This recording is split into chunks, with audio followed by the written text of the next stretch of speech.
Happy Thursday. I'm the Gray Strega, and I'm here to give you your daily collective read for today. We are going to get started on today's daily collective read in the next few minutes, but if you would like to get on the list for a reading today, the list, as always, is open. As always, it is 3 cards for a donation of $29 or more, 4 cards for a donation of $23 or more for my subscribers, links in my bio. Please keep in mind there are 3 things I do not read for across these apps. Those are pregnancy, medical, and legal. Happy to give insight on anything in private readings, and you can book private readings on my site. We are also doing 2 giveaways today. Our first reading giveaway is going to be a reading giveaway when we get to 50K likes, so make sure you're topping that screen. We will get to 50K in no time. The other reading giveaway we're doing today is a reading giveaway for the highest gifter between now and the conclusion of the daily collective read. So I wish you a lot of luck if you're participating in that giveaway as well. Prior to beginning today's daily collective read, I will be giving a brief recap on what we've been seeing in the cards over the last few days. Now, if you'd like to find those full readings, you can find them over on the place where we keep the videos. You can also find them over on the place where we keep the photos. You can also find them as a podcast over on my spot at Tarot Church and over on my stack. But before we get started, say, first and foremost, most important question, how are we doing today? Something important is occurring today. We're going to talk about it. Mars, Aries has entered Mars. And I think that effectively what we're potentially seeing is this is a completion of a lot of the work that we are identifying in relationality to healing our relationship to Mars energy.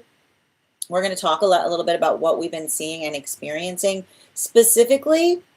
And I'm just going to point this out. I would not be surprised right now if you're working through situations by which you feel your frustration feels somewhat tested, or the possibility of situations or circumstances from the past rising back up to the surface. Now, one of the things that we effectively see that's happening as well is given the fact that this has been a rough energetic cycle.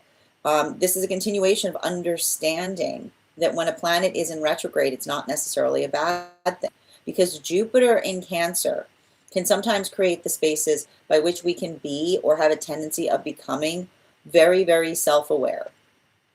Jupiter in Cancer is self-awareness central. And the thing about it is when we're working into being self-aware, it allows us to be able to build into a better sense of being intentional. However, often the intention that we bring to things isn't what others perceive within them. So I would not be surprised as well if you're navigating circumstances or situations where you feel that you are either being misperceived or someone is perceiving you from an outdated or archaic perspective. And what do I mean by that? We observe that we are effectively supposed to change. Uranus in Taurus talks about the fact that the way that we step into a deeper comfort zone is effectively mitigated by our ability to step out of one. It requires us to kind of navigate those rough edges. But it's the ability to navigate those rough edges that allow us to be able to build into polished perspectives.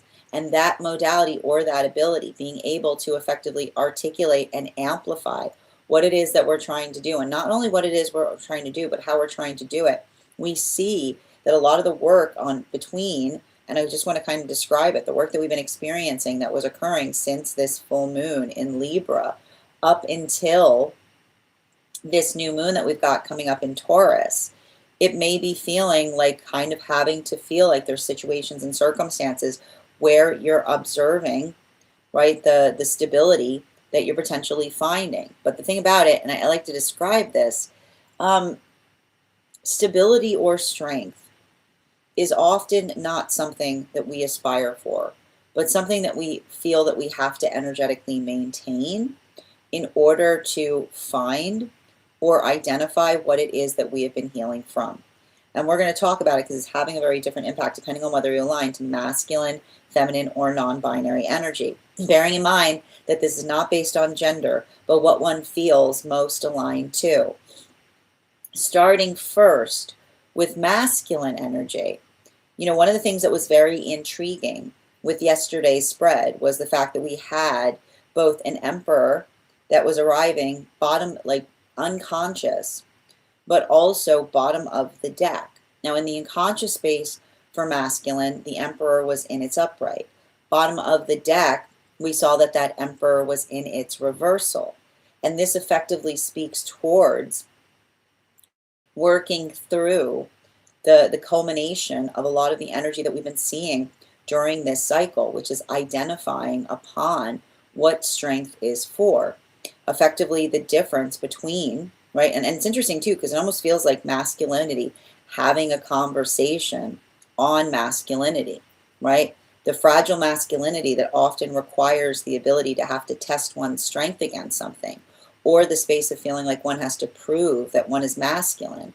And it's a continuation of the conversation that says when one is embodying something, one doesn't necessarily feel the need to prove it, right? Why would you have to prove something that you're energetically embodying? But that exact energy is what I mean. Like that exact energy is what I mean is happening for a lot of the healed masculine energy, which is the way by which it may even appear that some of the masculine energy looks or appears as caricature itself, right?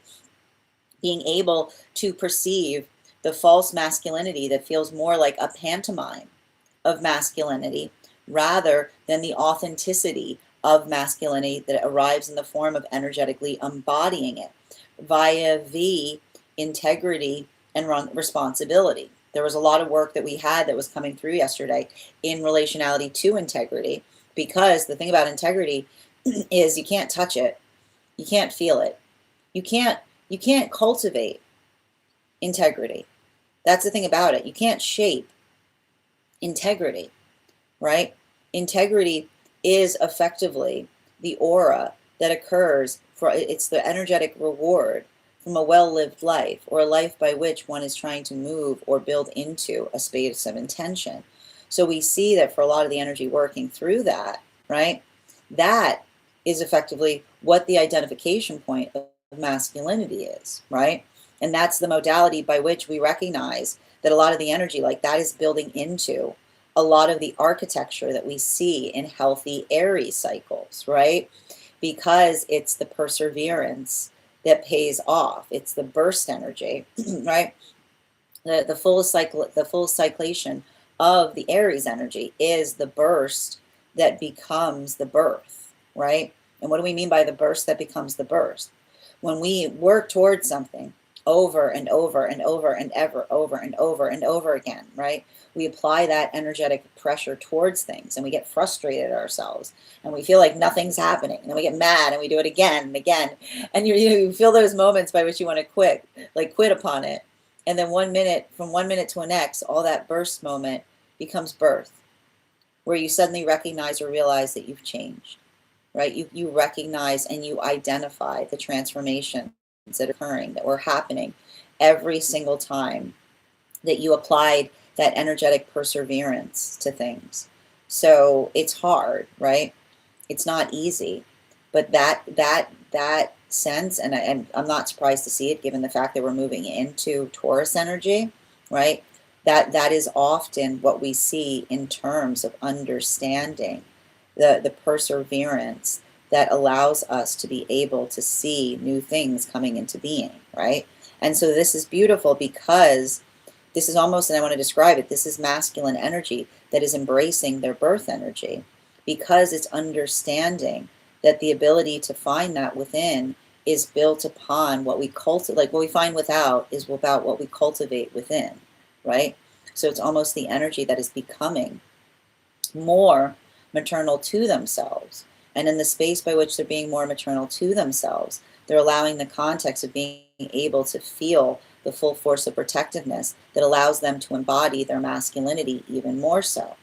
Now, this brings us to a lot of the feminine energy. Feminine energy yesterday, I just kept on seeing very interesting cards.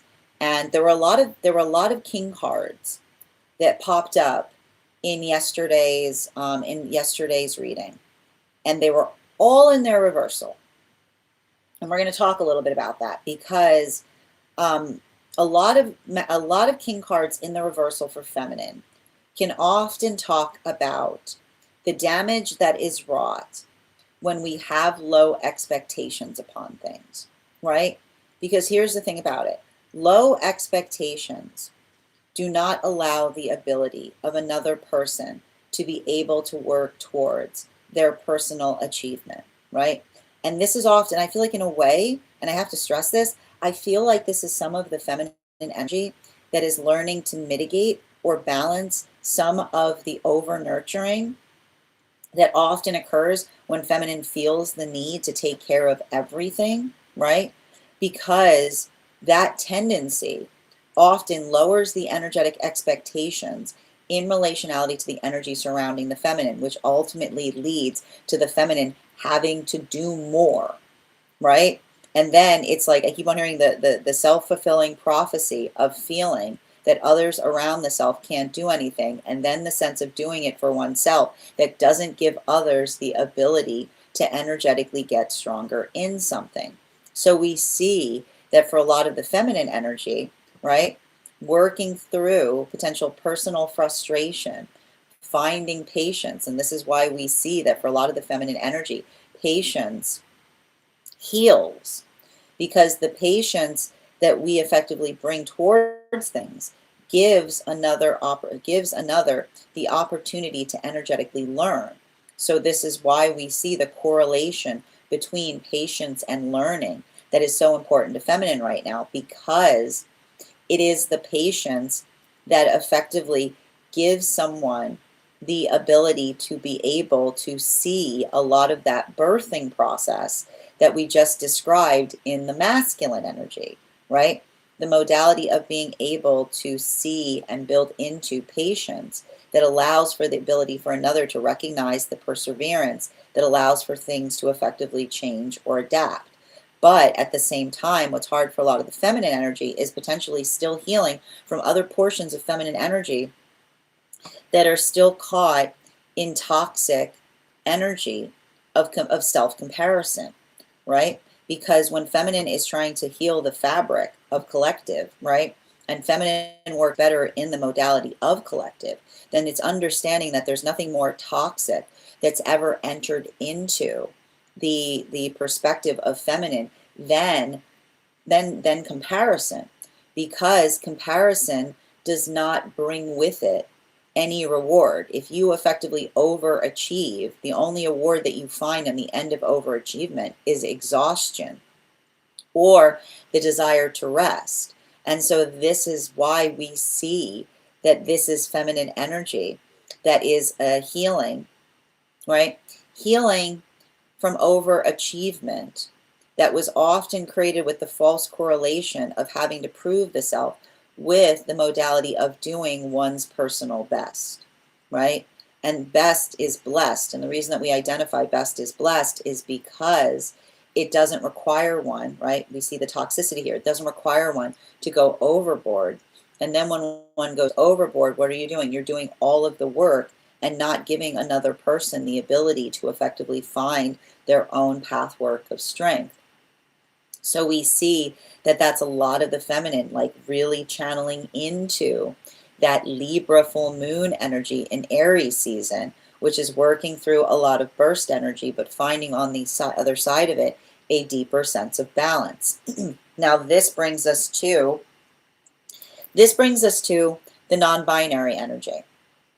And a lot of the non-binary energy I'm seeing right now, I want to talk a little bit about the cards that we saw yesterday, because the cards we saw yesterday were very uncanny. And the reason I'm bringing them up as uncanny has to do with the observation of being able to understand that there was no third row yesterday. I mean, there was one card in the third row yesterday, and it was effectively the Six of Swords in its upright. And so what are we seeing there with the Six of Swords? The Six of Swords in its upright is working through trauma, right? I always associate Six of Swords with the trauma that we're forced to carry. But the thing about it, and I want to point this out, I feel like what we were really seeing in those cards yesterday was non-binary energy navigating the complicated relationship that they have with their trauma. And I think that one of the reasons we're seeing that as well is because we had a double King of Pentacles yesterday, because we had a King of Pentacles in the non-binary space as well as in the feminine space. So the observation of potentially having to go through experiences that required one to become hyper independent, right? The modality of literally learning to become hyper independent, to heal from a trauma environment, that then requires, right, working through the frustration that the same hyper independence that got you into a healthy situation is the hyper independence that one is working to alleviate in current experience, right? The observation of being able to effectively change or accommodate or potentially be adaptive, but being able to effectively learn to let go more, which is so hard because it was required. It's the hyper independence that was required in order to effectively survive or to effectively heal. So it's working through the frustration point of what it means to navigate trauma or carrying trauma, which is often the thing that you know that one needs to do, right? But is so hard to do given the context by which you understand that one needed it in order to effectively survive through something. So we see that for a lot of that energy, the ability to learn to let go, right? I feel like they're doing it proportionally, which is effectively a little bit at a time, testing the waters, right?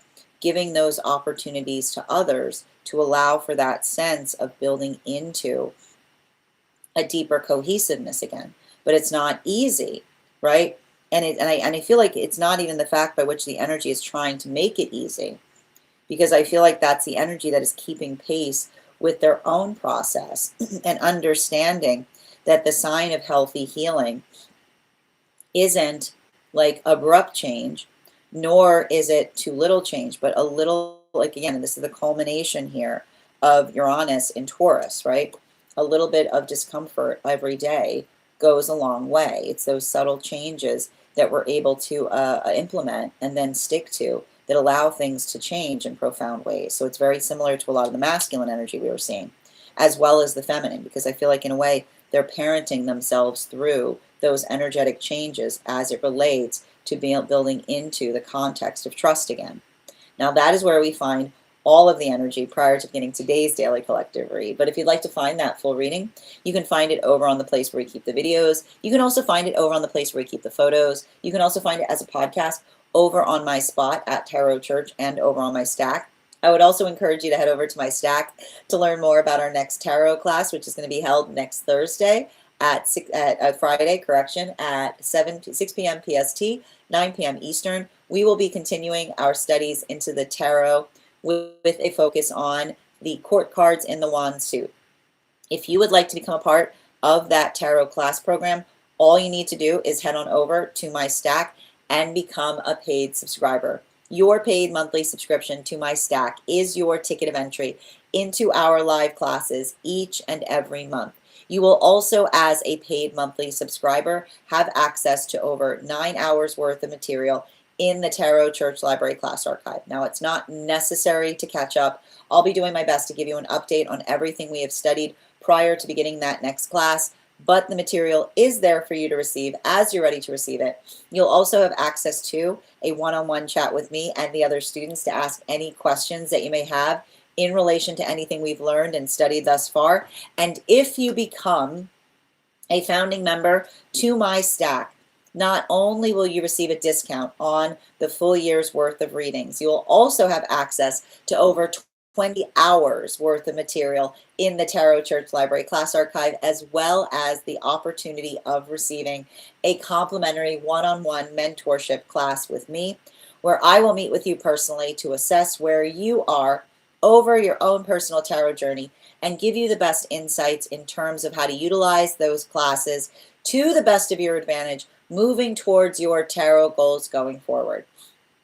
One of the things I tried to do with these classes was make them accessible to the absolute novice tarot reader as well as the seasoned reader. There's definitely something there for everyone. Don't let your lack of experience or your robust experience prevent you from joining us in these classes. And even if you don't become a paid subscriber to my stack, I would encourage you to follow me there to stay up to date on any new offerings or services. I also post my weekly newsletter there, which will let you know about my in-person events as well as my online live schedule and my mystic meditation articles, which will give you updates into what we've been seeing energetically in the cards. I just wrote one recently on this full moon that we navigated. I'll be releasing one shortly on the full moon as well. Finally, I want to let you guys know that on top of my standard life path readings, I also offer mentorship classes. These are for any of my students seeking a more personalized educational experience with me. I take a very limited number of students for this reason, as those classes are focused on each individual's personal spiritual goals and journey work. Those classes can be purchased on an individual level or as a monthly class series, weekly or bi-weekly as your schedule permits, so that you can stay more consistent on your personal journey. I'm also very happy for those who are seeking more consistent weekly tarot support to also be offering those weekly tarot insight packages at a discount, as well as for those who are interested in having, I'm also very happy to offer dream interpretation readings, which you can purchase per dream or as a series.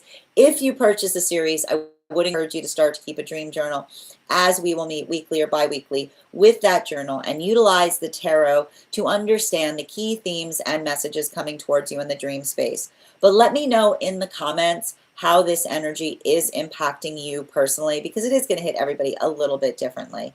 That said, we are going to get started on today's daily collective reads in the next few minutes. If you would like to get on the list for today, the list is open. You will be the second person read for.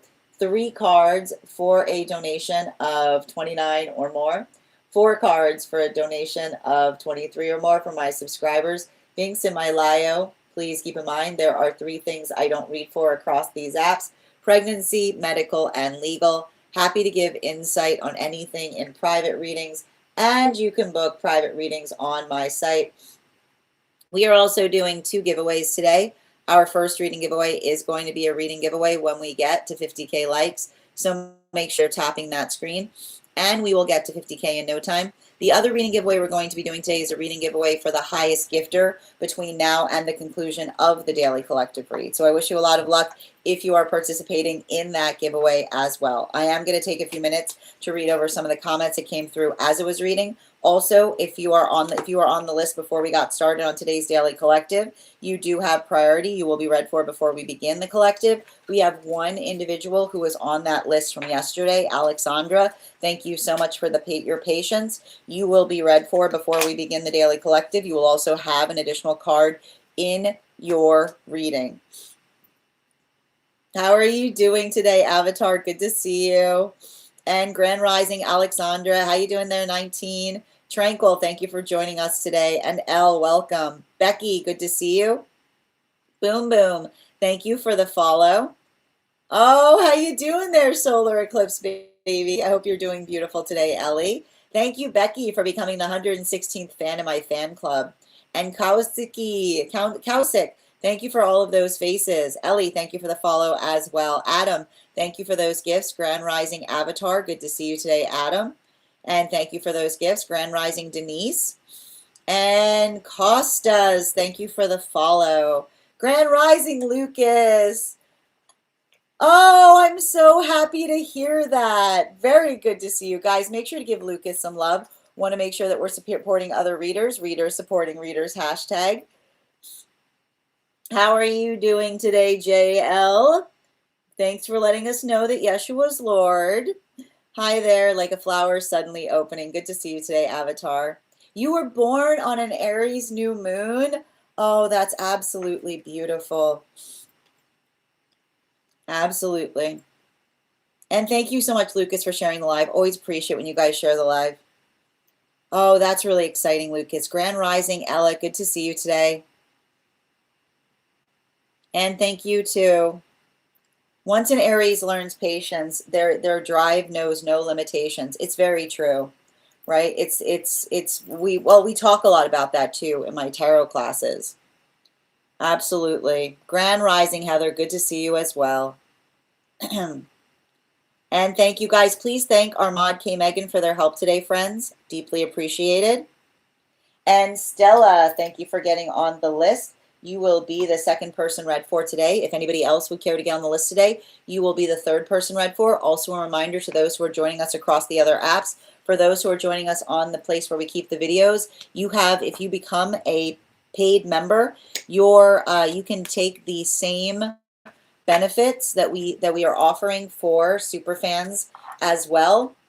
You are also eligible for one card readings when we get to them each day. I would like to be able to offer that over on the place where we keep the photos. I do need your help with that, friends. So if you could take a moment today to give me a follow over on the place where we keep the photos and just comment followed in the comments, I'll be happy to thank you with a personal affirmation from a guide for the advanced soul. And if you're already following me there but would still like an affirmation, all you need to do is share this live with 3 individuals and comment shared, and I'll be happy to give you one as well. Excellent. Hi there, Alchemistic. How you doing today? We are about to get started on the collective. You haven't missed anything yet. Good to see you. And thank you as well. And just reading over the comments. So as I mentioned, friends, we are going to get started on Daily Collective, but we do offer priority here to anybody who is on the list before we start each day's readings. We have one individual who is on the list for today, and that is Alexandra. So Alexandra, if you could let me know if you'd like a general reading or if you have a specific question, and we'll be starting with your reading. And once we complete Alexandra's reading, we will be moving into the Daily Collective. So make sure that you're sticking around if you're looking for that free collective. Hi there, Alchemistic. So if to have a reading, so priority readings can only be given to those who get on the list before the Daily Collective, before we go live.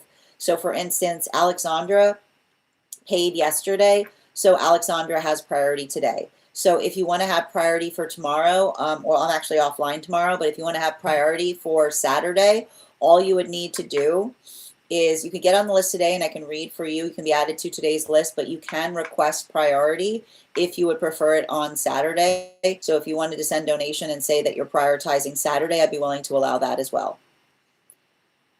Shanzi, I hope you're doing well. We're about to get started on a free collective once we complete this reading. I hope that you feel better. But if you're sticking around for a reading, that will be offered shortly. And thank you, Tamara, for sharing the live. Always appreciate when you guys share the live. Welcome, Michelle from Florida. Hope you're having a beautiful day. Oh, thank you for the compliment, Alchemistic. Grand Rising, Siobhan. Good to see you today. Hi there, Chris. How you doing today as well? Second call right now for Alexandra. Second call right now for Alexandra. If Alexandra, okay, you want to wait till after the collective? That's perfectly fine, dear. Happy to do so. Okay, perfect. So we've got 2 individuals on the list for today. If you would like to get on the list today, you will be the third person read for. It is 3 cards for a donation of 29 or more, 4 cards for a donation of 23 or more for my subscribers. Binks in my Lio, please keep in mind there are 3 things I do not read for across these apps: pregnancy, medical, and legal. Happy to give insight on anything in private readings, and you can book private readings on my site. We are also doing 2 giveaways today. Our first reading giveaway is going to be a free reading for the highest gifter between now and the conclusion of the Daily Collective read. So I wish you a lot of luck if you are participating in that giveaway. The other reading giveaway we're doing today is going to be a reading giveaway when we get to 50K likes. So make sure you're tapping that screen. We will get to 50K in no time. We are already at 2K likes. So thank you guys so much. I deeply appreciate it. And just a reminder, if you're joining us across the other apps and would like to get on the list today, all you need to do is head over to my tree that is linked in my Lio, and you can do so. If you are a paid member over on the place where we keep the videos, you have the same entitled offerings as I've mentioned for subscribers. I would like to begin to offer that too on the place where we keep the photos, but all I need you to do is make sure you guys, if you got to take a few minutes today to swing over to the place where we keep the photos. It starts with an INT, and give me a follow there. I'll be happy to thank you with a affirmation from a guidebook for the advanced soul. And if you're already following me there, just share it across 3 different friends. Comment, share it in the comments, and I'll be happy to give you one as well. Prior to beginning today's daily collective, let's warm up those intuition muscles with an intuition check. I've got the animal spirit guide card here. We're going to count back from 10, and when we get to 1, I will reveal the card. 10, 9, 8, 7, 6, 5, 4, 3, 2, 1. We got the cat. Thank you for participating. We'll do that again after the next reading.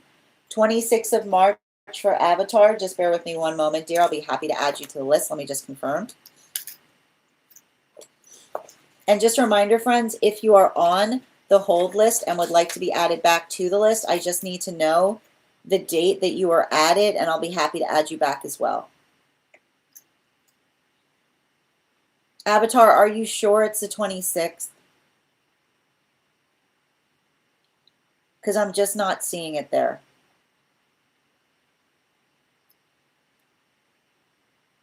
I think I've got you. Actually, I'm looking here. Are you sure it wasn't? I think it was the 27th. One second. Oh, I see what happened. No, I see what happened. Yeah, I see it. It was the 26th. Yeah, because I had to, let me see. 26. Oh, that was the 28th. Hold on a moment. Yeah, I got it. 1 second, please.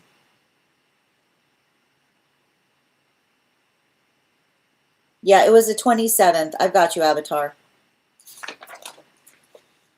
Perfect, and you've been added. And if anybody else wants to get on the list right now, you will be the 4th person read for. Excellent. Yep, it was a Thursday. Yep, I got you. And April, oh, and April 4th. Okay. I don't see you for April 4th. I've got the highest gifter that day, 50K with Alexandra. Highest gifter, I've got you on the 5th. Okay. I've got him, but we've got you on. Do you want to be on once or twice today? Are you looking to use both of them today or just one? Just one.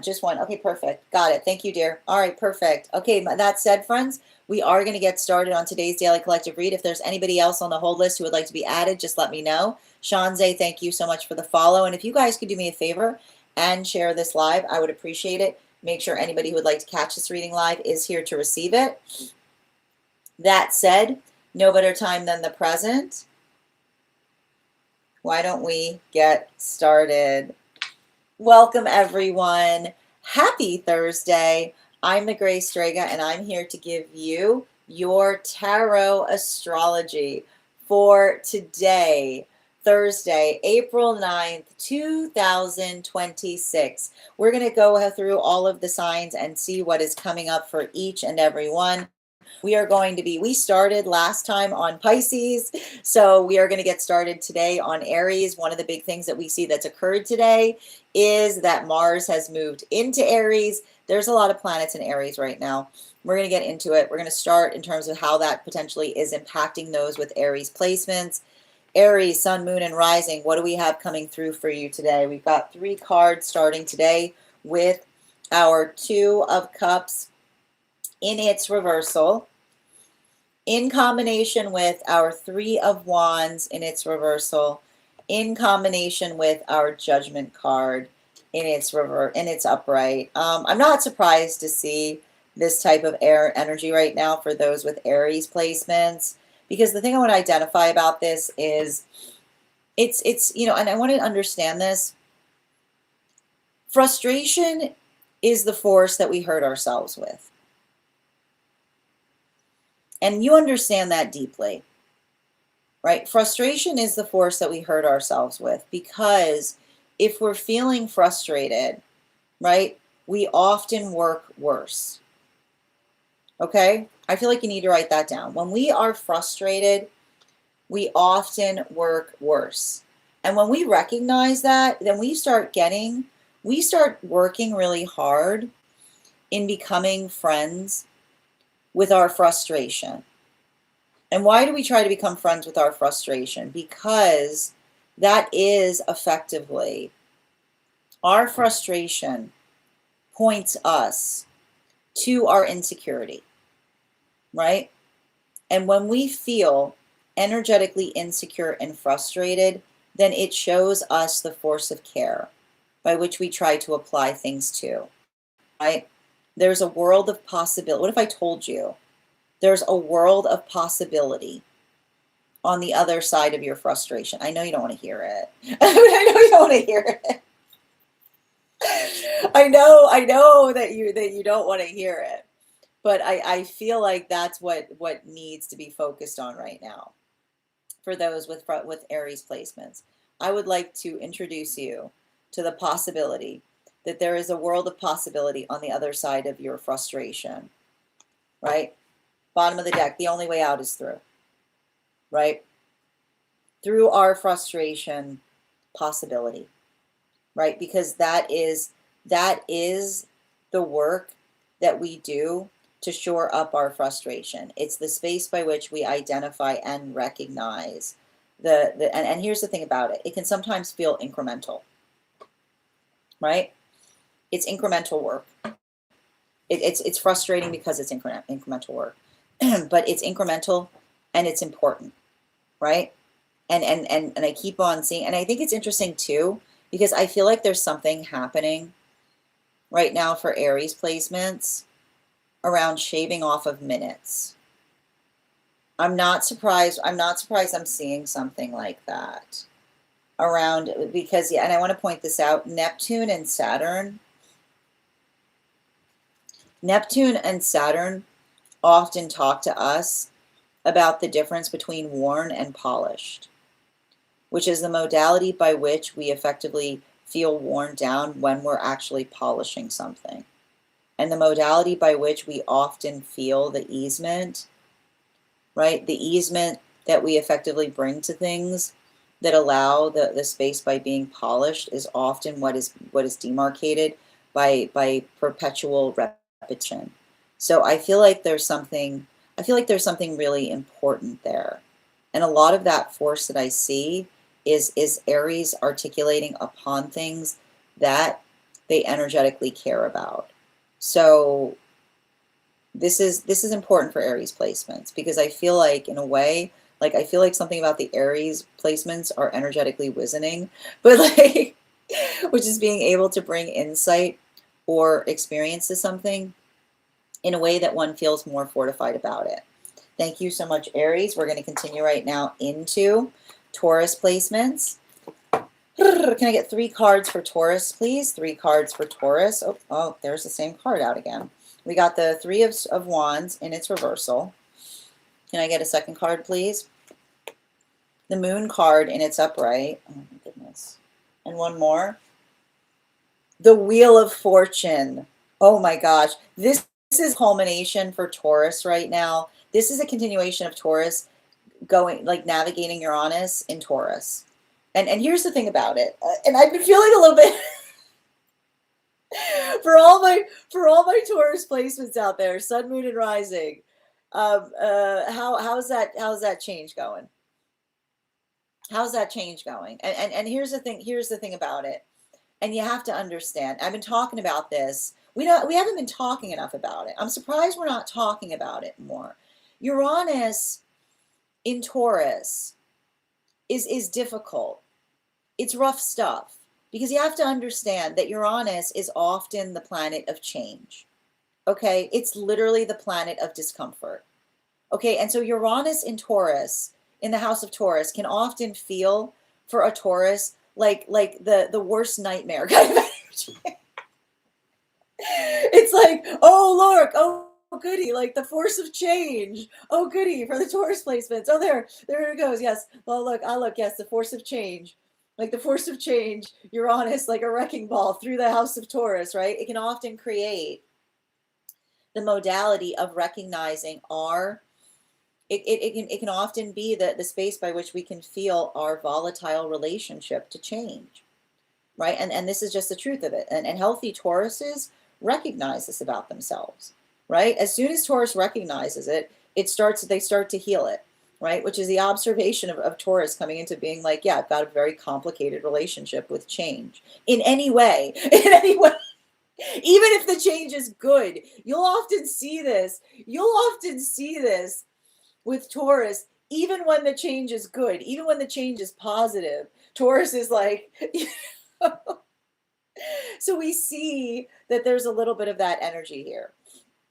And I feel like this is helping Taurus, right? And I love this Wheel of Fortune because this Wheel of Fortune's got their arms open in the Tarot of the Divine, right? Like give the change a hug. I mean, like there's Taurus and there's change going like hug, hug. So I feel like it's hard because like, and I feel like the nice thing about this is I wouldn't be surprised if there's some Taurus that they're coming to terms, right? They're coming to terms with their volatile relationship with change. And once we do that, then we can start to feel more comfortable with it, right? And I feel like that is a continuation of what we've been articulating about, because you have to understand, Uranus is finally moving out of Taurus, I believe on the 25th, right after that Taurus new moon energy. So it's a continuation, it's a perpetuation of continuing to step out of a comfort zone to find a deeper sense of comfort. And I just keep on seeing that for a lot of the energy doing that work, I think there's something I'm picking up that's important for Taurus as it relates to belonging. And I need to point out, belonging is cultivated. It's not found. I know you don't like to hear that, but I'm going to say it again. Okay? Belonging is not found. It's cultivated, right? And I feel like this is potentially some Taurus energy that's getting better at recognizing that. I feel like that's what Taurus needs to write down. That when we feel out of place, right, the nature of the situation isn't one that creates a space of departing, but allowing the space by which we understand and reaffirm to ourselves that belonging is cultivated, right? And that the only way to find belonging is to effectively be present in spaces that create discomfort within us. Bottom of the deck. Yeah, Page of Wands. And it's upright, right? It's vulnerable. It's vulnerable stuff looking for belonging because it requires us to step out of our comfort zone. But that's how we find it. And so I feel like in a way, there's a lot of Taurus right now that are potentially working on healing child wounds, inner child wounds, as it relates to feeling out of place. There's a lot of Aries energy is what I'm picking up right now in Taurus cycles. But I'm also not surprised to see that, given the fact that there are so many planets right now in Aries while we're going through this Taurus season. So make sure, and I want to describe this for Taurus, change does not require you to contort, right? You shouldn't be in the space by which you feel completely like in a space by which you have to change, but a little bit of change every day leads to beautiful, beautiful habits. A beautiful life is cultivated by small changes in the best way possible. Thank you so much, Taurus. Continuing now, the next sign that we're going to be reading for today is, we're going to be reading for Gemini. 3 cards for Gemini, please. Highest priority messages for Gemini. What do we got here? They're all undercover. Yeah, well, I can see why. We got a 9 of Wands here and it's upright. A King of Wands in its reversal with a Queen of Swords in its reversal. What's going on, Gemini? This is some Hermit energy. It is. It's undercover Gemini energy. I hadn't even pulled the cards yet. I want to point out. I feel like there's some Gemini going, am I psychic? Am I psychic? Let's work through this. I feel like there's something, here's the thing about it. And I want to describe this The funny thing, and I like to point this out, I always love this. There are very few Geminis in this world that believe they're psychic. They will offer, there will be there's a psychic Gemini that will convince themselves that they're just really good at seeing things. It's like I will point this out. Like Gemini energy is really funny because you will see a Gemini where another person watch if you ever want to watch a Gemini like just completely like like like like like reveal them, like reveal their own thinking. It's like when you try to give a Gemini a compliment, like the Gemini will be like, will then articulate the reasons by which what they're doing isn't special. It's like, oh no, like here's all the ways that one does it. And even in the space by which they can break something down, they don't realize that it's exceptional.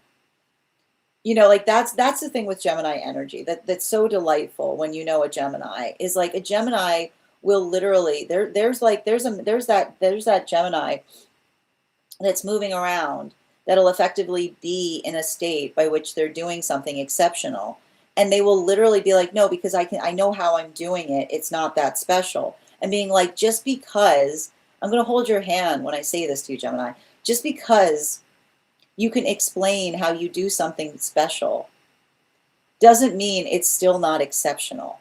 Okay.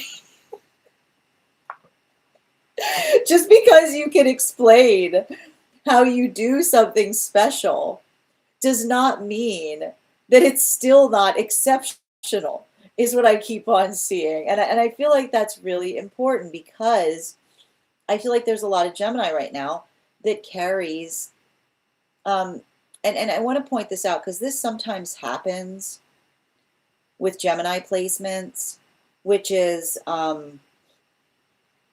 they're very, like, Gemini placements are very good at picking up new things, right? Gemini placements are very good at picking up new things. It's holding on to those things, right? It's refining them.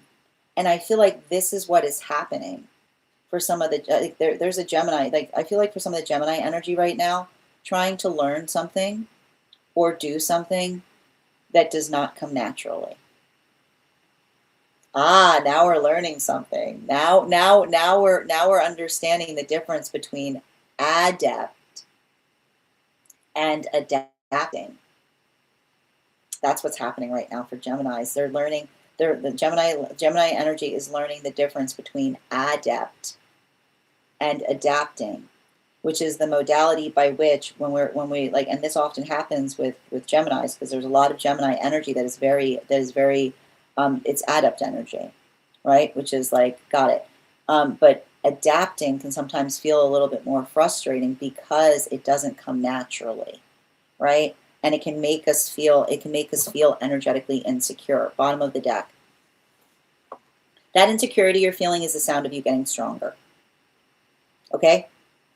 That insecurity you're feeling, I want you to understand that insecurity, like this is the message from all that Aries placement. The insecurity you're feeling right now, Gemini, learning to do something you haven't done before, that is literally the sound. That is what most people feel when they're learning something. Most people feel that all the time. Okay? Most people feel that all the time. So I want you to recognize that. And I feel like this is allowing yourself the ability of being patient with your own insecurity, because that insecurity shapes the foundation of healthy learning. So hold it reverently, not frustratingly. Thank you, Gemini. Next sign we are reading for today is going to be Cancer. 3 cards for Cancer, please. Highest priority messages, Cancer, Sun, Moon, and Rising. One's out. Come on. I got a little old card here, too. You're in the wrong deck. What are you doing there? All right, one more, please. Oh. We've got the 3 of Swords for Cancer coming up first. Strength card in its reversal. Page of Cups in its reversal.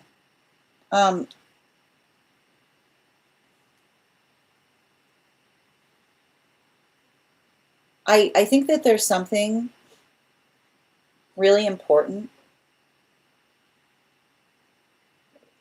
that I'm seeing for Cancer placements right now, in the difference between someone doing something for the self versus someone doing something for themselves is what I'm seeing here. And what do I mean by that?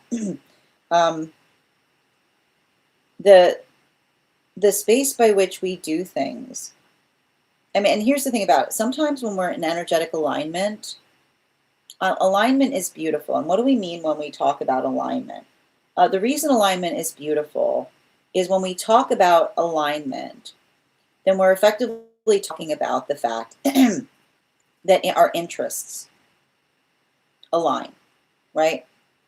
This is what's beautiful about aligned partnerships, because it's the modality by which you don't, like, someone does not feel begrudging in relationality to the direction that a manifestation goal is going, right? There's no begrudging energy in alignment points. Now but here's the thing about it. There's also something to be said about the work that we do for one another that recognizes the fact, it recognizes the fact of being able to step outside of our comfort zone, right? And often, and I want to point this out, this is often where, and cancers are very attenuated to this. I need to point this out.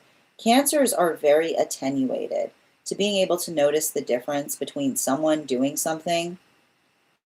I keep on hearing the difference between someone that claims that they're doing something for another that they just eagerly want to do anyway, right? Like, you know what I mean? Like, I keep on hearing like the false sense of giving, being like, look what I did, and being like, you would have done that anyway. Like, you'll never see a Cancer depart from a situation quicker than when somebody starts like when Cancer sees somebody overly articulating upon an energetic sacrifice that they're making and being like, you literally would have done that anyway. Like, if there wasn't another thing there, right? And you'll often see this, right? The pantomime of letting go of something in order to get our way. Like, Cancers are super attenuated to that versus someone who actually goes out of their way, right? Like somebody who effectively goes the extra mile. The energy that always like effectively is conscientious about what other people think about and care about.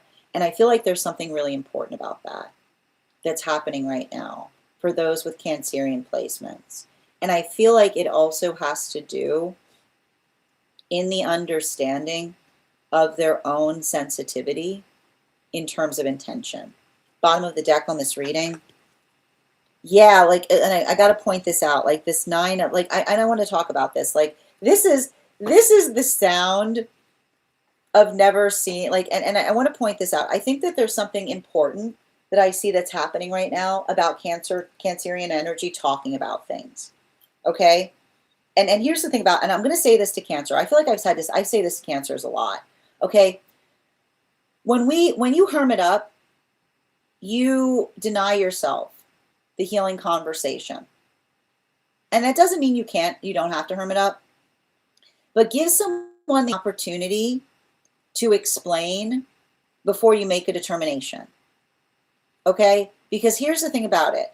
Sometimes there are extenuating circumstances to your intuition, right? Sometimes there are extenuating circumstances, and now is not the time. I'm going to say this right now, Cancer. Now, especially with Jupiter in Cancer, now is not the time to get overly sensitive about things. Now is the time to ask healthy questions. Okay? Thank you. Thank you, Cancer. Please listen to me. Okay? And I know you don't like me saying that. Like, I know every Cancer is like, but I don't want to hear. I don't want to hear the but. I don't want to hear the but. Okay? I want to hear the yet. Okay? I don't want to hear the but. I want to hear the yet. Okay? Continuing to get clarification. Moving into Leos. What's going on with our lion today? Leo, sun, moon, rising. What's up? 1. Ooh, these cards are everywhere. 2. Freewheeling cards today for Leo. 3. Ooh, we got a 6 of Wands coming out. And a 6 of Pentacles. Oh, no. And a 6 of Pentacles in its reversal. And a two, oh man, I saw this energy coming for Leo right now with two of Pentacles in its reversal. You know, here's the thing, man. I don't understand. I don't understand it. I don't understand it, Leo. Like, here's the thing. Like, you know, and I need to point this out. Here's Leo. Like, here's just Leo, like minding their own business, like trying to spread compassion. And I want to say this to my Leos, okay? There is some energy in this world, and I mean this from the bottom of my heart. There is some energy in this world that would not recognize compassion if you hit him on the head with it. Okay? Like there is some energy in this world. Okay? I know it's ridiculous. Okay? I know it's ridiculous. And I can see, like, I can literally see, and we call that the audacity. Okay? And like Leo placements know this. Like the audacity of some energy when they cannot recognize compassion. Like if you could they would not recognize compassion if you literally, like, if you put a billboard up, like if you like one of those planes with the thing on them, you know, like that you could write it in the sky, you know, and some energy would be like, but what did they mean by that? Right? Like it's like, and that, you know, here's the thing. That is not your fault that someone else can't let go of their trauma. It is not your fault, but it is also not your place to have to be another person's doormat if they're not ready to let go of it. And you know, and I feel like that's the hard part with some of the Leo energy right now, with all of these planets in Aries, which is the modality of Leo. And I've been kind of saying this with this energy, being like, oh look, what are these claws for, right? Like the whole thing that I need to point out, and this often happens with Leos, and I always, like, you know, Leos literally go around doing everything they can to keep their claws retracted. The amount of work that you will see that often a healthy Leo will do to keep their energetic claws retracted will only be remarked upon, like only in the space. And this is why when a Leo has to bring their claws out, that's usually the last thing you see of them, right? Like the last, and this is often, like, you'll notice this, right? The last thing you often see of the best Leo that you'll ever experience in your life is those claws coming out. And that's the modality, because that's a Leo. And I want to point this out. That's not the Leo devastated. That's the Leo profoundly disappointed, right? And that's not the Leo disappointed in themselves. That's the energy of a Leo that says, I cannot believe it has come to this, right? And that modality is often one that is predicated with what has effectively arrived before that has required the Leo to have to be in the modality by which they have to be like that, because Leos hate it. Like, absolutely hate it. You know? Bottom of the deck.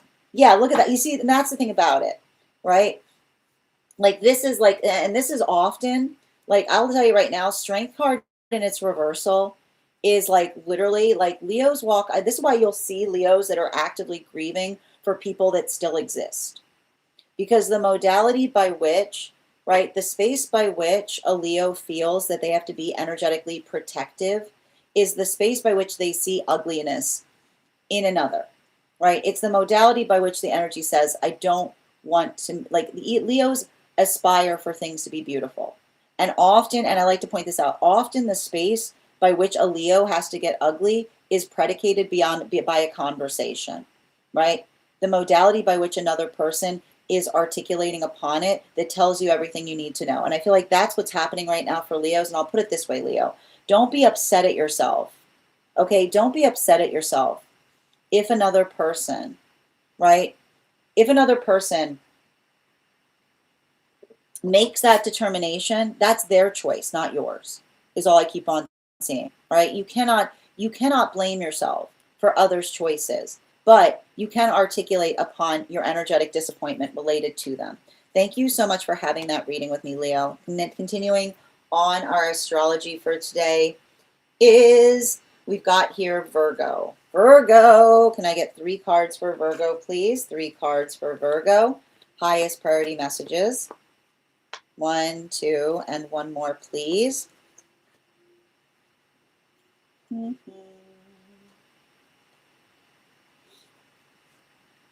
We've got the 3 of Coins in its upright, the Emperor in its reversal, Knight of Wands. Virgo needs a vacation. I'm not sure what's been going on right now for Virgo, but this feels like no sanctuary, right?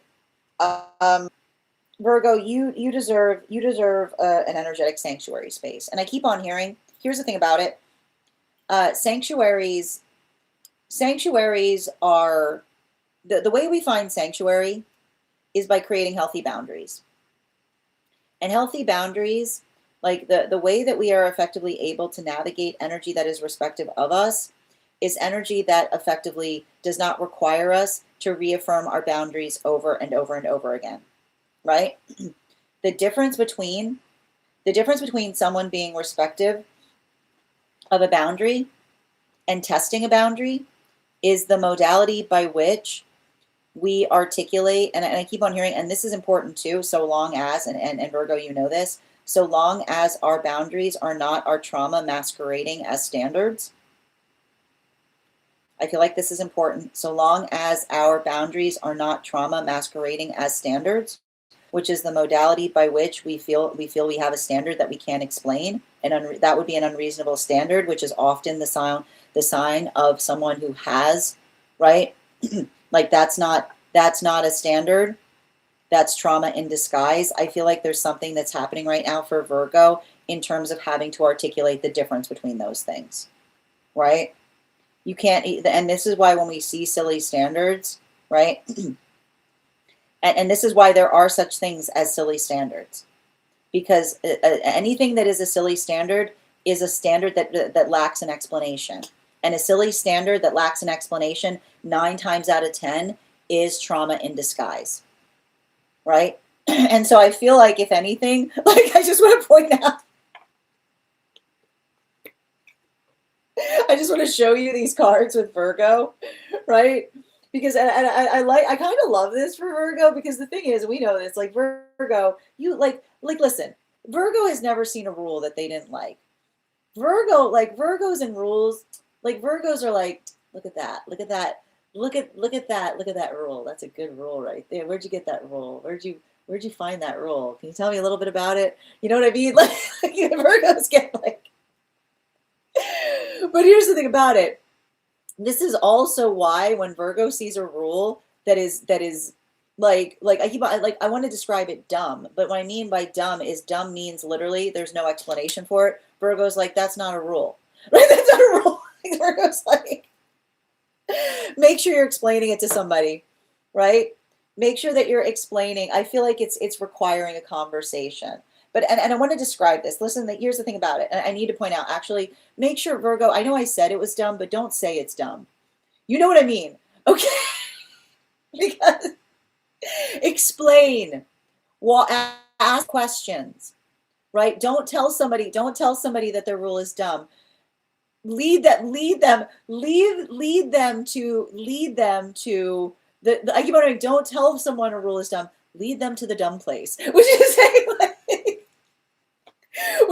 to someone, you're like, okay, can you explain this gap here? Like showing another person, help them see it. Okay, don't just say it, please. Don't just say it. Help them see it. Okay, you're doing blessed work today if you do that. Okay, save yourself an argument. Continuing to get clarification today. Next sign that we're reading for is gonna be we're reading for Libra, my Libras, my Libra babies. Can I get 3 cards, please? Ooh, oh, interesting. What is this? Another, please. Whoa, and 1 more. Wow, that is some balanced stuff. Libra, listen, I'm gonna tell you something right now. Other signs, these cards, I would be concerned. This is good. This is good stuff for Libra. And I'm just going to show you the cards. And when you see them, and when I say any other sign but Libra, I would be like a little bit stressed, but not this. Because look at this. We've got Knight of Swords in its upright. Okay. We got Queen of Swords in its upright. All right. Now check this out. Ready for this one? Look at this. We got the Chariot in its upright. That is a well-oiled machine right here. You see that? And this is the thing about it. Like, and I want to point this out. Like, the thing about Libra energies absolutely love a well-oiled machine, right? Because it's the observation or the understanding of what feels energetically harmonious, right?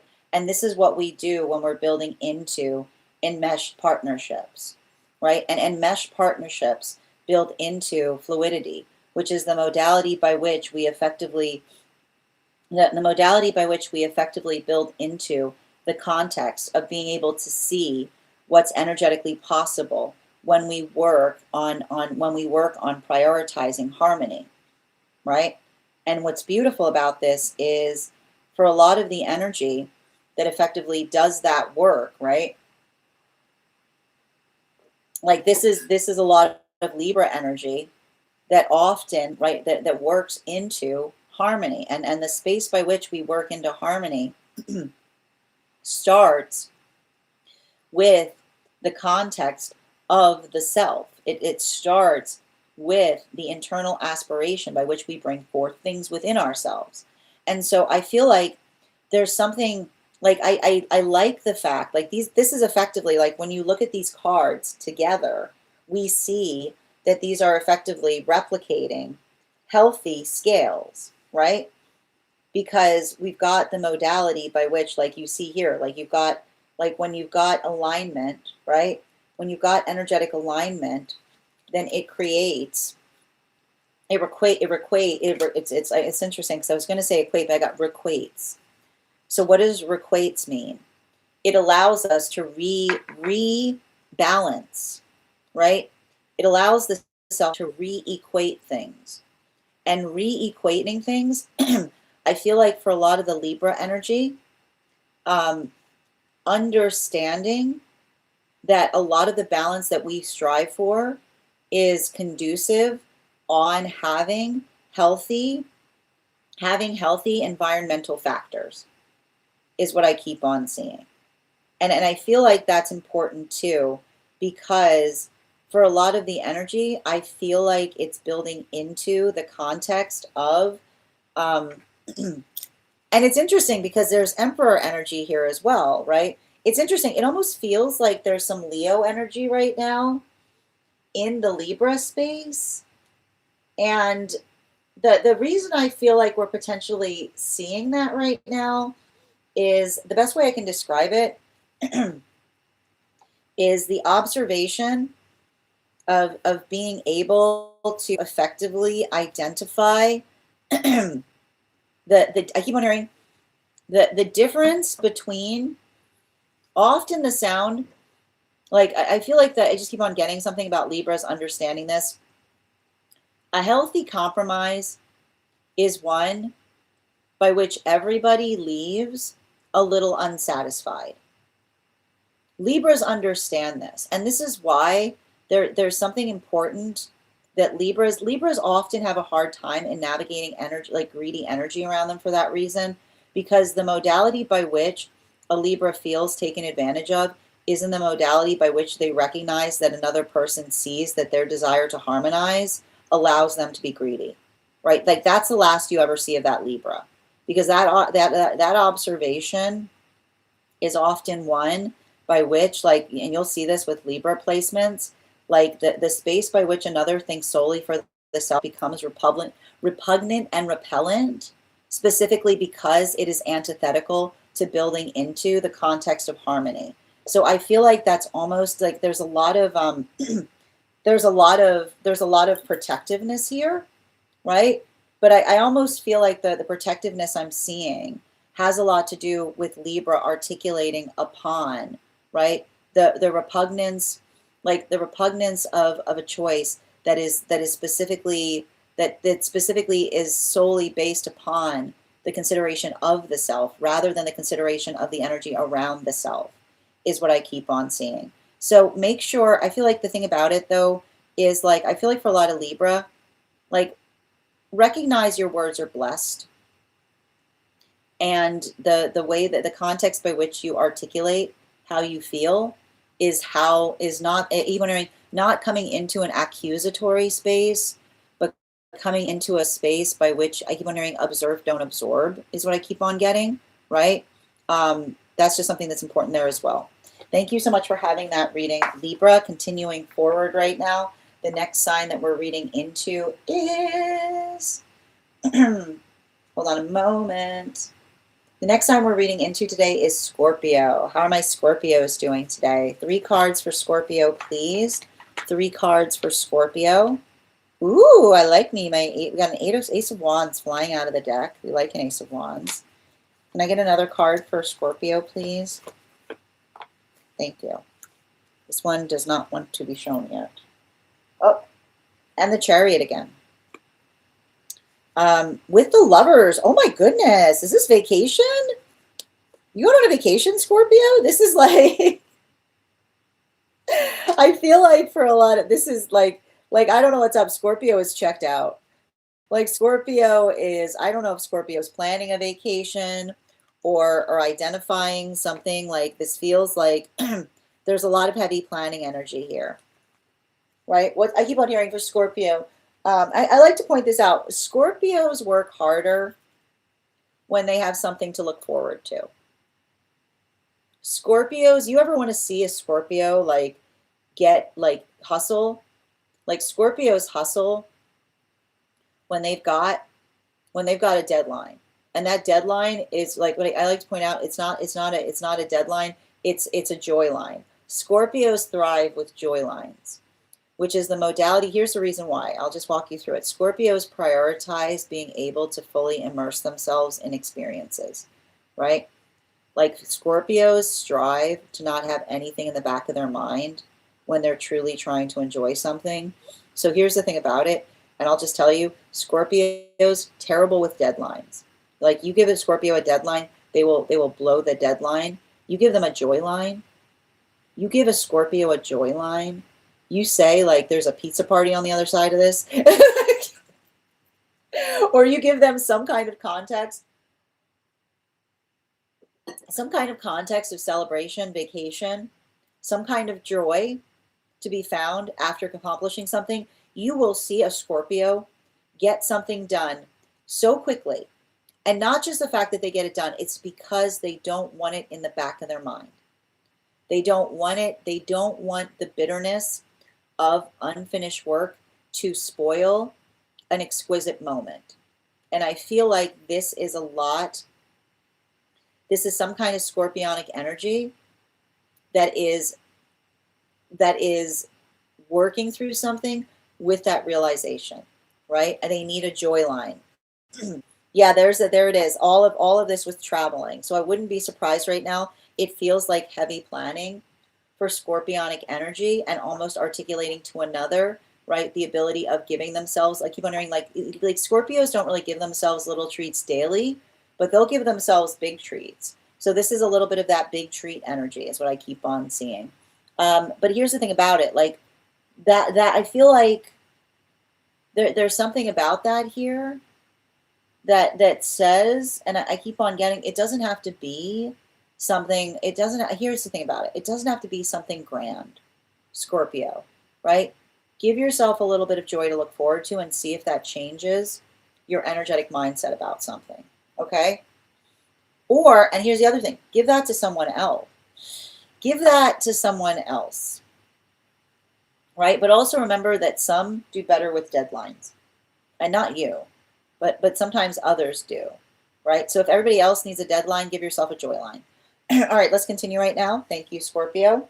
The next sign we're reading for today is Sagittarius. 3 cards for Sagittarius, please. 3 cards for Sagittarius. 1, 2, and 1 more, please. What do we have here? Ooh, 10 of Cups in its reversal. 5 of Wands in its reversal. King of Pentacles in its upright. Wow, this is some serious energy around Sag here. Very serious for Sag. Here's the thing. There's something, Sagittarian energy often works into the context of, you know, let's talk about what it means to clock somebody. Okay. And the thing about it is, and I want to stress this, and here's the thing about it, and Sages don't admit this. Sages are expert clockers. Sages are, and here's the, you'll see a Sag be like, I always had a feeling, and Sages are never happier than when they clock somebody, and it reaffirms the energetic intuition that they had in the first place, right? That's like often the full circle moment. Like that's the full circle moment. Like that is the full circle moment for Sages. Like the sweet sound that comes out of a Sag's face when they say, "I knew it," right? Like I knew it. Like never are there sweeter words that escape a Sag's lips than the modality by which they're able to say, I knew it, right? Like, it's like, and I want to describe, because the thing about it is, you have to understand that, like Sages often, like, I never understand someone who sees a Sag, and I always like to point this out. I always feel like, in a way, like what people articulate Scorpios are what actually Sages are. You know what I mean? Like I always like to point out, and it's the same thing that I always describe, like Taurus, Taurus is not like the bull in the china shop energy. Sometimes the Sag energy is, and often the modality by which, right? Like, and I want to kind of describe this, which is the modality by which, like the space by which others often identify, like the space by which another person makes a presumption on another, right? Like Sages clock that, right? Sages clock other people's presumptions real quick. And often in the space by which, when another person makes a presumption, like Sages know you let them have that, because that's their limitation. It's not yours. Bottom of the deck. Yeah, and I think it has something to do. I feel like there's something important there that's happening right now for Sages. And I want to describe this. There's something important that I often see that Sages go through in relationality to, like, it's funny because, like, the reason it's interesting is because, in a way, it's like the hangman isn't out like the Four of Pentacles is. But the thing I want to say with the Four of Pentacles that sometimes can be like the hangman, which is like the modality of understanding what it means to clock somebody is being able to recognize what another person's priorities are. And I feel like that's the hard thing with some Sagittarian energy, which is like you can't fix everybody's hearts. I know, like, it's very similar to the Leo read I gave, right? Which is the space by which, when you see somebody like prioritizing the wrong things, right? It's almost like a lecture-free zone. You know, it's not the fact that you don't want to lecture someone, but the fact by which, like, and I keep on seeing this, especially if it's not like others, like if others are energetically aware, and I will say this, the space by which we articulate that awareness is modified by like our own self-awareness, right? And not sometimes energy is not aware of the fact that they make selfish choices. But I also feel like that awareness is its own form of awareness, right? Because I feel like there's something important there that I'm identifying as it relates to a lot of the Sagittarian energy. Like letting it, I keep wondering, letting it inform a choice rather than like allowing it to inform a choice rather than letting it like disturb a choice is what I keep on hearing, right? There's something, and it's interesting too, because like as soon as I started reading for it, my throat started to clear. So it's like almost like the Sag, like, you know, like it's like actually, sometimes conversations help, is what I keep on seeing. All right, continuing to get clarification, moving into Capricorn energy. 2 cards for Capricorn and 1 more, please. Oh, we got the 7 of coins. Oh, it's interesting. The 7 of coins that like immediately flip back down on itself. So the 7 of coins in its reversal. Knight of Cups in its upright. 4 of Cups in its reversal. Streamlines and efficiencies. I don't know what it is. I feel like I see Capricorn trying to polish something, where I see Capricorns trying to shorten the amount of time that something takes, or trying to identify efficiencies. And I want to point this out. Capricorns have no room for clumsy energy in their life. And I want to describe the clumsiness is the way I need to point this out. There are Capricorn energies that, and you know this, like Capricorn energies will often have their time scheduled by the minute, right? Capricorn energies, I feel like it's like it's working into the context of time, like time being precious.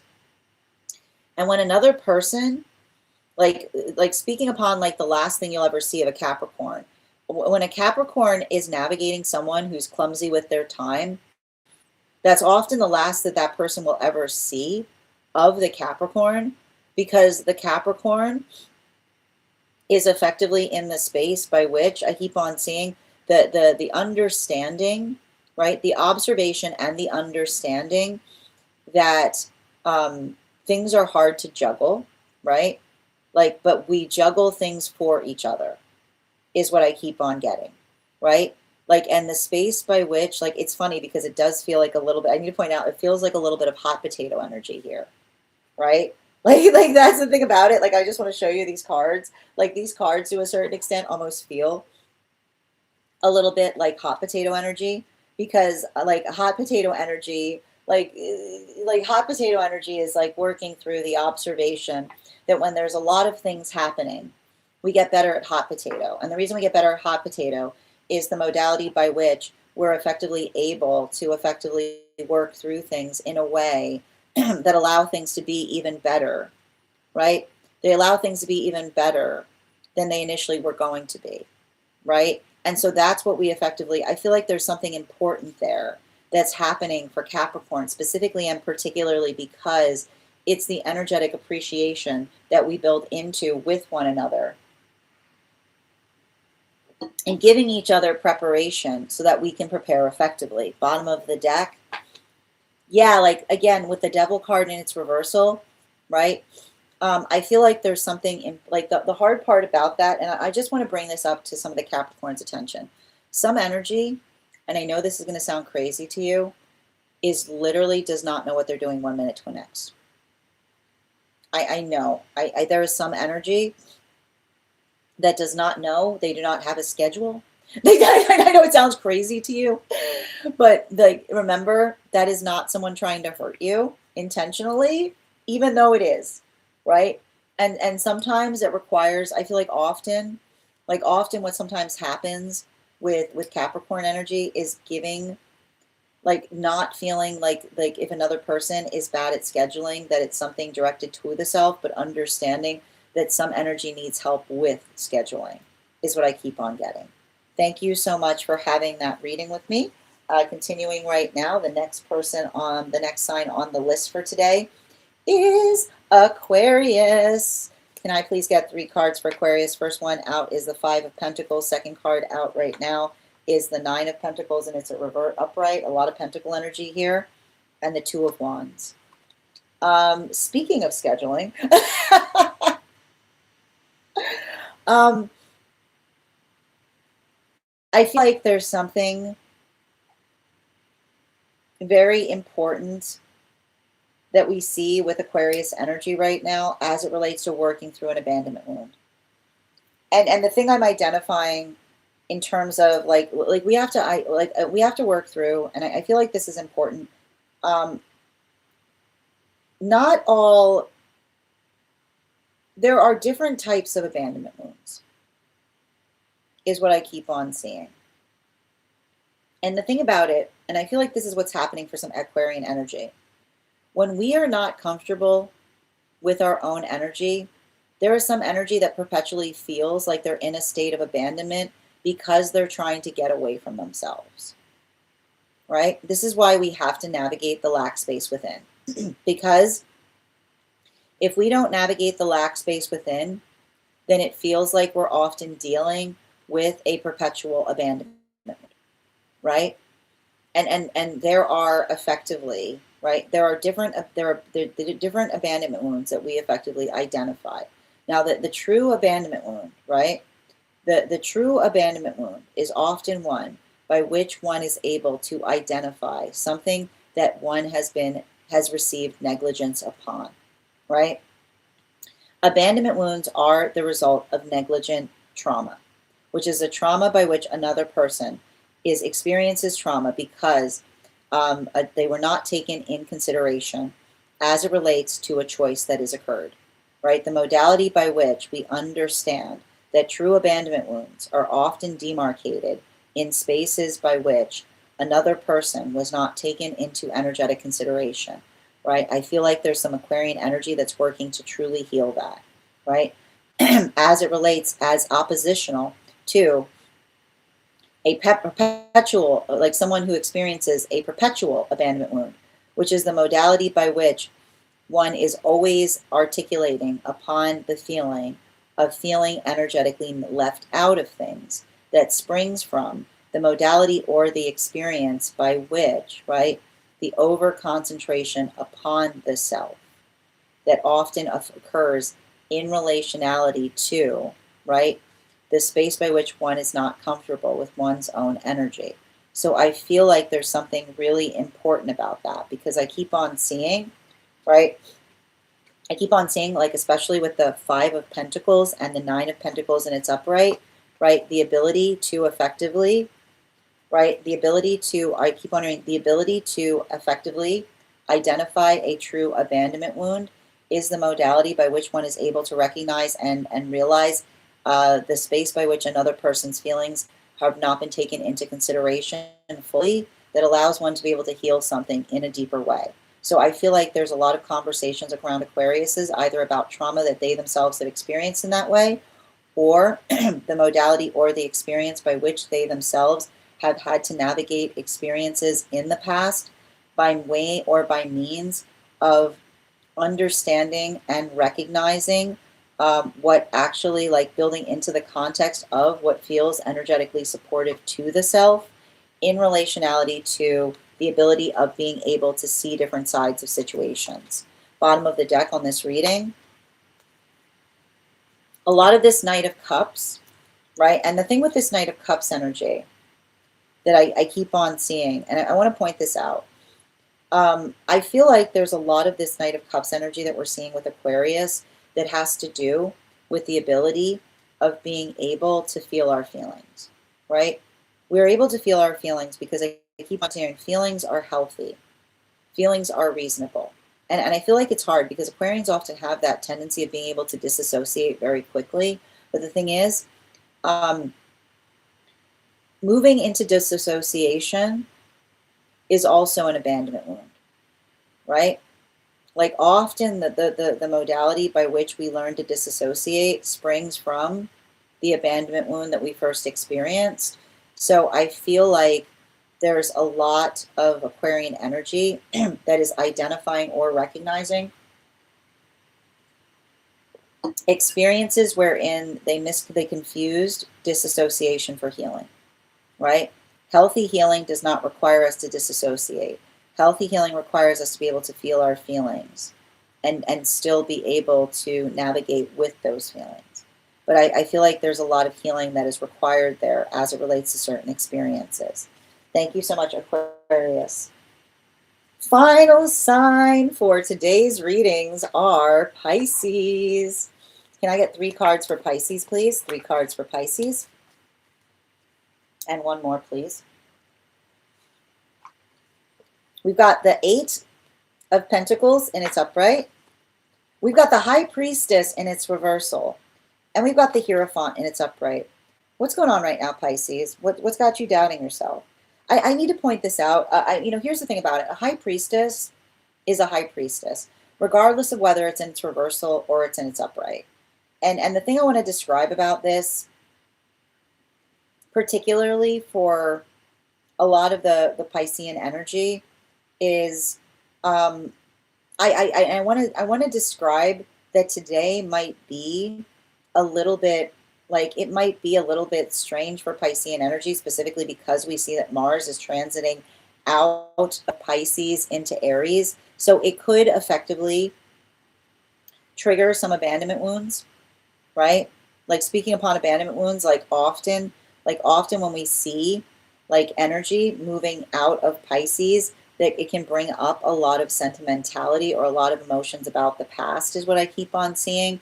Remember, the present, the way to heal from the past is to have one's hands full of present, which is the modality or the experience by which we're able to recognize and identify what it is that we're working to absolve, resolve, or change in our own experience. Because I feel like there's a lot of inner child healing that is potentially coming up right now for Piscean placements. And I want to describe this because this can sometimes feel I'll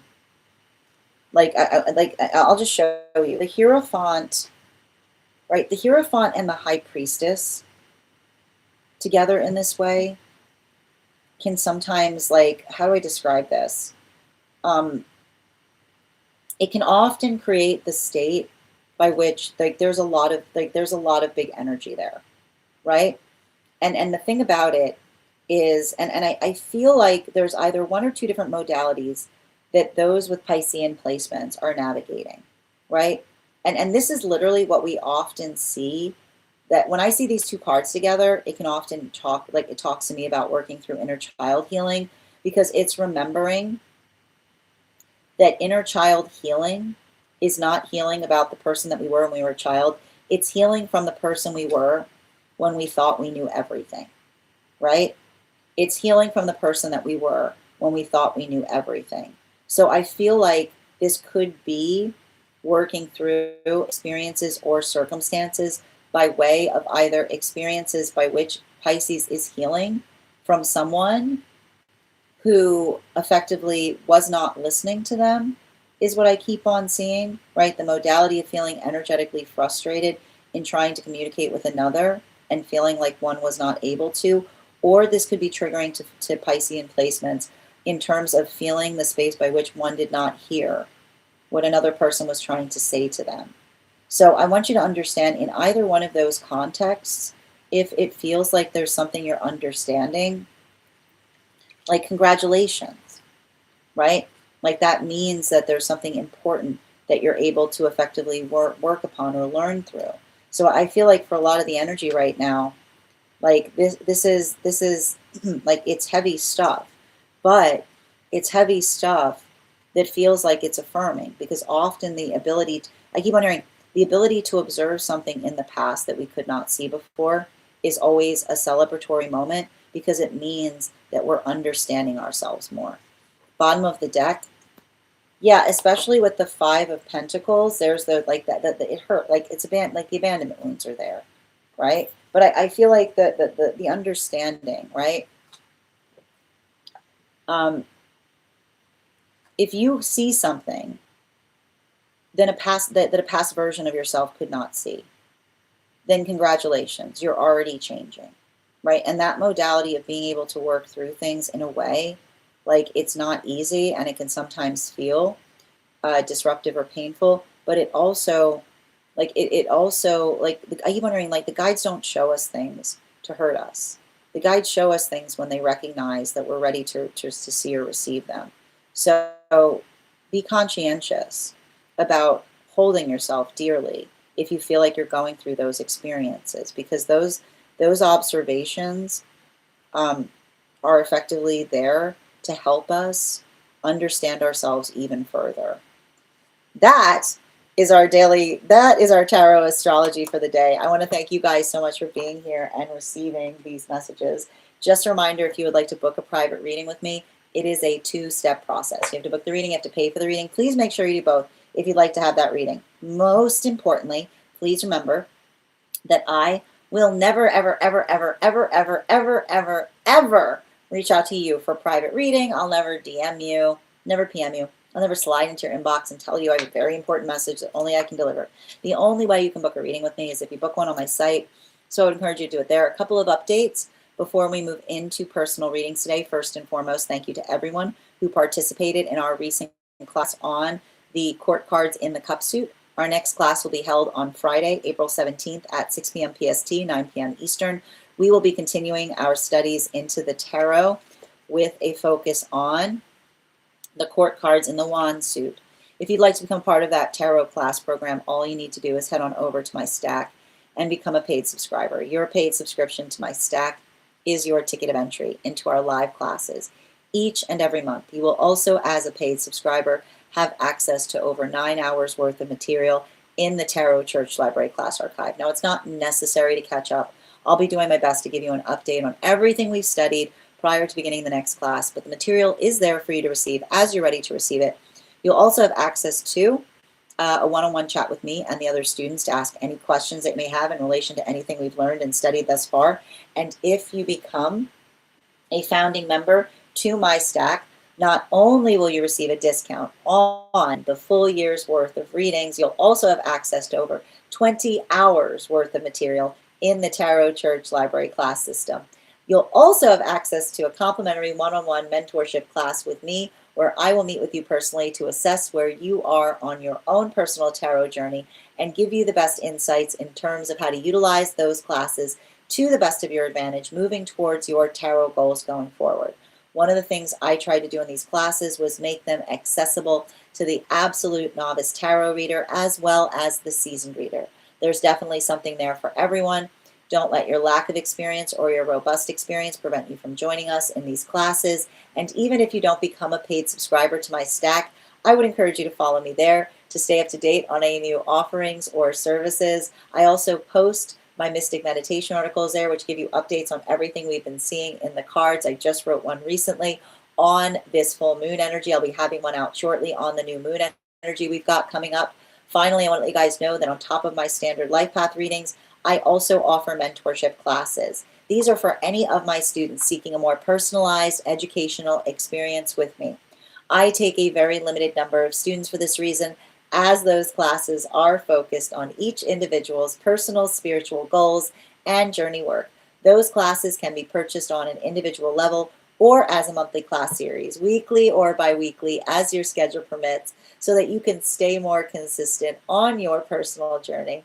I'm also very happy to offer to those who are seeking more consistent weekly tarot support, weekly tarot insight packages. That is a package of 4 30-minute readings, again, weekly or bi-weekly, as your schedule permits, so that you can stay more consistent on your personal journey, as well as dream interpretation readings, which you can purchase per dream or as a series.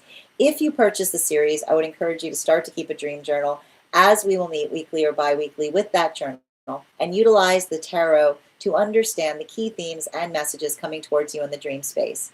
I want to thank you guys so much for being here today and sharing in these messages, and we will do this again tomorrow. That is our daily collective read. We are going to get started on personal readings. Congratulations to Kath. Oh, actually, Kath, I think, thank you, Kath. You got the highest gifter today. You'll be getting that free reading. And congratulations to Avatar. You came in second, so you'll have an additional card in your reading. We are going to get started on today's daily collective. We are going to get started on personal readings in a few minutes, but if you'd like to get on the list for today, the list is open. You will be the 5th person read for. It is 3 cards for a donation of $29 or more, 4 cards for a donation of $23 or more for my subscribers. Links in my bio. Please keep in mind there are 3 things I don't read for across these apps: pregnancy, medical, and legal. Happy to give insight on anything in private readings, and you can book private readings on my site. We're also doing a giveaway when we get to 50K likes. I will be gifting a reading back to the collective, so make sure you're tapping that screen and we'll get to 50K in no time. We are already at 18.6K likes, so thank you guys so much for your continuing support. And also, if you are on the hold list and would like to be added back to the list, all I need is the date that you were added to the hold list, and I'll be happy to add you back as well. I'm going to take a few minutes to read over some of the comments that came through as I was reading before we get started. And good to see you today, Ivana. Thank you for those heart me's, friends. Please remember to recharge your heart me's. If you would like, if you're joining us on the Clock app and would like an Animals Oracle card on top of your 1-card readings. And thank you so much for those gifts as well. Thank you, guys. Please thank Kay Megan for all of their help today. Hi there, Kath. So good to see you today, dear. Good day to you as well, Dada. Excellent. Hold on. Just a moment.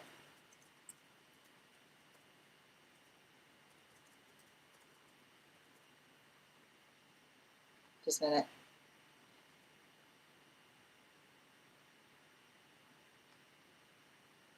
Perfect. How you doing today, dear?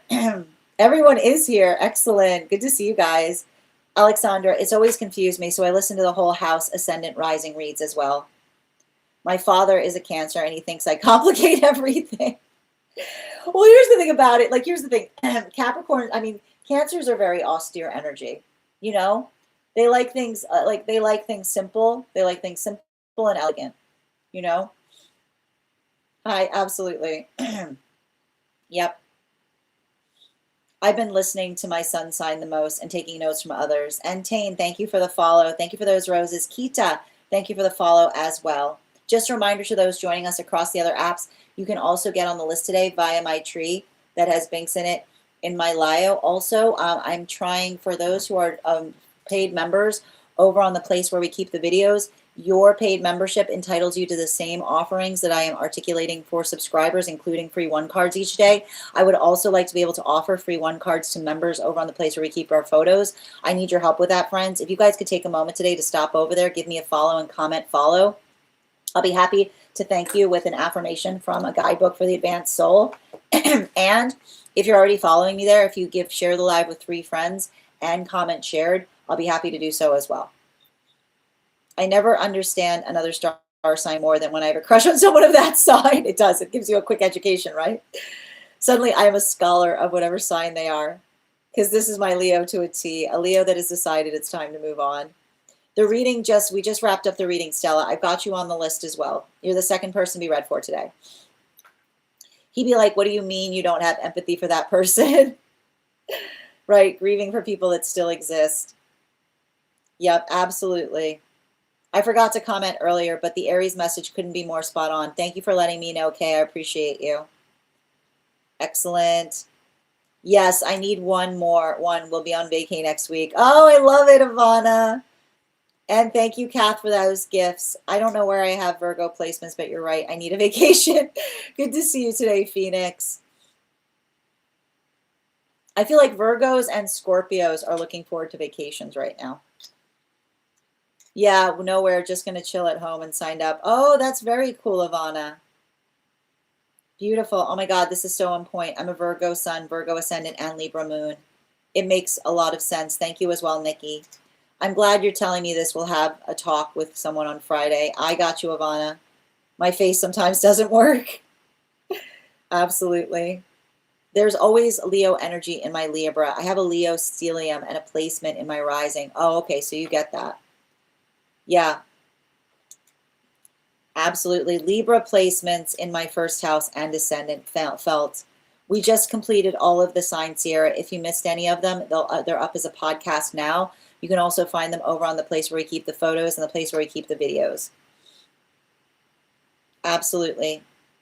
Yeah, Scorpio and Virgo going on vacation. Absolutely. This is so true. Agree, even with the Scorpio moon. A joy line. I love that. I can relate to that. I love pizza parties. Yes to a joy line. Oh my God, I just joined as we're talking about Scorpios and joy. That's me. My Scorpio rising has been clocked. Thank you, Kay. And thank you for those gifts, Kath and Avatar. Yes, can we have a pizza party in the disco? I love that. That was delightful. You're welcome, Avatar. Did we do spicy Pisces yet? We just finished them, Nikki. Sag is close to losing if they don't start towing. I mean, I don't know. Like, here's the thing about it. Like, I like to point this out. Like, Sages don't necessarily toe lines. Like the space by which I need to stress this. Like, Sages towing lines is not something like you'll see Taurus towing lines. Like Sages will often like I want to point out when Sages hear the word toe the line, Sages like I'll tell like Sages will be like, I'll tell you what to do with that line. You know what I mean? Like that's the thing about like I'll tell you right now, like that's not those are like fighting words to someone with a Sag placement, you know? Yeah. Mindfulness is my best friend. I like that, Julia. Oh my God, my uncle's a Sag, and nobody says I knew it the way. Oh no, there's like when Sag, like when like muse, like when Sages say I knew it. It's like that. It's like it's their candy. I always love Sag men as friends. Super funny and energetic. We vibe so much. Yeah, well, and here's the thing about it. Like the thing is, like, I mean, not all. Like, here's the like, like not all signs are cool with Sag energy. Because like there's some signs that sometimes it can be a little bit more prickly around it, like if you're offended easily, like a Sag is not the type of energy to be around. I have no idea earth signs in my chart, so always have to do extra grounding. I understand what you mean here. Thank you as well, Mamo, for receiving this message. Julia, can you get on the list from the 7th? Hold on a moment. The 7th. Yep, I got you. Yep, Julia, you've been added. You're the 5th person read for. If anybody else wants to get on the list right now, you'll be the 6th person read for. I always joke about my Virgo North Node. A Virgo North Node, the funny part is a Virgo North Node is no joke, right? Because it can often create the space by which we feel like we have to be perfect, right? You don't have to be perfect to be loved. She's a teacher forcing all my other placements on the bus. I love that. I'll take it. Hi, Nikki. So interesting. My son is a Sag, and he's so sweethearted, but swordsy. Yeah, like swordsy. Yeah, I mean, here's the thing about it. Sages get swordsy, right? But the thing is, like, Sages will get swordsy. Like, Sages will get swordsy when they feel like they're not being appreciated. Yep. Cat bestie. Yeah, my Virgo North Node is like, come towards me. She's like, okay, we're going this way. Exactly. And Julie, thank you for the follow. No problem, Julia. Go take your time. And Lisa, thank you for the follow as well. Thank you as well, Nikki, for confirmation. You're so welcome. Thank you as well, Kay. And Aqua, thank you for those roses. Absolutely. Yes, you could go back to, you could be oh, thank you. That's really kind of you to say, Nikki, back. I think, yeah, I've got Stella on the list. I'll read the list right now for those who are looking. The list we have right now is Alexandra, Stella, Avatar, Kath, and Julia. If anybody else wants to get on, It's a great time to get on. You'll be the 6th person read for. And Jennifer, thank you for the follow. Oh, thank you, Jennifer. Yes, Scorpio, sign me up. Nakirija, thank you for the follow. If I'm ever saying your name incorrectly, please, by all means, make sure to correct me. The readings, we're about to get started on the reading, Stella. We're just finishing up the Daily Collective. I'm afraid I can't advance you on the list, but you are the 2nd person to be read for. And yes, you can absolutely redeem the live today, Kay. I've got you on the list as well. Stella, what I can do is if Alexandra is comfortable with you going before them, then I'm okay with that. But only in the case that Alexandra's comfortable doing that. It wouldn't be right for me to take a monetary compensation to put you ahead of the list, though. Of course, got it. Okay, perfect. So Alexandra, you're the first person we're reading for today. Can you let me know if we are doing a general reading or if you have a specific question you'd like me to answer? And also, friends, we're at 19.2K likes. When we get to 50K, I'll be gifting a reading back to the collective. So make sure you're tapping that screen and we'll get to 50K in no time. And also, just a reminder, friends, we've got 5 spots on the list today before the list will be closed. 2nd call right now for Alexandra. 2nd call right now for Alexandra. Okay. Oh, and thank you. Okay, so Stella, Alexandra's actually confirmed that you can go ahead of them. Thank you, Alexandra. I'll be giving you an additional card in your read, so you'll have 2 additional cards in today's reading. So Stella, could you let me know if you would like a general reading or if you have a specific question you'd like me to answer? And thank you guys so much for helping each other today with the schedule.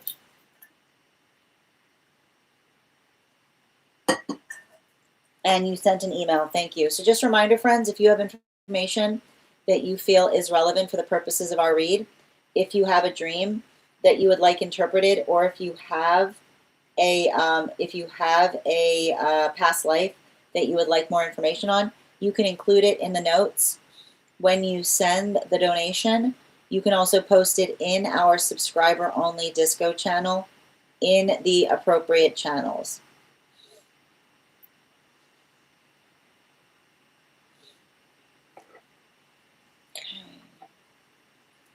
All right, we're doing a pet reading. I love it. Excellent. All right, before we continue, though, let's warm up those intuition muscles with an intuition check. I've got the animal spirit guide card here. We're going to count back from 10. And when we get to 1, I will reveal the card.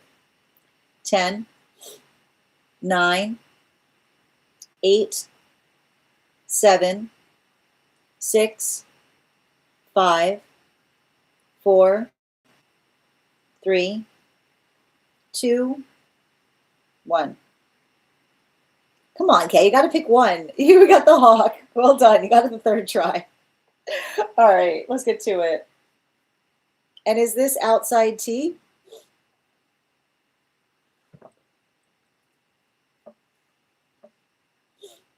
I was picking up on the vibes. Okay. I knew it. All right.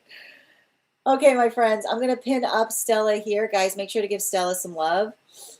I would love a pet reading. When I was 11 or 12, I got my first pony called Bowie, or Bo. She was only 6 years old. We bought it from breeders, and my aunt again helped me find it. It was quite unusual because the pony and myself were young and inexperienced. Normally, young riders are given well-trained ponies. My aunt chose this pony for me, just like she later did with my own horse. At the beginning, we were both a bit fearful and unsure, and over time we built trust and started competing together. At my very first competition, I unexpectedly placed 2nd out of 30 riders, and after that, though, I struggled. I had fear, and I wasn't fully confident with my pony yet, and didn't get placements for over a year. Things changed when I met another girl at the stable. Instead of strict training, we started having fun with our ponies, riding without saddles, playing, and enjoying the connection. That's when me and this pet truly bonded. From that point on, we became successful together and won many dressage competitions. Eventually, I outgrew my pony and we sold it to another girl. they became very successful too. And when I visited, I could see that they were happy and thriving. Later, I even heard that they appeared in a well-known German movie and went on to live with another family. So this pony basically became a movie star and was seen on posters in my country. That's why I don't carry the same worries about this animal as I did about the horse that I used formerly owned. But I'm deeply grateful for everything we shared. I would simply like to say thank you, and if there's anything they would like to say back, I would love to hear it. I'll attach another picture from it. Oh, beautiful. Thank you so much for sharing it.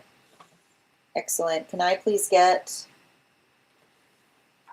can I get 4 cards, please? 3 cards? 3 cards.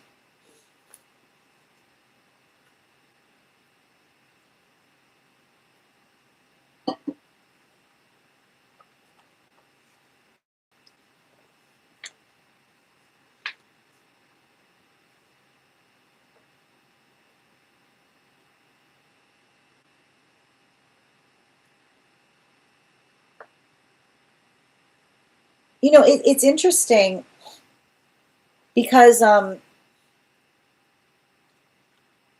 something I'm picking up here in relationality to this particular um, energy is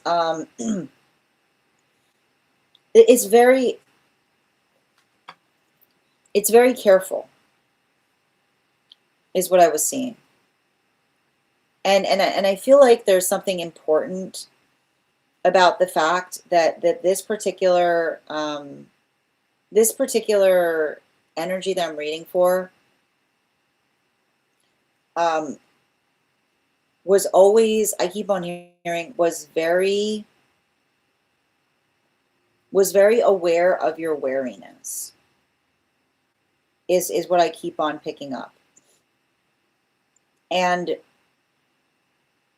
in a way, I feel like it's interesting because like the message coming through almost feels like a little bit like an apology, because I feel like in a way there was something about them experiencing what felt like like it felt like they were getting mixed signals in terms of what it is that you both were aspiring to do together. And I often pick up, it's interesting too, because the thing about it, and it's interesting because I've just been noticing this as we're reading into, um, as we read into different energetic signatures or different, like the understanding of working through um, different animal guardians, if you will. Because whenever I read for an animal, they're basically a guardian energy. But horses and ponies are incredibly intuitive. Like they're incredibly intuitive. Like it's not so much like they're not so much. They often work into the context of being an energetic extension of what we ourselves are thinking, right? And that's why you often see that harmony that occurs in the space by which one is effectively like utilize, like one is being, like one is moving with them, because it's the modality by which they're effectively synchronized, right? You'll often see that intuitive connection. And so I see someone here who is incredibly intuitive, and I can see the fact that they felt like you had wariness, and that's what I keep on getting about the fact that I feel like there was some kind of reticence in them to do something, and they're articulating that it was due to the fact that they felt like they were getting mixed signals from you, which is the modality by which a person says, do this, but then everything they were feeling from you was the rigidness in terms of asking them to do something. So I feel like they're articulating upon the fact that there was something about that made them feel energetically confused in relationality to the amount of eagerness that they were going to effectively try to bring into some of those experiences, which is why I keep on seeing that when you started being more playful with them, then things became a little bit easier, because it feels to me like the play was you trusting them more, or learning to trust them to take care of you in ways that I keep wondering, learning to trust them to take care of you in ways that were effectively delightful and surprising.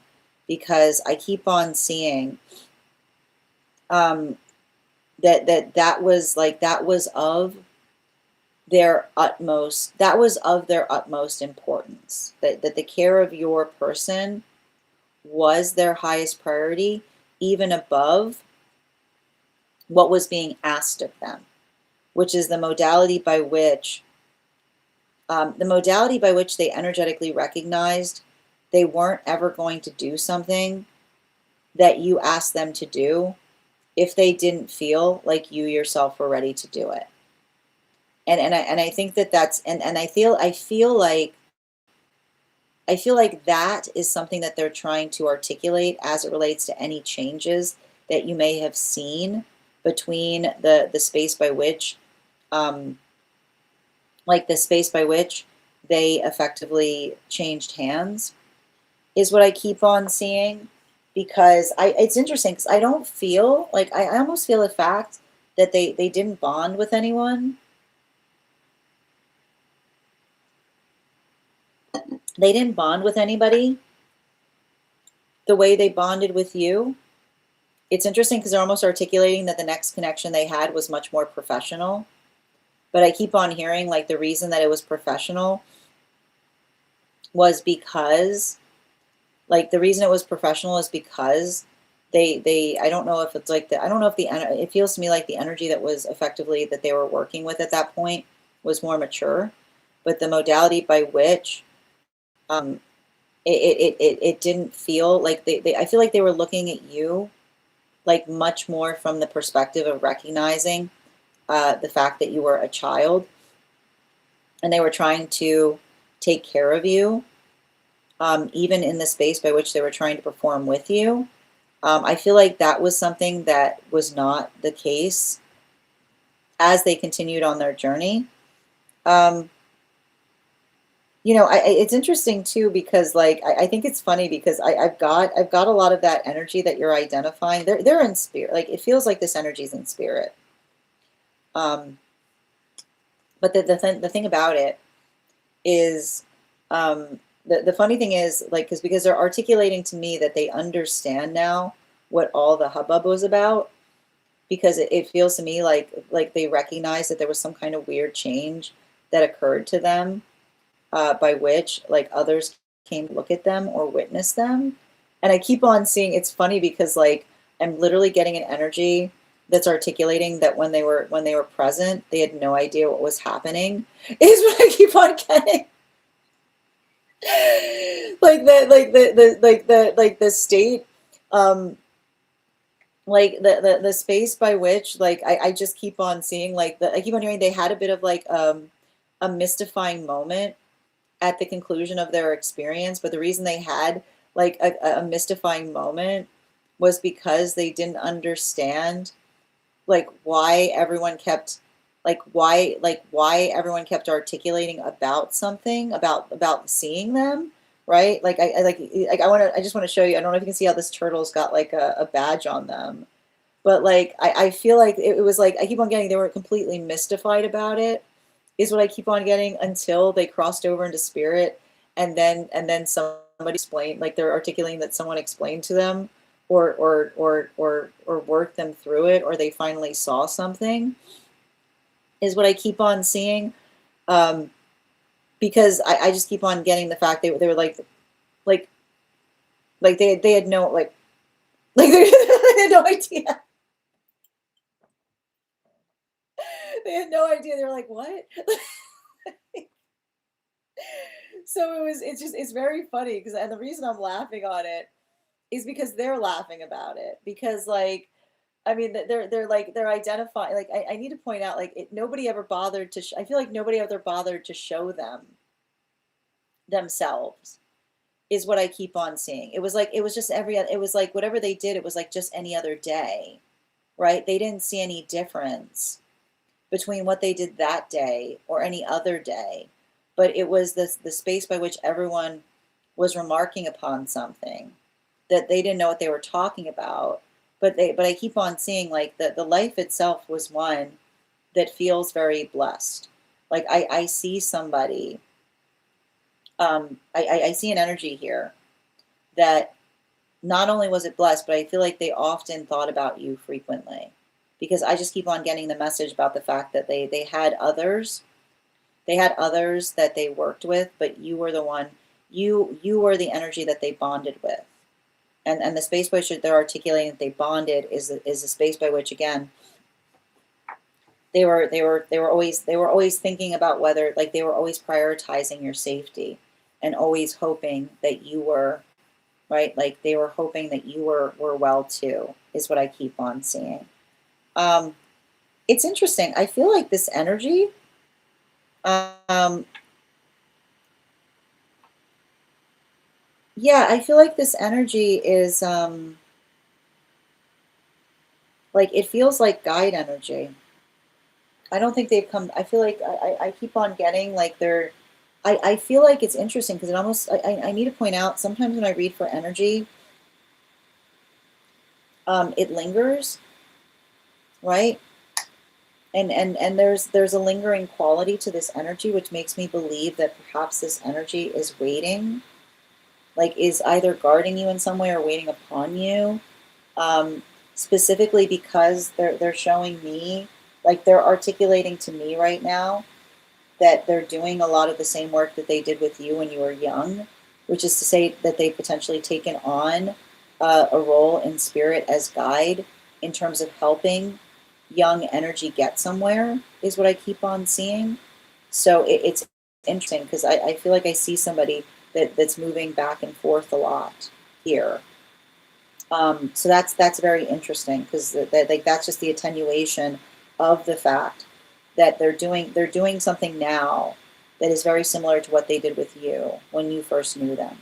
Thank you so much for having that reading with me. And if this message connected to you as well, it's very common for those who need these messages to be here to experience them.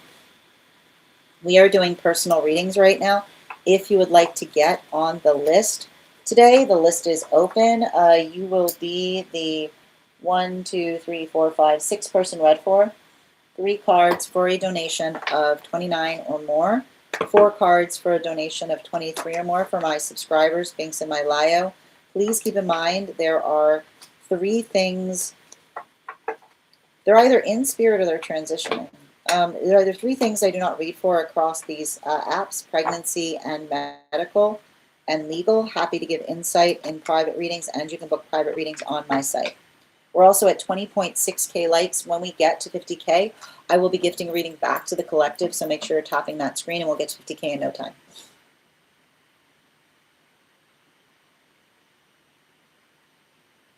Yep. I haven't won one in Asia, so I'm taking it. Nice. Yes. Well, Alexandra, I mean, Stella needs to become a super fan so she can post it in the disco. Yep. Absolutely. Yeah, it was in the email. You're welcome, Conchita. Good to see you today. Yeah, they had no idea. They found, I keep on getting, they found out when they started connecting, when they got to spirit. Like they're like, it's like they didn't know until they got to, like sometimes, yeah, I like, I don't think anyone bothered to show them, is what I keep on seeing. I think they thought that I think they thought that they were getting credited for winning a race, which why they're mystified. How you doing today, Charlie? All right, we're going to continue right now. The next person on the list today is Alexandra. Alexandra, can you let me know if we're doing a general or if you have a specific question? And before we start, let's warm up those intuition muscles with an intuition check. I've got the animal spirit guide card here. We're going to count back from 10, and when we get to 1, I'll reveal the card. 10, 9, 8, 7, 6, 5, 4, 3, 2, 1. Frog. We'll do that again after the next reading.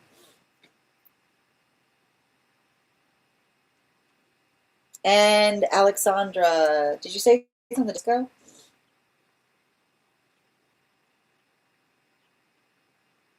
Mm-hmm.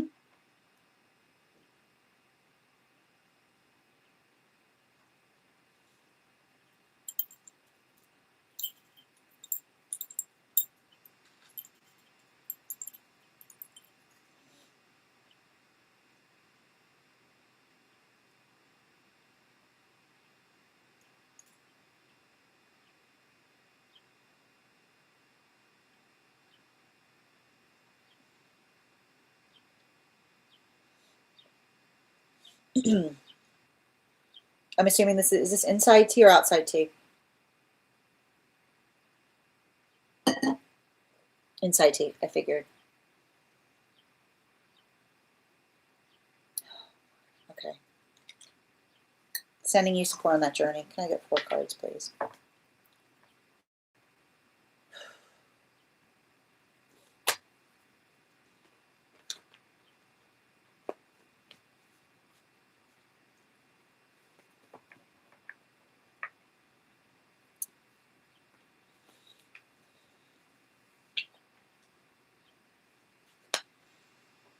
Got a bunch of cards coming through, so gotta hold on a moment.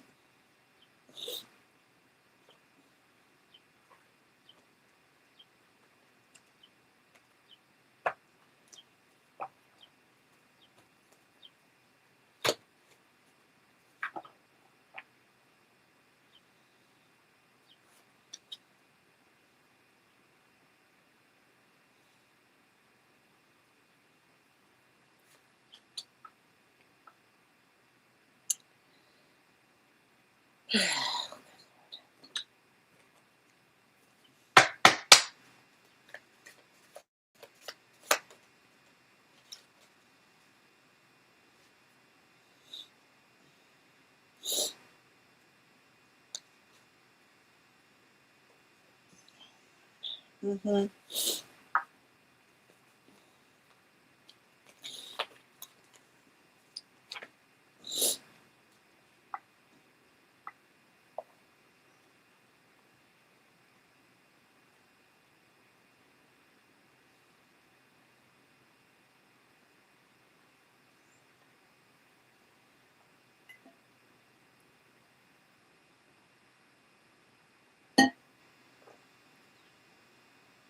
I mean, the thing about it is, I'm getting here the message of someone who talked a big talk.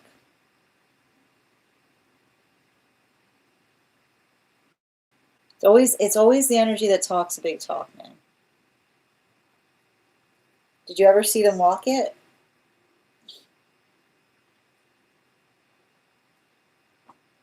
You have to write that down. Did you ever see them walk it?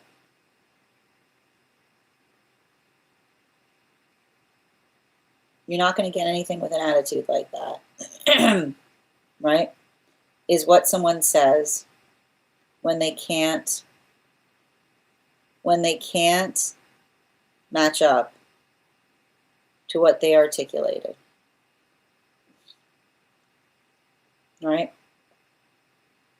You're not, I don't know, I keep on hearing, you're not going to get anything with an attitude like that. Has nothing to do with your attitude, and it has to do with somebody who is talking a big talk but never inclined to walk it. And it's hard because I can see something here by which somebody was cultivating, right? Somebody was cultivating a very pretty fantasy. A very pretty fantasy. Potentially and especially about what their past was like.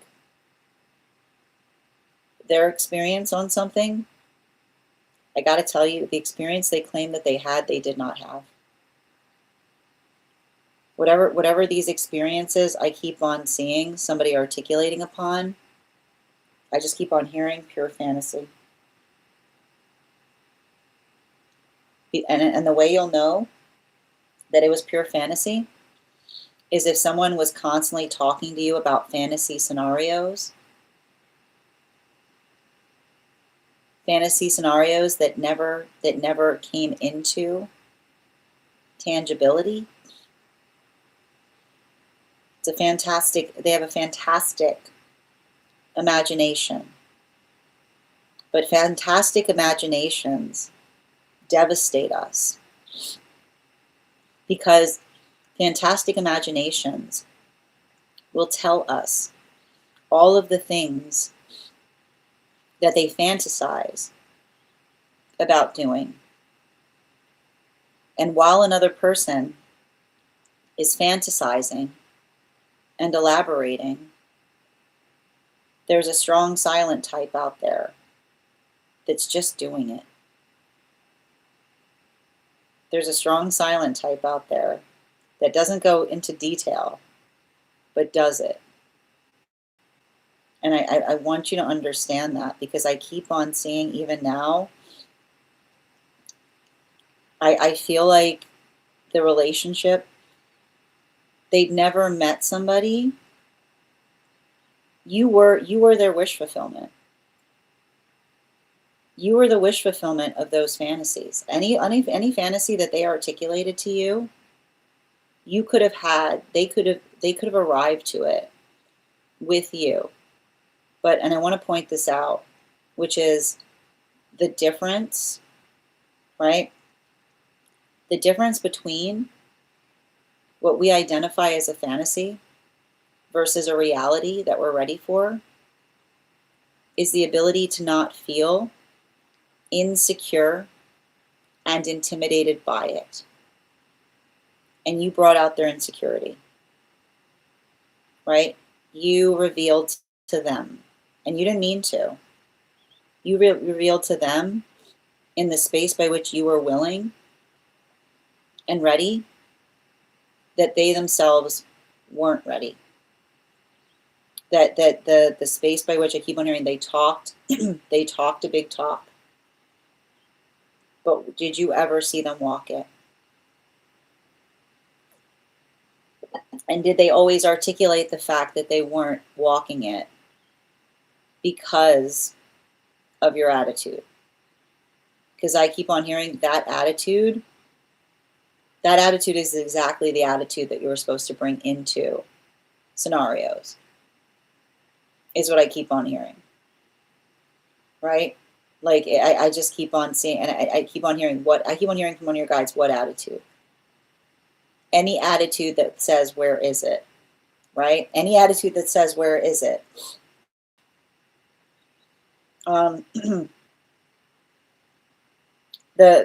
It's interesting too, because, and I think that this is why there are so many cards coming through right now, that the reading itself had to wait, right? Because as much as I'm trying to read into this energy,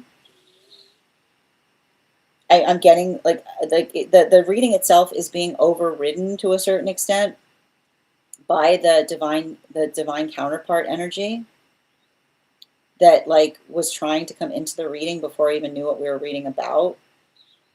Because I just keep on hearing that, and I keep on getting a lot of this. So if this is somebody who used to talk a lot, or used to like to write like super long text messages elaborating all of the things that they aspired to do but then never did, I keep on hearing the divine counterparts going, I'm not a talker, I'm a walker.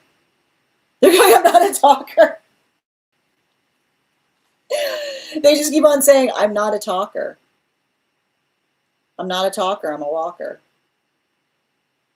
That's all they keep on saying. I don't know. I feel like there's indications as to like some movies they like, because they keep on saying, I'm not a talker, I'm a walker, which is them basically articulating the fact that like when they do things, they like, I keep on hearing somebody say, why would I tell you? Why would I tell you what I'm going to do if I'm just doing it? What's the fun in that? Is what I keep on hearing. I keep on hearing somebody say, why would I tell you what I'm going to do? Why would I do that if I was going to do it? That would kind of spoil it, wouldn't it? I just keep on hearing them say, I would kind of spoil it, wouldn't it? Would spoil. I keep on hearing them going, it would spoil the surprise, wouldn't it? Is what I keep on hearing. I keep on hearing them say, would spoil the surprise, wouldn't it? No, I don't. Like, I keep on hearing them just keep on saying, I'm not a talker. He's like, and I feel like what's basically happened is, I feel like that past energy seemed very similar to this one, because I keep on hearing that past energy was one that was constantly talking about all the things. I keep on hearing the person that was always talking about all the things that you guys would be doing together if it wasn't for your attitude was someone trying to control you. That's what the divine counterpart's saying. Somebody who is always going into exquisite detail about all of the things that you would be doing if it wasn't for your attitude, that is the sound of someone trying to control your behavior, right? This energy has no interest in controlling your behavior. I feel like I see them. I feel like, I mean, I don't want to be, that's not exactly true. But like there's something, there's the observation that I'm picking up here about the space by which I just keep on saying, like, I just keep on hearing them say, I'm not going to tell you anything I'm going to show it to you. I'm going to articulate. And I feel like that's because I just keep on hearing, if I talk about it, feels like I'd be spoiling it. Bottom of the deck. Yeah, there it is, that Page of Wands, right? I just keep on, I don't know why, but I see somebody, right? Like, I just keep on seeing somebody.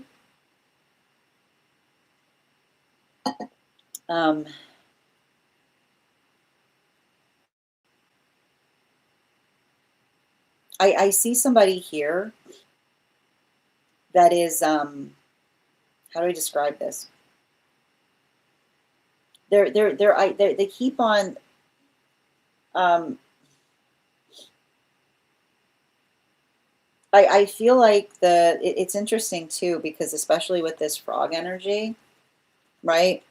I feel like you broke someone's illusion of themselves, is what I keep on, in the best way possible, is what one of your guides is trying to articulate. And breaking the illusion of another person is the difference between what another person claims that they aspire for versus what they actually desire. That is found in the space of finding everything that they're energetically looking for, is what I keep on seeing.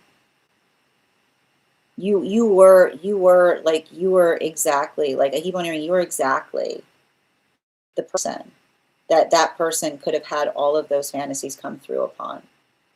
But they all they had to do was get over their insecurity.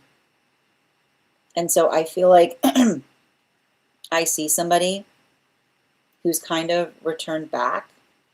Like, it's interesting because I feel like they've kind of returned back to themselves, which is the space by which, like, it's almost like, I feel like in a way you would almost see that energy and find them somewhat unrecognizable, is what I keep on seeing. And the reason I keep on defining the fact that you may find them unrecognizable is because you made someone, like, you made someone realize that what they were energetically fantasizing about was just a fantasy, which is the space by which, like, I almost see somebody that understands the difference between what they energetically articulate versus what they were actually ready for.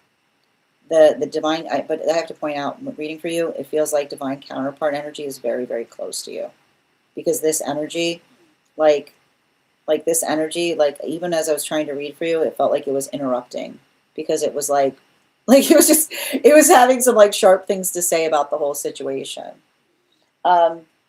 Thank you so much for having that reading with me, dear. And if this message connected to you as well, it's very common for those who need these messages to be here to experience them. We are doing personal readings right now. If you would like to get on the list is open. We've got 5 cards, 5 spots available today before the list will be closed. 3 cards For you are definitely, you are, but I want to describe it like, and again, your guides are articulating a tower in the best way possible, right? Which is like, and I keep on saying this, like, you don't, like, this is what we talk about in terms of like guides see that as someone putting on airs, right? And when someone's putting on airs, they're like, oh yeah, I've got experience in that. Oh yeah, I do this. And I just keep on seeing a guide like shaking their head being like, they did not. Like that was a fantasy. Like whatever they were articulating upon them having experience in something, I keep on seeing reading about things is not doing things, right? Reading about things is not doing things is what I keep on hearing. I don't know why I kept on getting they're an avid reader, which isn't a bad thing, but it is a bad thing if something that you read about you claim to have done. Right? Like that's what I keep on getting from the guides, right? They're saying it's like being a reader is wonderful unless something that you read about you claim to have done. Hmm. Yeah, it was a beautiful, you saw the artwork across those spread. It was incredible. Yeah. Thank you guys for supporting each other. It is super cool energy. Yeah, it always felt like with the past connection, I had to bring out or up their feelings. Exactly. Yeah, you were a tower. Kay, I have to get permission from those who are still on the list. So, Kath, Avatar, and Julia, our moderator would like to be able to go next. I just want to get confirmation that you guys are comfortable with that. Thank you, Avatar. Appreciate it. Nicole, thank you for sharing the live. Always appreciate when you guys share the live. Adam, thank you for those gifts. Acts of service. Yeah, I feel like you're going to find that with this person. I feel like it's theirs as well. Yeah.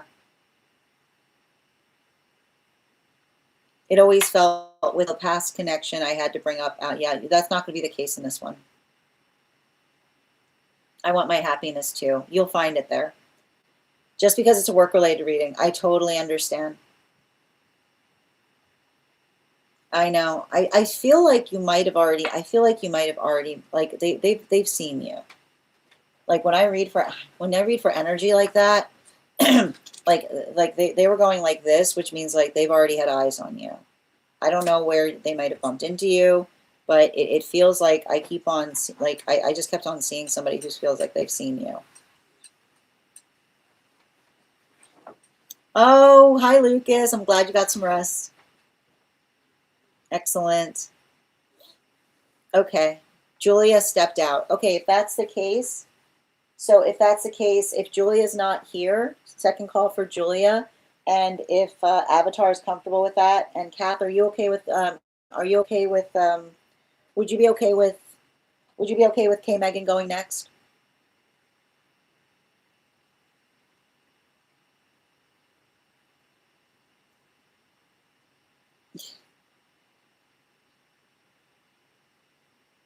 All right, let's continue. Okay, so if Kath and Julia aren't here, oh, thank you, Kath. I appreciate that. Perfect. Kay, could you let me know if we're doing a general reading or if you have a specific question you'd like me to answer?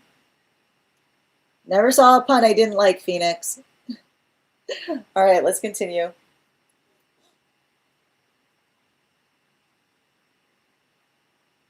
Got you. Private message in the disco. Why? Somebody's obsessed with your hair, Kay. Somebody's like obsessed with it. Um,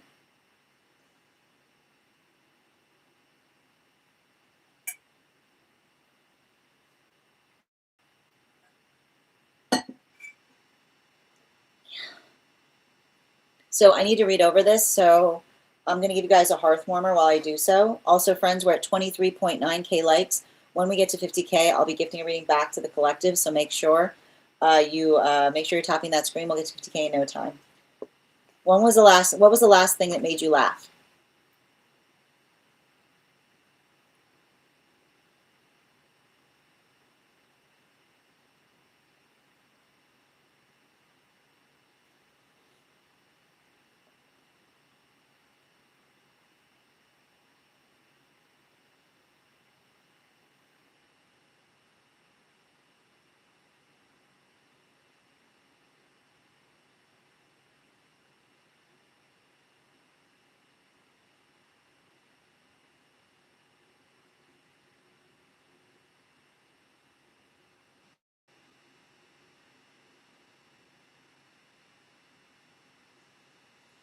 Mm.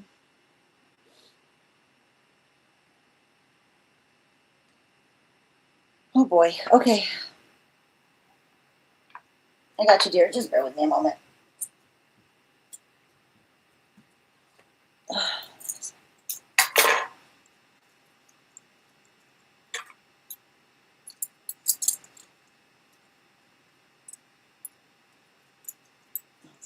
Okay. Yep. All right, 4 cards, please. And before we continue right now, let's warm up the intuition with an intuition check. I've got the animal spirit guide card here. We're going to count back from 10, and when we get to 1, I will reveal the card.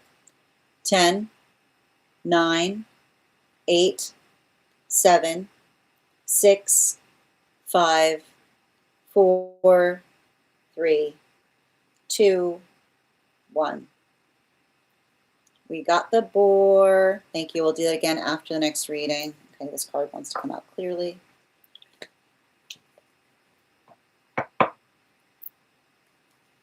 Mm-hmm.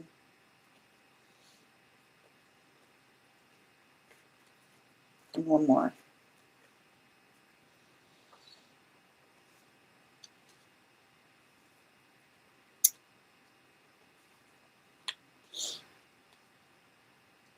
Yeah, I feel like I see somebody that's focusing entirely on their bottom line.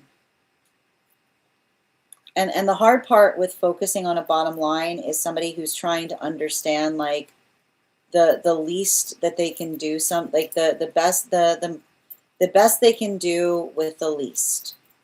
Right? The best they can do with the least. And the thing about it is I feel like I see somebody who I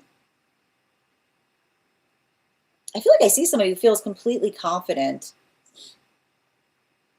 that you're not going to leave a situation, is what I keep on getting.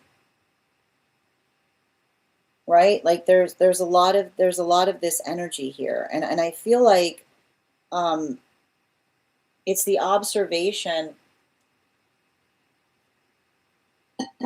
Like I have to point out, like with the Empress and the High Priestess here, like I have to stress this. I don't know if this is someone who used to be in the business with family, but I need to point this out. Like this feels like somebody who might have too much experience in relationality to working with family, because I want to point out like family energy puts up with things. Right? Family energy doesn't want to leave somebody. Like family energy doesn't want to leave someone in a lurch, specifically because they've got an energetic investment towards something.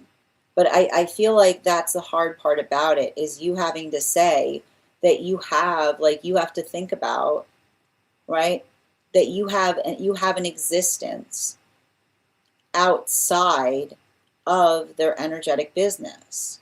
And that's the hard part about it. Like I often read energy like this, with energy that's grown up too much, right? Energy that grows up too much in family businesses thinks about the fact that the business is their entire existence, right? And then often is completely dumbfounded when another person says, I have a life to live. And someone being like, this is your life, right? There's a lot of life here. So I feel like that's the hard part about it, because it feels very much like you're working through a boundary issue. And the way that you usually have to articulate upon a boundary issue, right, is being able to say to another person, no, right? Like the modality by which you have to energetically draw a line. And I feel like it's hard, because I feel like, and again, and that's what I mean for like often, like, and that's what I mean about somebody who may have grown up too much in a family business, because in a family business, you never hear the word no, right? Because no is often the modality by which there's somebody to articulate to someone and say, right, like that it has to be the best interests that are potentially being focused upon. So I feel like it's really difficult because, you know, I see you saying to someone, I can't do this. Like it's not tenable. And I almost feel like I see somebody else who's trying to give you encouragement, right? Like somebody who's like not like who doesn't hear you saying I can't as if I won't, but them saying no, you got this. Like it feels like almost like someone who's being too patronizing to you. And being like often the fallacy of someone who's being patronizing is that when they hear somebody say I can't, they think that all is necessary is a boost of confidence, right?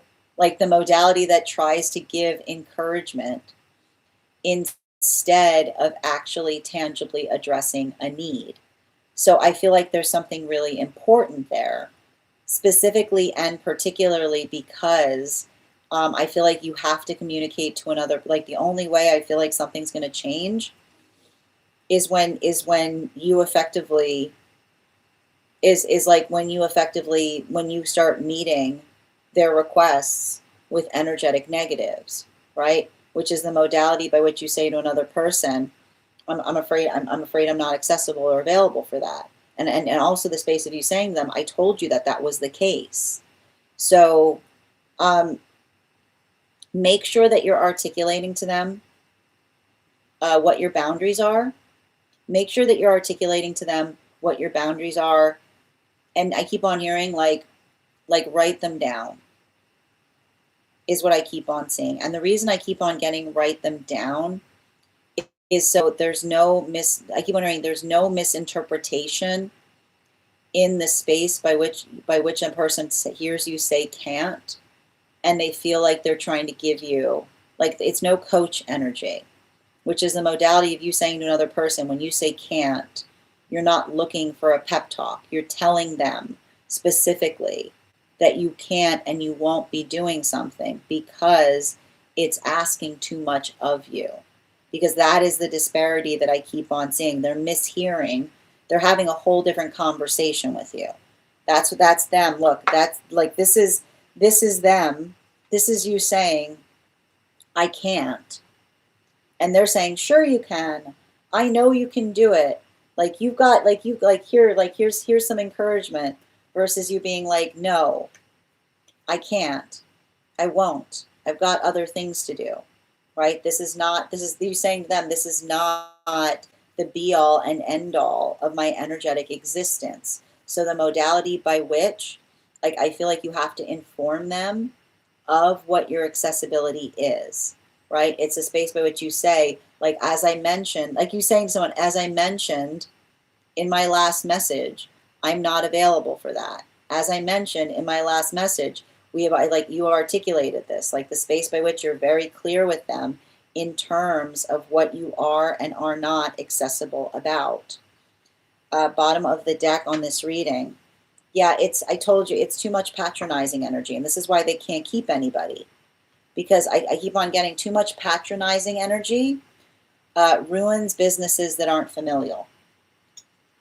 Too much patronizing energy ruins businesses that are too familial. Because there are no boundaries in a familial business, right? There's absolutely no boundaries in a familial business. In a familial business, it's like, what do we need? Who needs to come in to make something happen, right? It's the modality by which, the energy feels the force of pressure, because it's the understanding that everybody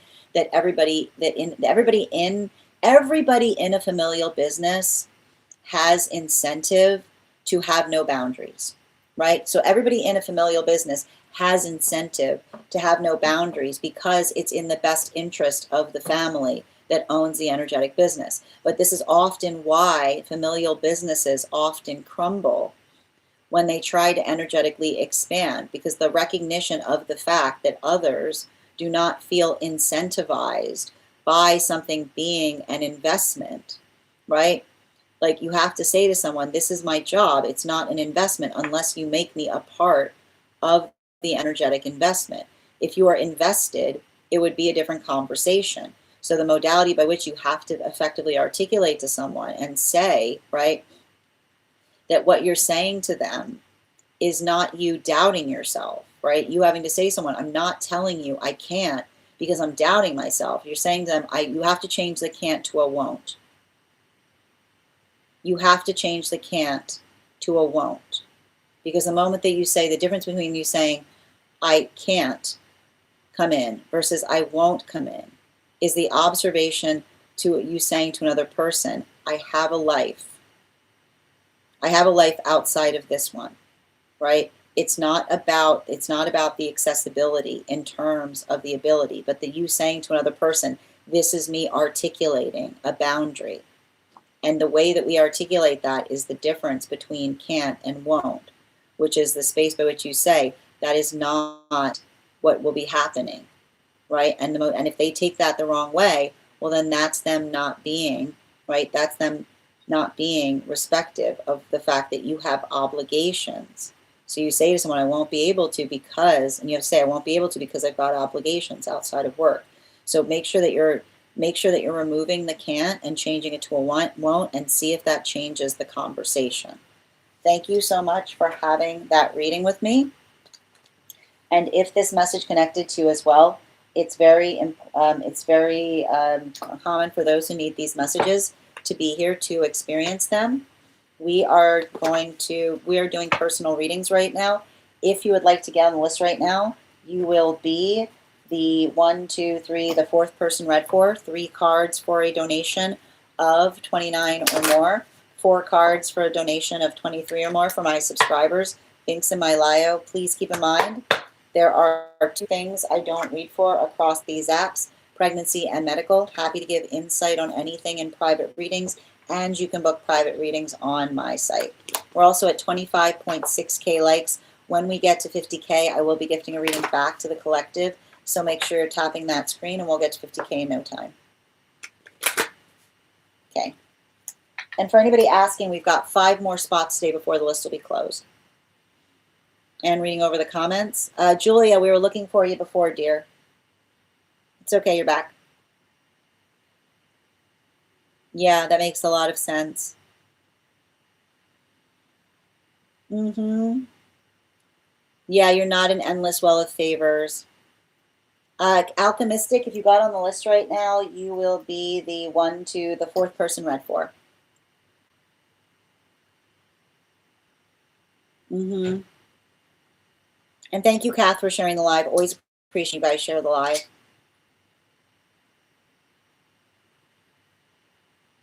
Yeah. And Healing 444, thank you for sharing the live as well. If you were to get on the list right now, Alchemistic, you would be read for in about 40 minutes. Yep. Hi there, Anderson. Yeah, he had no boundaries, but God forbid. Yep. Trevor, thank you for getting on the list, dear. Good to see you. And if anybody else wants to get on the list right now, we've got 4 spots available before the list will be closed. Yep. I feel like I've messed up by not being clear. I don't think you've messed up. I think that it's just requiring you to make sure. I keep on hearing change the can't to a won't and see if that changes things. I know it's scary. You're welcome, dear. And thank you as well. Hi, how you doing, Trevor?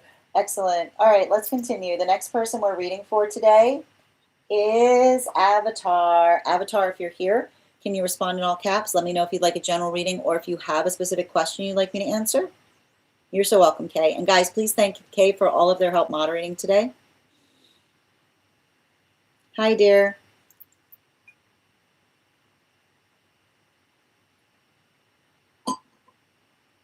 You have a beautiful night, Kay. Thank you for your help today. Avatar, are we doing a general or do you have a specific question?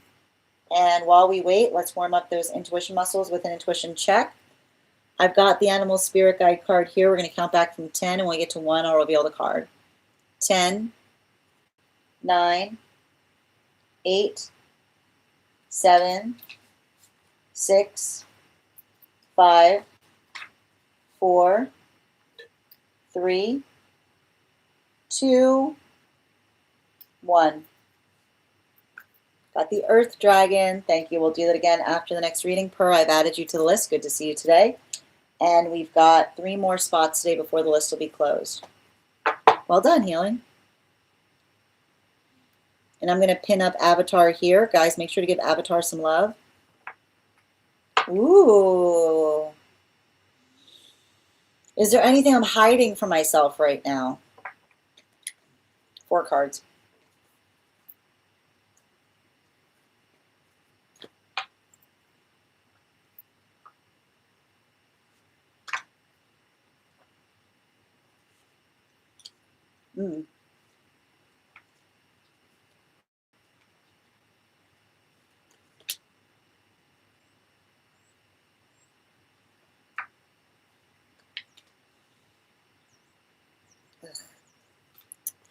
I feel like what you're like, I don't think it's about yourself so much as it has to do with how others potentially, like some energy that you're letting go of, perceives you.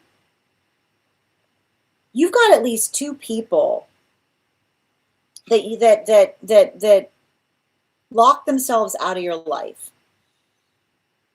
And I'll never get over energy like this, because energy like this drives me wild, because like it's literally it's like energy will lock, like energy that gets advice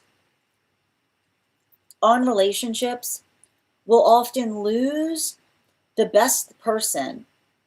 Like they will lose their person because they got advice on something instead of trusting themselves. Right? Like I've got 2 different situations around you.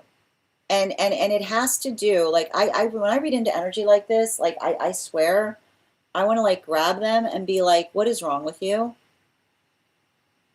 Because the modality by which another person, and I want to point this out, and I know that this is like, I know that you understand this, but I don't think you realize how naive some of the energy around you is.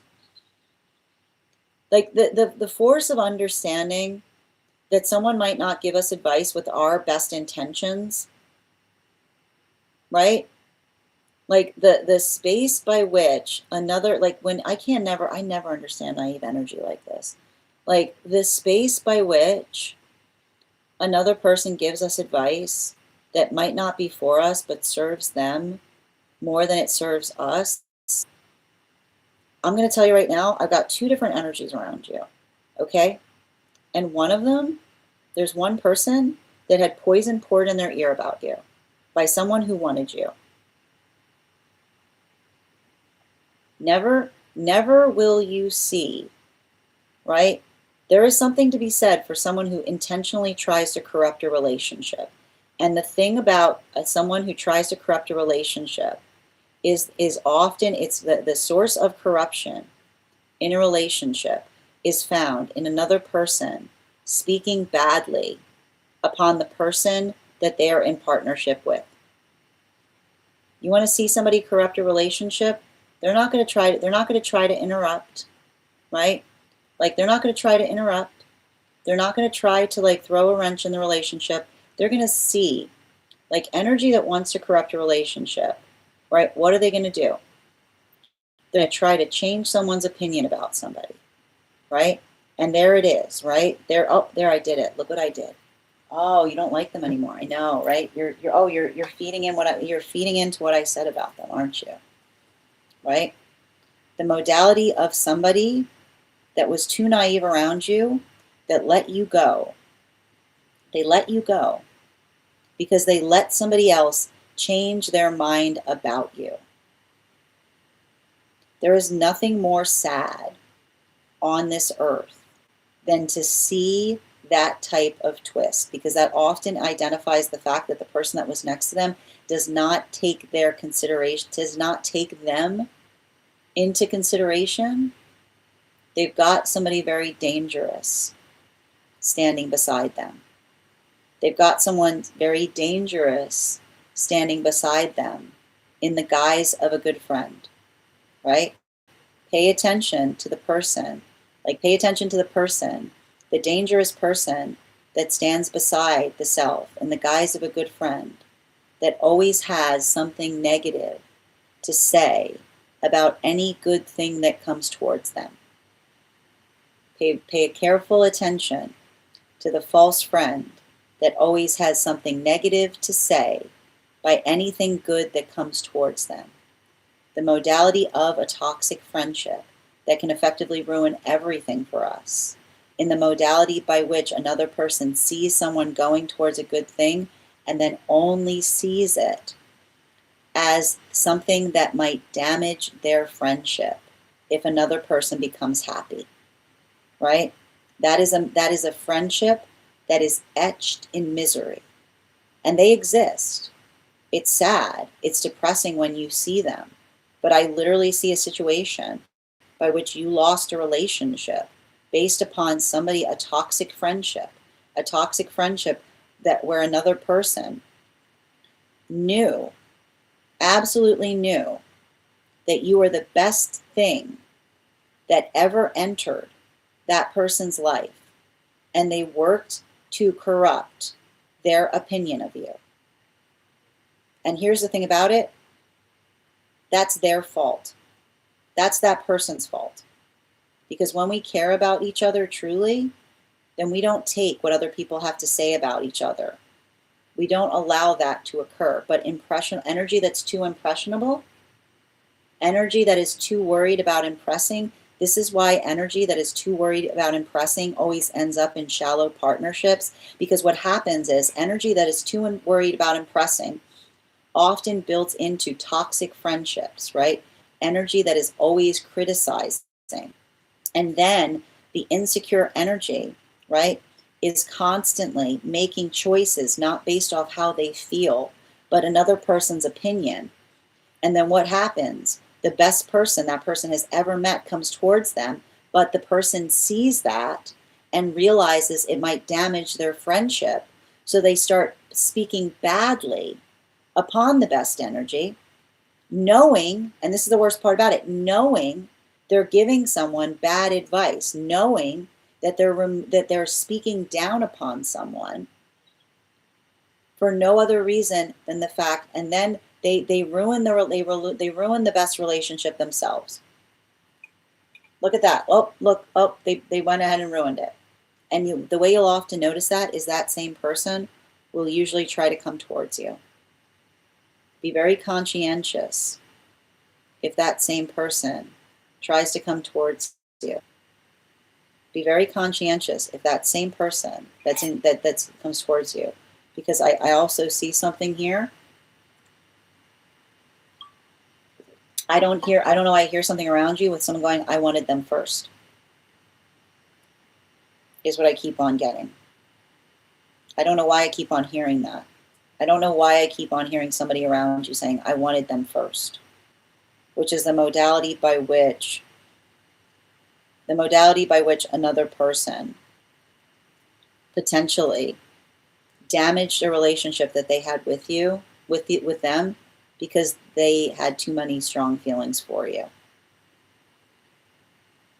I just keep on hearing, I don't know who this is that I'm reading for that's beside someone that's saying, I wanted them first, which is the modality of someone that could not, I keep on getting, they wanted you, they desired you so badly that they started speaking badly to you, to this person, because they couldn't bear to see you and not be with you.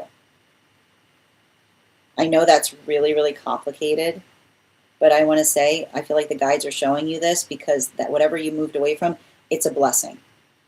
All of this energy, that's a mess. Can I just show you all of this energy I'm seeing here? I don't care whose fault it is. It's everybody's fault. That's a mess.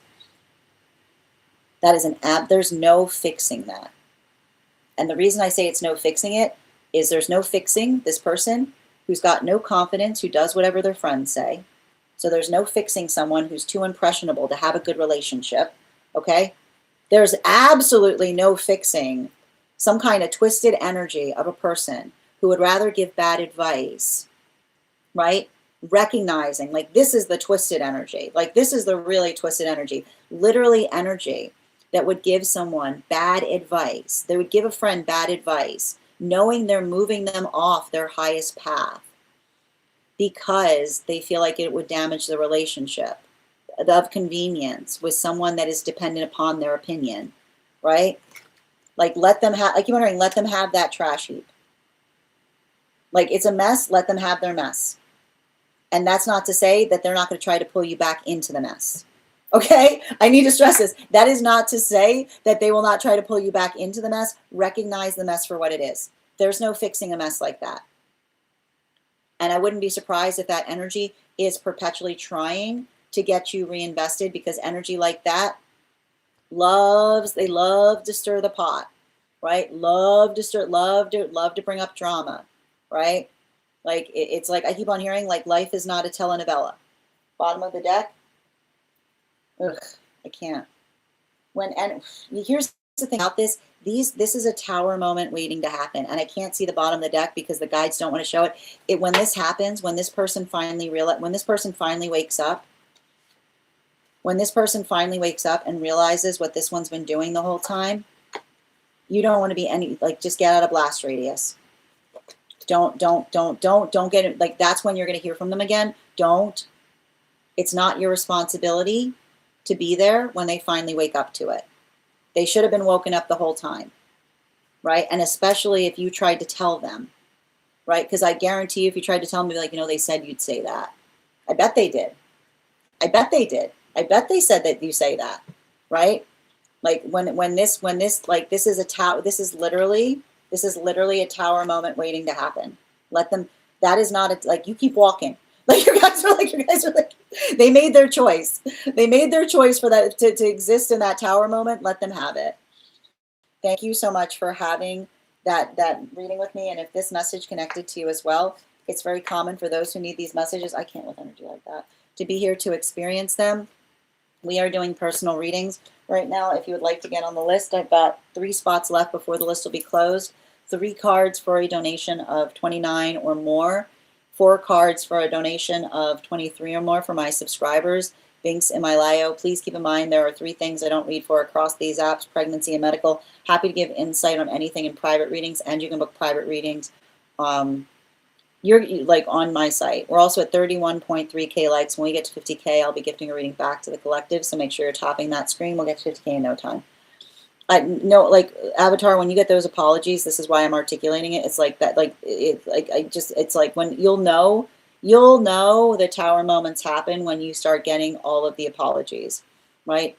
It usually has to happen a few times before someone really understands it and sees it. But by that point, I keep on seeing, like, what are you going to do? Verified, thank you for the follow. West, thank you for the follow. Thank you for those roses, follow. I know you can't, but you know what? Let them have, here's, honestly, you can't get rid of the one. Let them have, they made their choice. They made their choice. Let them have that person. They made their choice. Let them have that person. They'll find out. It might, when they do, I know they have no boundaries. I know.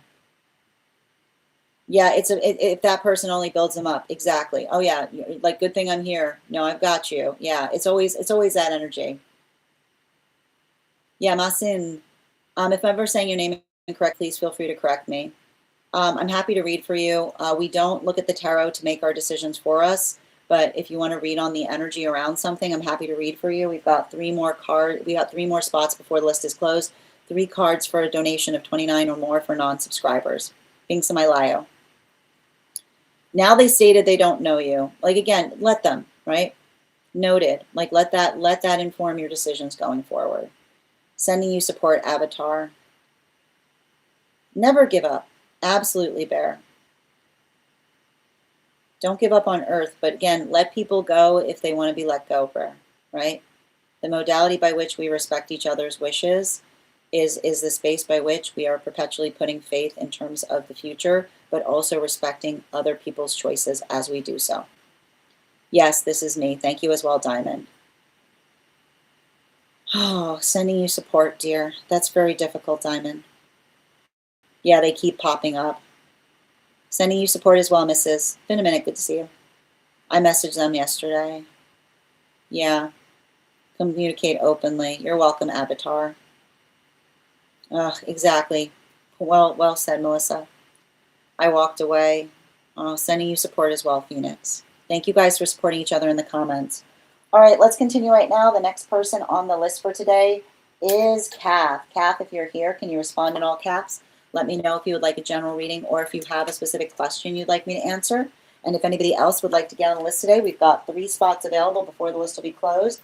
3 cards for a donation of $29 or more. 4 cards for a donation of $23 or more for my subscribers. Links in my bio. Please keep in mind there are 3 things I don't read for across these apps: pregnancy, medical, and legal. Happy to give insight on anything in private readings, and you can book private readings on my site. Before we continue, let's warm up those intuition muscles with an intuition check. I've got the animal spirit guide card here. We're going to count back from 10. And when we get to 1, I will reveal the card. 10, 9, 8, 7, 6, 5, 4, 3, 2, 1. We got the sow. Thank you. We'll do it again after the next reading.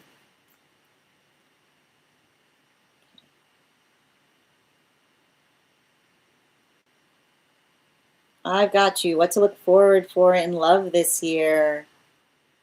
I'm going to put a pin up Kath here. Guys, make sure to Kath can love.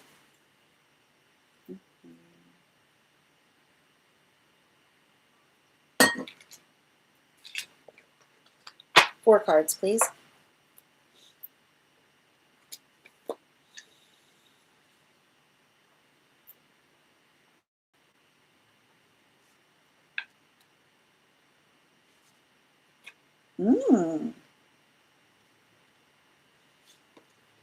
Wow. You know, there's a couple different things I'm seeing, and I will point out, I just want to prepare you. It feels like there's something coming back from the past that's going to require a little bit, and I want to point this out, closure. I have to stress this. Closure is sometimes found in recognizing that someone has not changed. And I keep on hearing, just a reminder for you, I miss you is not the same thing as I'm sorry. An apology, like someone articulating upon the fact that they miss us, is not the same thing as someone identifying accountability for what they know they energetically owe us by way of apology. And I feel like that, I feel like there's something that comes back towards you that reinforces a choice that you made. And the thing about, and I like to point out, a reinforced choice, it's never it's not a victory. It's not something happy, right? It feels to me like, and I gotta kind of like describe this, like it's giving me like wrong answer kind of energy in the modality by which, the way by which another person tries to approach you. I keep wondering, there's nothing more offensive than when somebody who's hurt you tries to approach you like nothing has happened. There's nothing more offensive than when someone has hurt you tries to approach you like nothing has ever happened. So the modality by which another person left a conversation unfinished, or the modality by which, like, I almost keep on seeing like somebody who like orchestrated an argument with you to try to have a reason to create distance, is what I keep on seeing, right? Like I keep on hearing, especially if the person themselves were the orchestrator of the argument.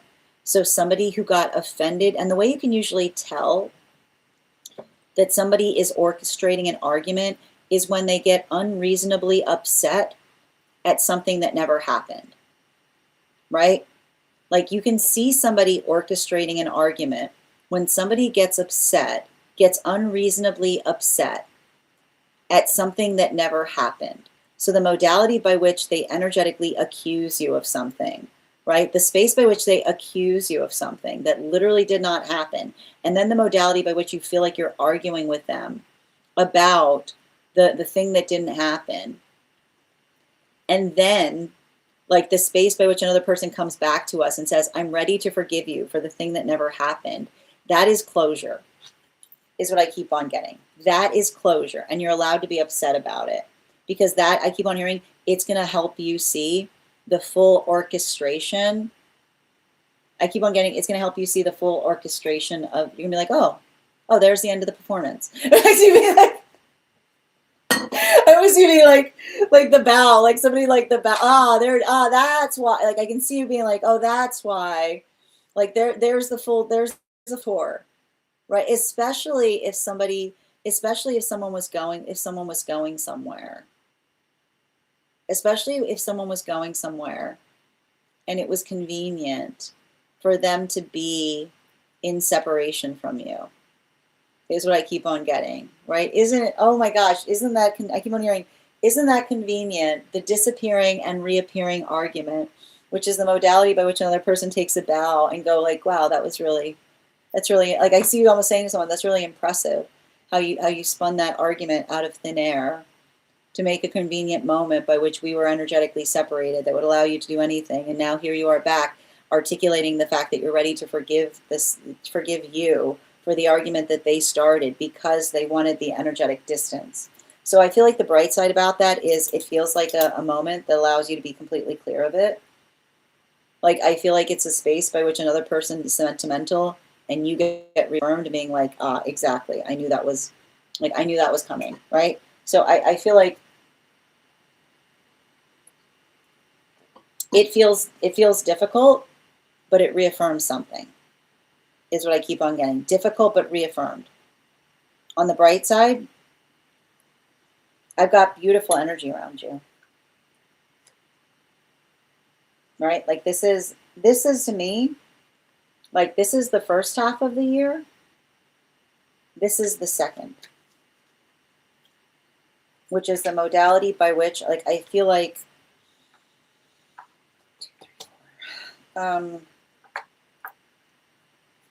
this is feeling like the summer.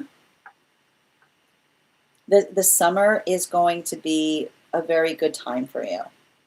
And I keep on getting, the reason I'm seeing that summer feels like a good time for you is I'm just observing that I see you. I see you both in a new opportunity, but I also see you like fully ready to embrace a new relationship. And it feels like somebody who does what you do. This is a meeting of the minds kind of relationship. This is meeting of the minds energy. This is somebody who you don't feel the need to have to over-explain something. Versus something in the past. Like I feel like in the past, I don't know, it feels like somebody who was constantly, like this feels like somebody who was constantly being mean to you because they were intimidated by something that you do. Right?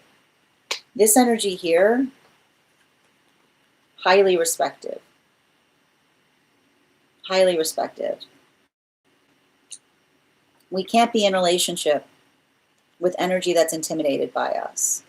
And I feel like this relationship that I see that's coming towards you is somebody who is not constantly worried about you getting into their head, but is eagerly awaiting you being there, is what I keep on hearing, right?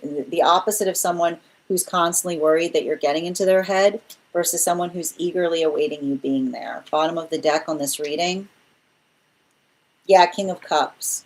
The hard part has to do with this energy in the past. And I wouldn't be surprised if this energy tries to come back towards you as you're building into this energetic connection. But again, if energy tries to come towards you when they see you moving towards healthy partnership, like I said, I miss you does not mean I want the same things as you, right? Don't let somebody coming towards you waxing sentimental in the moment by which they recognize or see you moving into healthy partnership. Like, let that, the fact that I keep on hearing, count the days that they had. Count the days that they knew that you were available. I keep on hearing the timing is not coincidental. I keep on hearing the timing is not coincidental. It's informing and devastating, right? It's not, I keep on hearing it's not like, oh, it's not a coincidental moment. It's devastating and reaffirming, especially if this energy of the past saw you in separation for all of that time, right? Don't let them finally seeing you in partnership with someone create the space by which they articulate that they've changed their mind. Thank you so much for having that meeting with me. And if this message connected to you as well, it's very common for those who need these messages to be here to experience them. We are doing personal readings right now.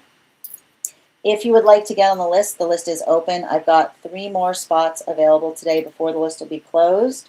It's 3 cards for a donation of $29 or more. 4 cards for a donation of $23 or more for my subscribers. Links in my bio. Please keep in mind there are 3 things I do not read for across these apps: pregnancy, medical, and legal. Happy to give insight in private readings, and you can book private readings on my site. You're so welcome, Kath. I'm going to read over the comments that came through as I was reading.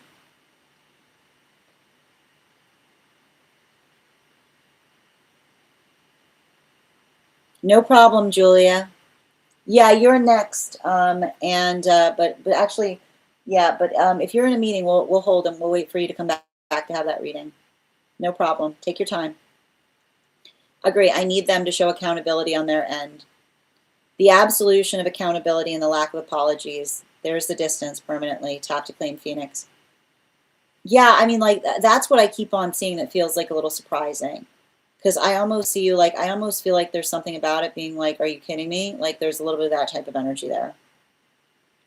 I hope after this past person's need for closure, there'll be a new one. No, there definitely is what I keep on seeing. Yeah, I closed the curtain over a year ago without waiting for them to take a bow.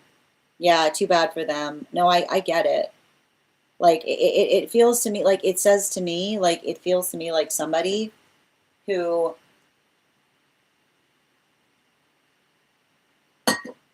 like, it feels to me like somebody who is still, like, they've got to let go of some trauma from past relationship. Like, it feels to me like they're dragging some kind of past relationship into every experience. Yeah. How you doing today, user 632? I'm doing well. Thank you as well, Phoenix. I mean, the thing about it is, like, I feel like it feels like when they come in, they're very sentimental. You know?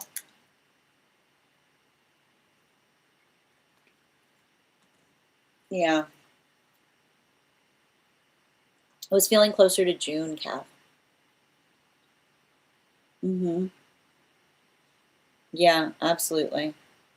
You're so welcome, dear. And Healing, thank you for sharing the live. Always appreciate when you guys share the live. We're going to continue right now. The next person on the list for today is Julia. I believe Julia had to step out. So if Julia is not here, the next person on the list for today is Trevor. Trevor, if you're here, can you respond in all caps? Let me know if you'd like a general reading or if you have a specific question you'd like me to answer. And if anybody else would care to get on the list today, it's a lovely time to get on the list. You will be the 4th person read for. 3 cards for a donation of $29 or more. 4 cards for a donation of $23 or more for my subscribers. Links in my bio. Please keep in mind there are 3 things I do not read for across these apps: pregnancy, medical, and legal. Happy to give insight on anything in private readings, and you can book private readings on my site. We read for here highest priority messages from spirit, life path, mediumship, dream interpretation, angelic guidance, animal spirit guide readings, pet readings, akashic, mind, body, spirit, love, and aura. If you're joining us across over on the place where we keep the videos, your paid membership there entitles you to the same rate that we identified as the subscription. Happy to read for you on that, Caitlin. If you'd like to get on the list is open. I've got 3 more spots today before the list will be closed. Thank you, Chris, for sharing the live. Always appreciate when you guys share the live. And I got you. I was going to ask about love, but whatever comes out. I got you, dear. All right, before we continue right now, let's warm up those intuition muscles with an intuition check. I've got the animal spirit guide card here. We're going to count back from 10, and when we get to 1, I will reveal the card. 10, 9, 8, 7, 6, 5, 4, 3, 2, 1. Well done, Kath. We got the stag. All right, let's get to it. And I'm going to pin up Alchemistic here. Guys, make sure to give them some love.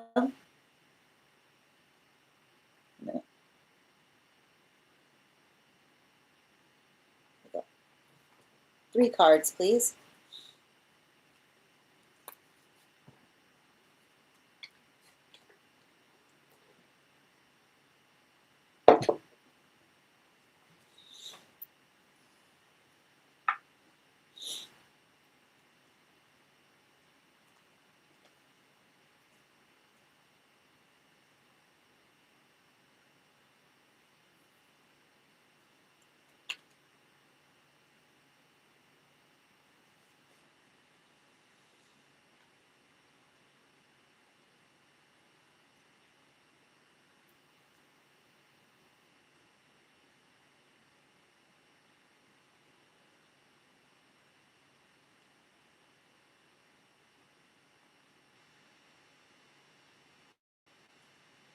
Hmm.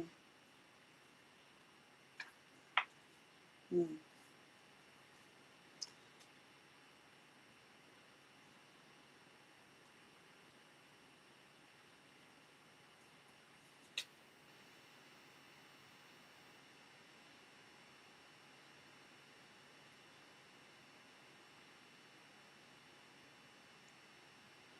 So this is interesting.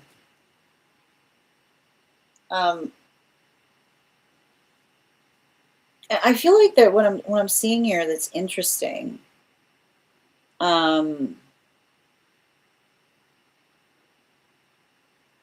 It's really hard to try to convince somebody.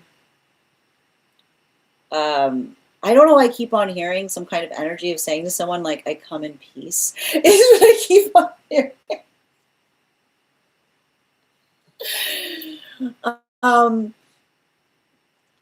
But I feel like I see you, like, I feel like I see you in some kind of way trying to articulate to another why you understand, why you understand why another person's guard is up, is what I keep on getting, you know? And I just keep on hearing the same message. And it's interesting because it feels like a message from your guide, which is often like I keep on hearing guarded, like guarded for good reason often means like guarded for good reason is often the amplification of strong energy, which is the modality by which another person doesn't aspire to be strong, but has to be, which often, which I feel like, you know, I feel like that is you, like you understand that profoundly, is what I keep on seeing. Hold on a minute. And the thing about it is, and in a way, to a certain, it cuts both ways, you know? Because, and I think that you know this really well, energy that has not let go of trauma becomes the force of trauma in other people's lives, right? Like trauma is no reason to create traumatizing situations, but you'd be surprised because it's the observation of working through like the difference between the longing for a bad situation to become better versus the ability to walk away from a bad situation because it's energetically bad, right? And the thing about it is, and I think that you know this, that when energy longs to, like when energy stays in a bad situation because they're waiting for it to get better, it never does. It gets worse. It gets worse and worse and worse. And it's not the space, and the space by which we remain in a bad situation encourages the worsening to a certain extent. And I feel like you've had to resolve that. You've had to heal from something in a big way that required you to walk away from something, not because you didn't care, but simply because it was not healthy to remain. And never have you been more in a loving space than when you made that choice. I feel like I see you with somebody who similarly understands that, right? But there's all that guardedness, right? There's all that guardedness between you and them, right? And I want you to understand it takes time. It takes time to build trust. It takes time. Like it takes a minute to break trust and a millennial to rebuild it, right? And any step that you take to try to heal that is being able to help another person understand that you are trustworthy. And I keep on seeing that that is also the space by which you have to say to somebody, like, when you see somebody with their guard up, we don't take it personally. Like, we take it profoundly because, and I don't mean this like, I don't know, I'm not sure if you've already met this person, but the one thing I see is the difference between you and them is I see the, like, I want to keep on hearing, the difference I keep on seeing between you and another person that you're going to meet is the difference between obtuse and intentional, okay? And I want to point this out. It's easier to recover from obtuse energy than intentional energy. Because when somebody's obtuse, right? When somebody's obtuse and they've been traumatized for so long, they often don't recognize the fact that they're traumatizing everyone around them, right? I keep on like, we always have to give a little leeway for energy that is obtuse about their own healing journey. And I do feel like I see some kind of situation by which you effectively tried to leave a situation better than you found it by articulating to another person like what you identified was healthy versus like what they were effectively searching for. But I keep on saying, I want you to remember in the connection that you're moving towards right now, this person has experienced intentional harm. You know? And when I say intentional harm is the only difference, and this is why it's harder to heal from intentional harm, which is the modality by which another person was trying to give them the benefit of the doubt in the space by which they weren't meaning to do something, and then something happened in their past relationship where they realized that everything, like they were completely aware of what they were doing, right? Like they were completely, I keep wondering, they were completely aware. I don't know what happened, but the space by which somebody feels like the experience that they're having is the observation that and that's the only thing that's going to be hard between you and them. Because I just keep on seeing from your sake, like that energy, it's like, and you can say to someone like, I hope you heal.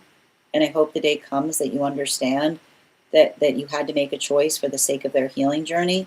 But the hard part about healing from someone who intentionally hurts us is the modality by which someone, like I see somebody who's trying to navigate the fact that someone tried to act like they were obtuse, like they tried to act like they did not recognize that there was something better that they could be giving someone, and someone caught on to the fact that they were in the space by which they were utilizing their compassion to their advantage. is what I keep on seeing. You know, there's that high priest, and I need to point this out, like especially with that high priestess energy. I feel like you and this person are going to be well attenuated to heal one another, specifically because you're going to be able to be patient with one another. And I keep on getting, remember, it's not going to feel like fireworks at the beginning, because fireworks are alarm bells, right? Give someone, I keep wondering, give someone the time to prove to you that there's a lot going on under the surface. Because often when I see energy like this, right, when I see energy like this, there's something important to pay attention to in relationality to another person's reticence. I keep on seeing it's not reticence. It's just the fact that they're trying, I keep wondering, they're trying to get their vulnerability back, is what I keep on seeing. And here's the thing about it, like it's like getting, like building vulnerability back takes a lot of work. It's not done overnight. It's the way we build vulnerability is creating sanctuary. So make sure that you're thinking about how to make another person feel energetically safe so that they can be vulnerable again. Thank you so much for having that reading with me. And if this message connected to you as well, it's very common for those who need these messages to be here to experience them. We are doing personal readings right now. If you would like to get on the list is open. It is 3 cards for a donation of 20. Are these Julia's cards? Hold on a minute. I think these are Julia's cards. All right, it's 3 cards for a donation of 29 or more. 4 cards for a donation of 23 or more for my subscribers. Links in my bio. Please keep in mind there are 3 things I don't read for across these apps: pregnancy, medical, and legal. Happy to give insight on anything in private readings, and you can book private readings on my site. I'm going to take a moment to read over some of the comments that came through as I was reading.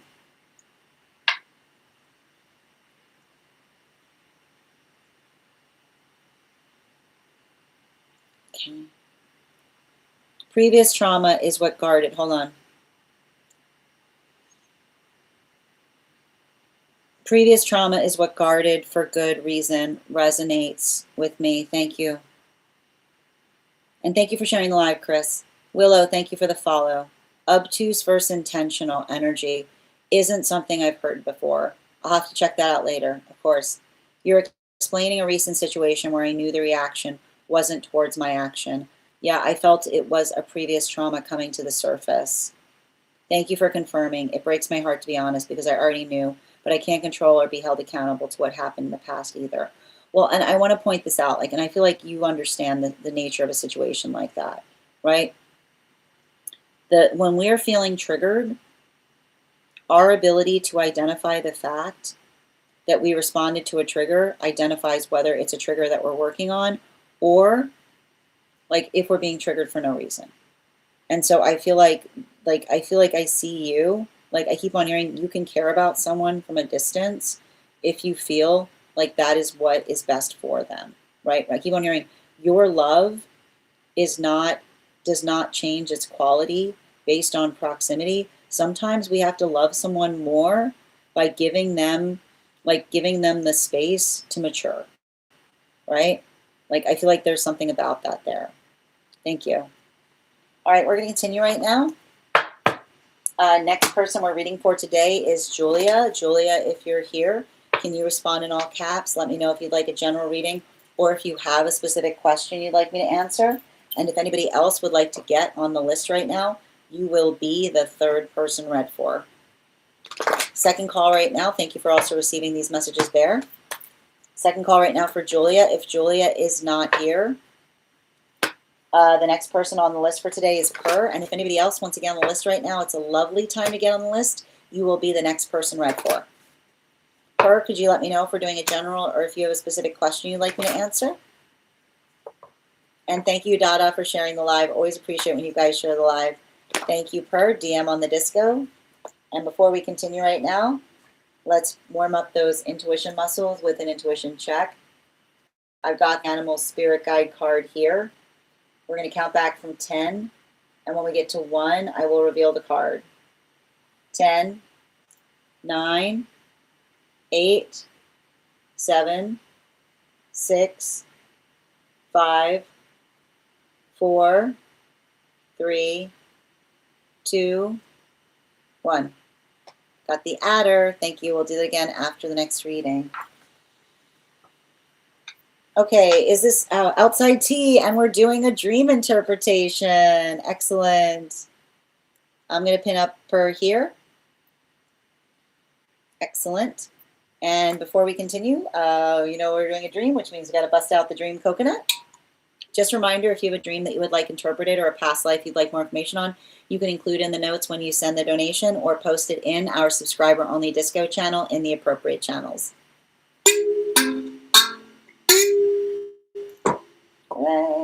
All right, let's get to it. I would really like some help solving a puzzle. Okay. I have 3 fragments and from 2 nights. I feel like they might be connected somehow, at least the people who exist in real life with the objects that are in the reading. First, I saw a member of our collective holding an old-fashioned perfume bottle with a peach liquid.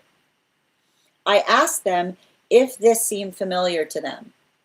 She told me that the old-fashioned items can definitely be linked to her and that she is currently planning to plant a peach tree. The following fragments are from another night. 1. Before I fell asleep, I saw a man, I believe even in my bedroom, with my eyes closed, wearing a black sweater. He looked very well groomed, old money with gray hair. He looked at me intensely and had a smile on his face. And within about 5 seconds, he transformed in age from about 40 to around 60. I found it fascinating, but his smile seemed frozen on his face, intense and very wide. It wasn't frightening, but it felt uncomfortably strange and unusual, especially with the piercing gaze and frozen smile. I opened my eyes again. 2, in a dream, I saw a lot of silk-like materials flowing and merging into each other. I knew that this was another person from our collective. I haven't spoken about it. Along with this, there were 2 perfume bottles with a transparent liquid, very elegant and fresh. In the dream, I knew that if I see someone I know in a dream with a perfume, it's a message for them, not for me. This makes no sense to me. I don't understand it anymore. Note, I don't have one-on-one connection with either of these individuals outside of my life. Okay, great. Can I get 4 cards, please? Yeah.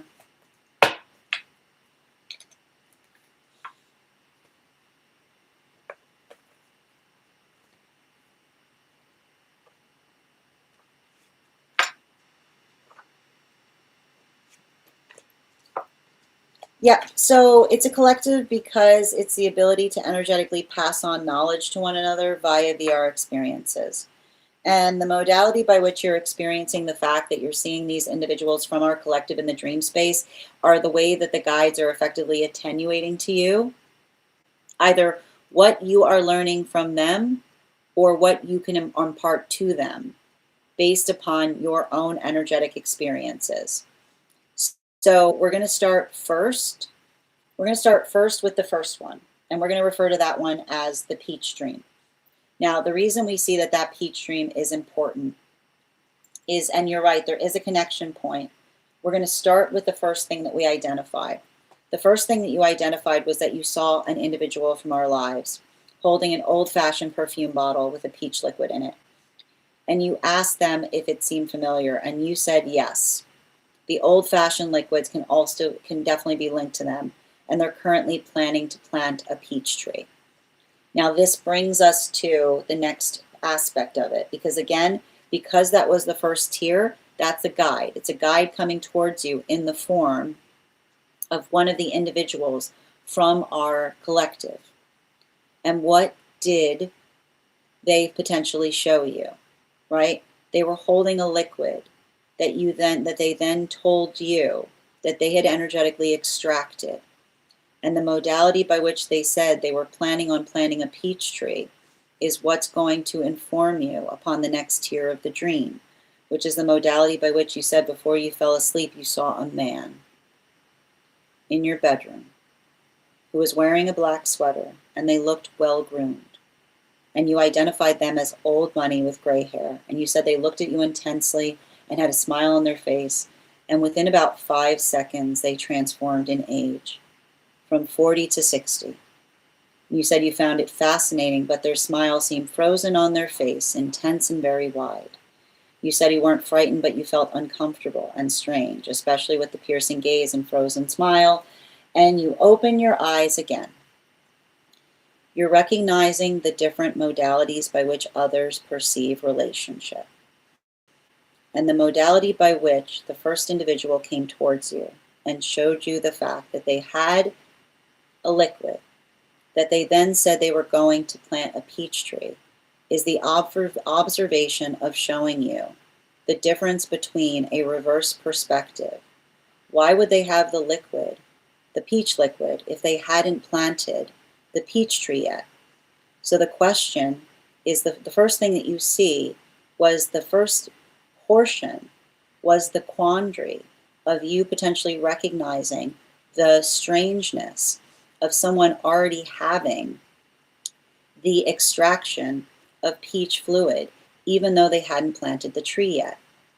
And that's what you potentially recognized in the space by which you saw an individual who was older, who then came into the space of transforming in a moment, going from older to younger. And again, the fact that you articulated the fact that they were well off is the conversation that the guides are showing you, that when you are well off, you have the ability to think about things from the perspective of time, right? Because you're not in the space by which you're just making choices at every moment, but rather you're planning for the energetic future. So the modality by which an unhealthy relationship is one by which another person tries to build a relationship with us, not in the space by which they desire a relationship presently, but the space by which they see people as seeds, right? The possibility of something that they might want or desire later down the line when they get to an age by which they decide that they energetically want relationship. So the modality by which you are potentially seeing that individual in the dream space, right? And you even felt the uncomfortability of the observation of them being older, right? Being older before you and getting younger. And the fact that you were confused as to why they were there is the modality of an energetic relationship by which another person isn't building because they want you in the present space, right? They don't want a relationship in the present, but they might desire one later. They might desire one in about 20 years or so. So the modality of potentially someone that potentially effectively, right? Like that's what the first person was showing you. The toxicity of an unhealthy relationship where another person recognizes the fact that they don't truly desire energetic partnership in the moment, but they see the space by which they might desire a relationship with you later when they're finally ready to energetically settle down. The space by which that is effectively what you would identify as someone who is a time waster, right? Because it creates the energetic confusion that you potentially feel in the moment that you meet them, right? And the modality by which it feels like they're potentially trying to maintain a relationship with you that they're not fully invested in, with the possibility that the day may come that they energetically desire it, right? They want to plant, they want to receive that energetic peach. So the modality by which they're effectively looking at relationship, not from the authenticity of the point, but planning for the person that they might find themselves to be later on in time. And that's why you were identifying the fact that that was so creepy. And the reason by which you saw the smile that was frozen on their face, because that is effectively, that is disturbing, right? It's disturbing energy to think about relationships like that. And you said you weren't frightened, but you felt uncomfortable, and it was strange and unusual, especially with the fact that you said that they did not seem to change. So that is the space by which you're understanding how disturbing that is. It's weird energy because it's working through the context that it's not building into an authentically true connection, but rather somebody who sees connection as some kind of investment to their future self. This brings us to the second part of the dream, which is the identification point of you saying that you saw a bunch of silk materials flowing and merging into one another. And you said you knew that this was another person from our collective. And you said that they themselves had 2 perfume bottles with transparent liquid, elegant and fresh. And in the dream, you knew that if you see someone, I know in a dream with a perfume, it's a message for them and not for me. So the modality by which you saw that second individual, right? That is the modality by which, and I like to point this out, you identified the fact that you saw silk materials that were flowing and merging into each other, right? The space by which one identifies or recognizes the shape of what would be described as a refreshing relationship, right? One that feels like it's energetically clear, and the clarity that we effectively bring forth towards things. So it's the observation, what we're basically seeing. And it's interesting that you identified the fact that you said that that individual had 2 clear perfume bottles and they were elegant and fresh, because what we're effectively seeing is the work that you're basically doing energetic assessments in the dream space as it relates to what others are dealing with. I wouldn't be surprised if you feel like that first person is dealing with a karmic situation with energy that is confusing, right? That may be moving towards them in confusing ways, but is articulated and clarified with the observation that the decisions or the choices that they're making aren't ones that are potentially prioritizing the person now, but rather the person that they might see themselves to be later, which is often the space by which we feel like we're navigating a relationship that is confusing because another person comes towards us without clarity of manifestation goal, but the space by which they're just trying to hold us close to them for the sake by which they might one day desire a relationship. While for the second individual we're potentially seeing here is you doing an energetic assessment in someone who is potentially working into transparency in partnership. Remember how I articulated the meeting of an energetic connection where another person doesn't feel, right? Another person doesn't feel like they create brain fog for another, or the space by which another person doesn't feel like another person is invading their own space.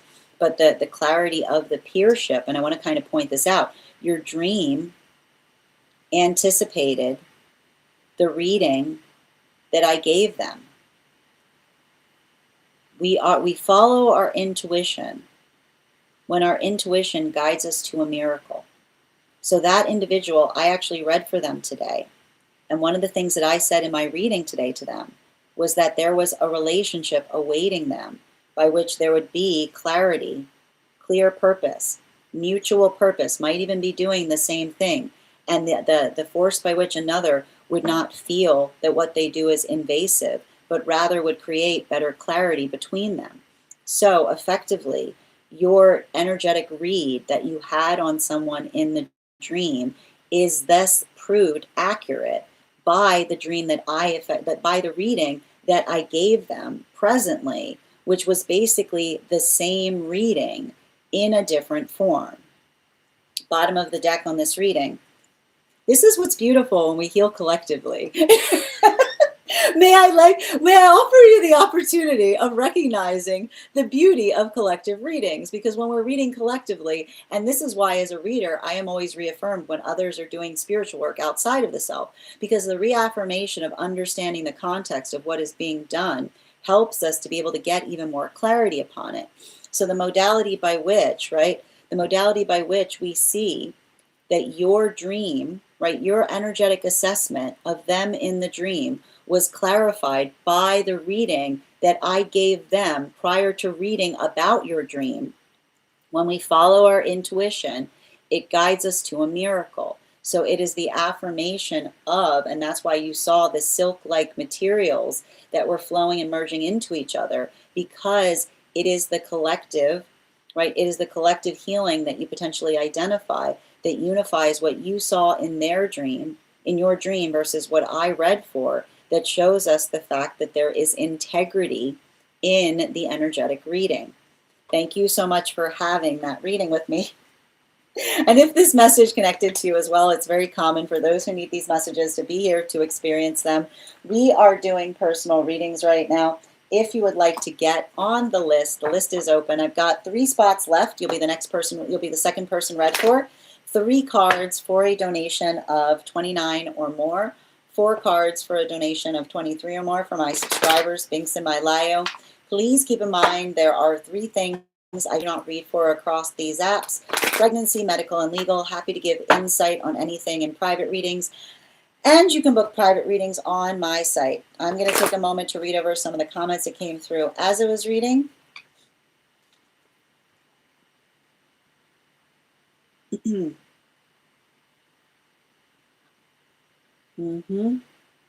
Hi there. Oh, hey, oh my God. That was adorable.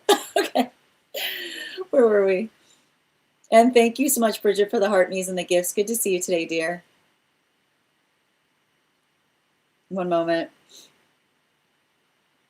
And thank you for sharing the live, Bear. And thank you for sharing the live, Chris. And Ava, good to see you today, dear. Thank you for that gift, Per. Laurel, I always get here just in time for your readings. Oh, I'm so glad, Laurel. So good to see you today.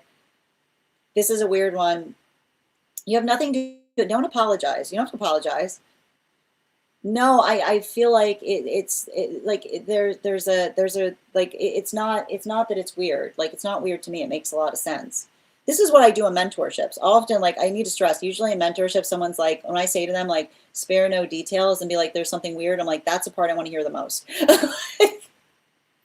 No, tell me that part. Tell me the weird part. Let's figure it out. Yep, absolutely. I only know that they were planting a tree after, yeah, but that's the thing about it, right?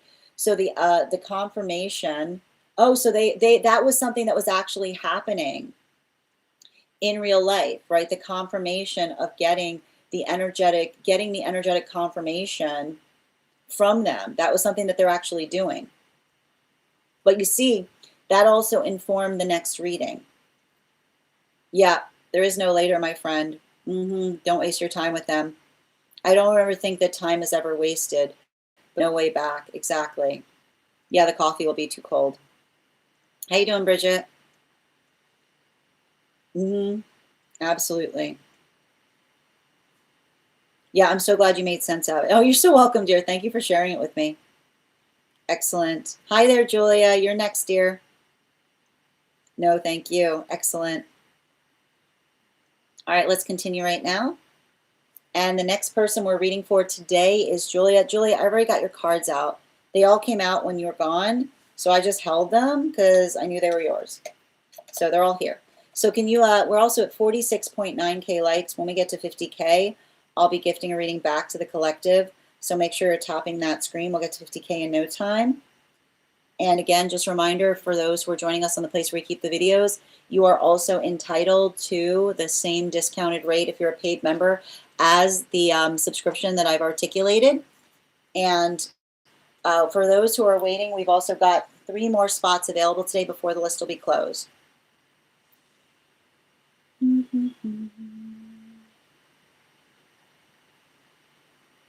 Excellent. And before we continue right now, let's warm up those intuition muscles with an intuition check. I've got the animal spirit guide card here. We're going to count back from 10, and when we get to 1, I will reveal the card. 10, 9, 8, 7, 6, 5, 4, 3, 2, 1. I got the crane. Thank you for participating. We'll do that again after the next reading. Highest and best in regards to Yasmin. Thank you for getting on the list. I've got 2 more spots available today before the list will be closed. Highest and best in regards to my connection with an individual and the fear and blocks I can feel from them, and a bit from me in ways in a new sea.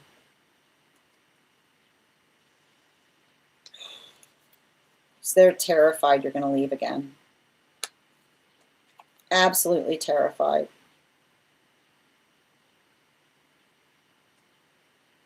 I feel like, I don't know why, but I feel like I see somebody who has prepared themselves for the fact that you're going to say this isn't cut out for me, and you're going to head back somewhere.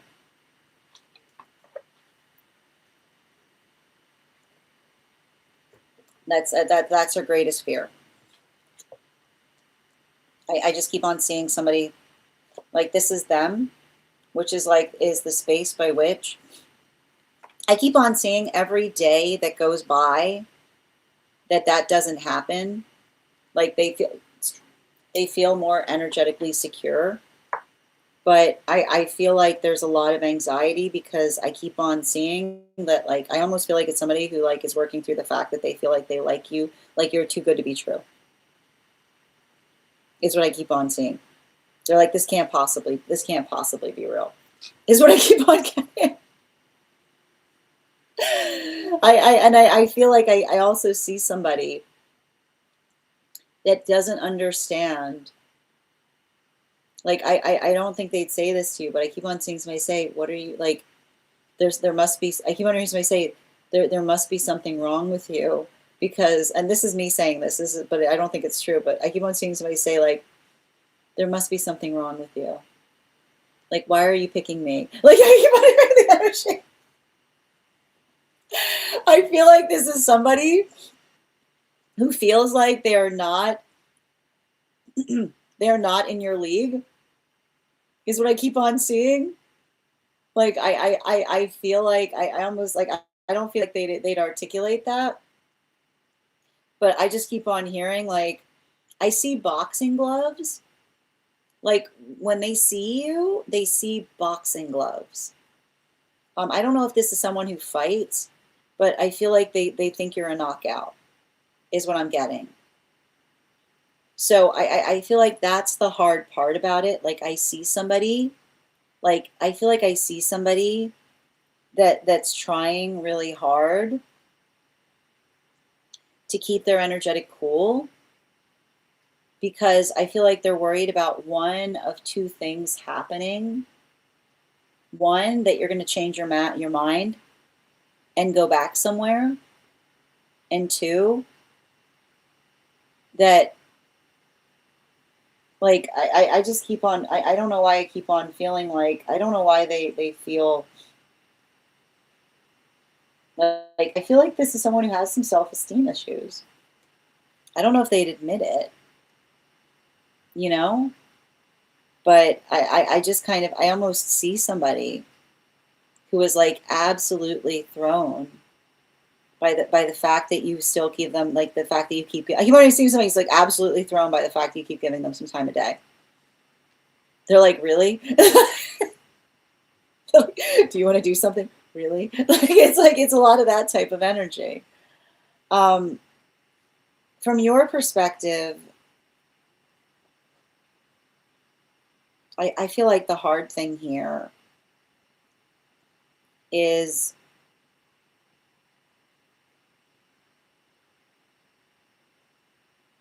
I mean, I'm just going to be honest. I feel like you've had a hard time finding energy that treats you nice. You know? I keep on hearing you deserve nice things. And I think that's really, I feel like that's really important. Because I literally, I feel like there was a lot of energy, or I don't know what was going on where you came from, but I feel like there was a lot of energy in where you came from that like went out of their way to try to convey to you that they weren't impressed by you.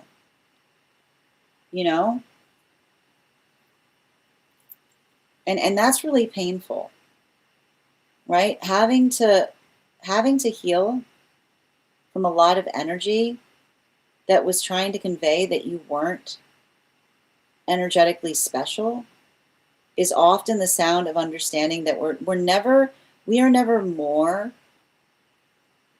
around insecure energy than energy that perpetually tries to put someone down instead of raise them up.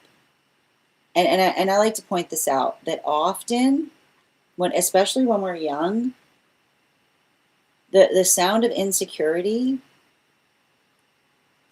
is often focused, like the insecurity is always focused on the best one. The insecurity is, and that's not me saying that, that's coming from one of your ancestrals.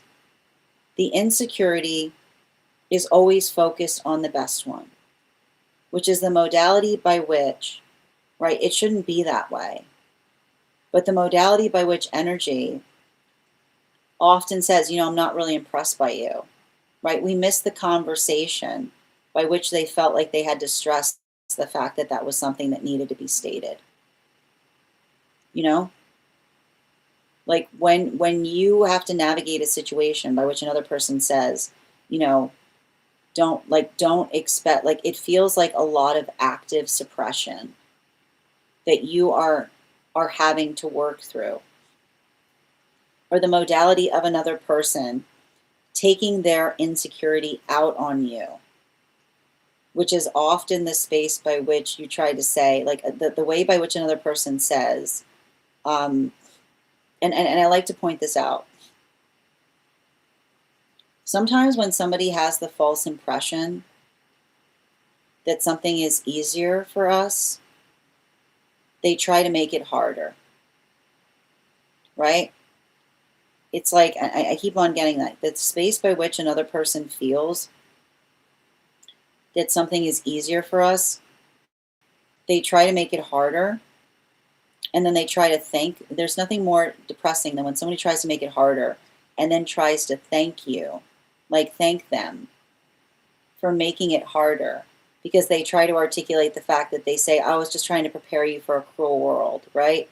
And I like to point out, the only cruel world that they were ever preparing you for was the world of their own cruelty, right?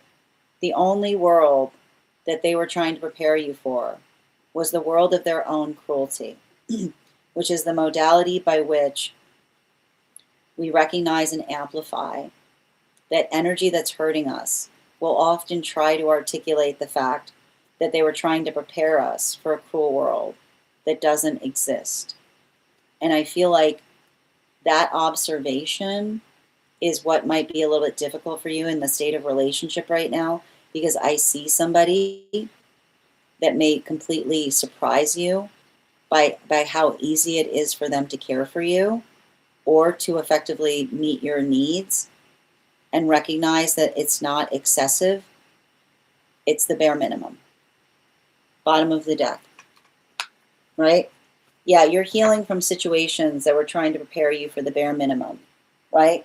And I like to point out, this is really often toxic environments. Like, this is always awful. Like, when I see energy like this, it's often energy that has a lot of archaic opinions in terms of saying, like, oh, like, if you care about someone, don't let them know how much they care about you, because then you're just going to spoil them with all that love. There's nothing that's ever been spoiled by love in all of human experience. Absolutely nothing has ever been spoiled by love. But the modality by which another person tries to be selfish, right? Like, selfish energy will often try to articulate the fact that they denied us like basic decency, and then they'll try to articulate the fact that they were trying to prevent spoilage, as if like the bare minimum was spoiling. So I feel like that is the observation in terms of, again, somebody, like, I feel like you're around some kind of gallant energy that likes to effectively show how much they care, but the modality by which you have to be energetically prepared for that, I feel like I keep on hearing, like, prepare to get your jaw off the floor. is what I keep on seeing, right? The modality by which another person is like, wow, like you saying like that's the first time someone ever done that for you, and then being like, what? Like somebody being like, what? Like the first time, like that is what I see is going to be kind of difficult there. Thank you so much for having that reading with me. And if this message connected to you as well, it's very common for those who need these messages to be here to experience them. We are doing personal readings right now. I've got 2 spots on the list today before the list will be closed. 3 cards for a donation of $29 or more. 4 cards for a donation of $23 or more for my subscribers, Binks and Mylayo. Please keep in mind, there are 3 things I don't read for across these apps: pregnancy, medical, and legal. Happy to give insight on anything in private readings, and you can book private readings on my site. We're also at 48.3K likes.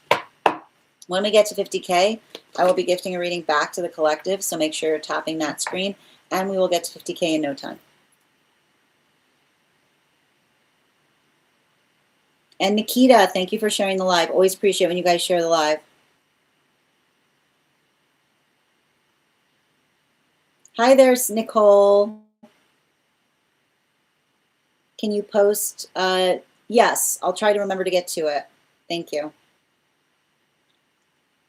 They fight criminals on the street, yeah. They definitely do, and they wouldn't admit it. That's so cute. Yeah, very hard time. They do really nice things for you, very much so.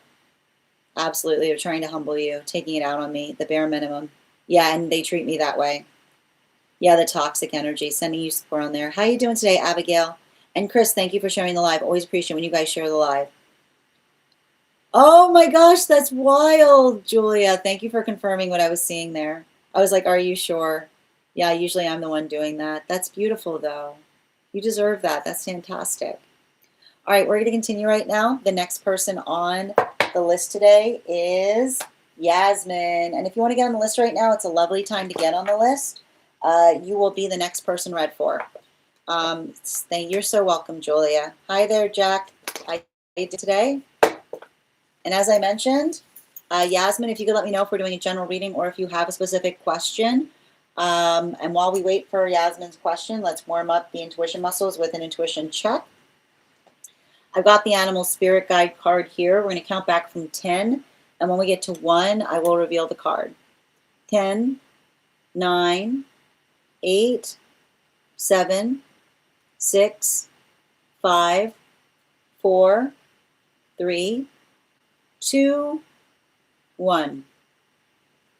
We got the salmon. Thank you. We'll do it again after the next reading.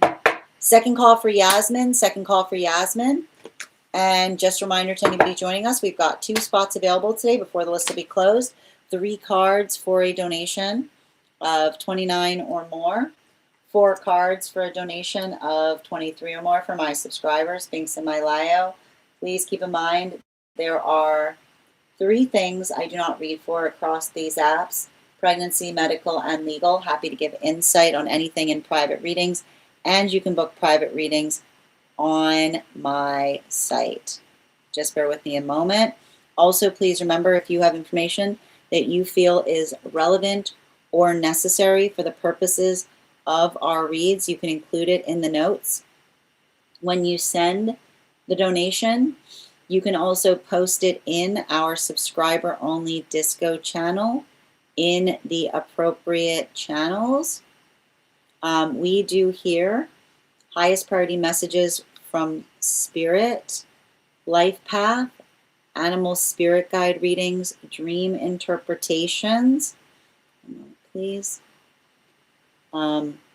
Angelic, Mediumship, Love readings, Pet readings, Akashic, Mind, Body, Spirit, Aura, and Love. Excellent. And just bear with me a moment. There we go. Perfect. No, Kelly, there are 2 spots available today if you'd like to claim a spot. And we got to 50K. Excellent. So before we continue right now, let's do that giveaway. I am thinking of a number right now between 1 and 34. First person I see that posts a number will get the reading. First person I see, not the first person that posts it. Sometimes I see things in a different order than you guys post them.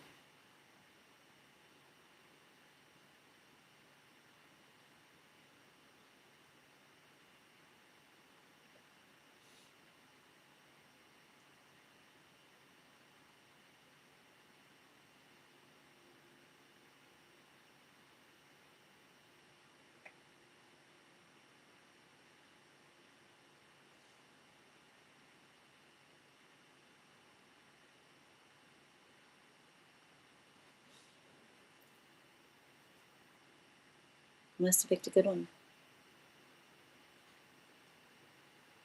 Oh, Vinny, congratulations. You got it. That'll be available to you starting on Saturday. And if anybody else wants to get on the list right now, you will be the second person read for. Second call for Yasmin. Second call for Yasmin. All right, if Yasmin is not here, we are going to get started on one-card readings for superfans. If you are a superfan who would like a card pulled, just go ahead and put your question in the comments. If you would like to become a superfan, just hit that superfan, hit that orange icon at the bottom of the screen, and your superfan status will entitle you to one card. If you're joining us over on the place where we keep the videos, your paid membership there will also entitle you to a one card as well. Excellent. Okay. And just bear with me a moment. One card, highest priority for Bridget, please. I feel like this is you getting a lot stronger about things, or also feeling validated to have, like, feeling energetically frustrated about things. Like, this feels like putting your foot down energy. Yeah. I like to point out, I feel like the less we put our foot down, the more we have the right to. All right? Like, the less we put our foot down, the more we have a right to, which is the modality by which, right? Like, yeah, especially with the goose energy, right? Articulating to another, like, it's saying to me, like, and I need to stress this, you know, when we do each other, there's nothing, I don't know, there's nothing more deplorable than someone who doesn't recognize a favor, right? Like the modality by which, like, we don't try to crush a favor, which is the modality by which we try to extract as much of a favor as we can out of a favor. It's the modality by which we're energetically appreciative of it, not demanding upon it. Well done, Bridget. Yep, absolutely. Ava, one card. Again, that's a huge question to ask with one card. I mean, it feels to me like it's very easy for you to find that energy, and there's something about the fact of you being able to recognize that energy anywhere that was coming through in the dream space. Yeah, like it's almost like I keep on seeing it's like energetically bumping into someone, but I keep on getting, especially with the air dragon, I keep on hearing, are you finding them or them finding you?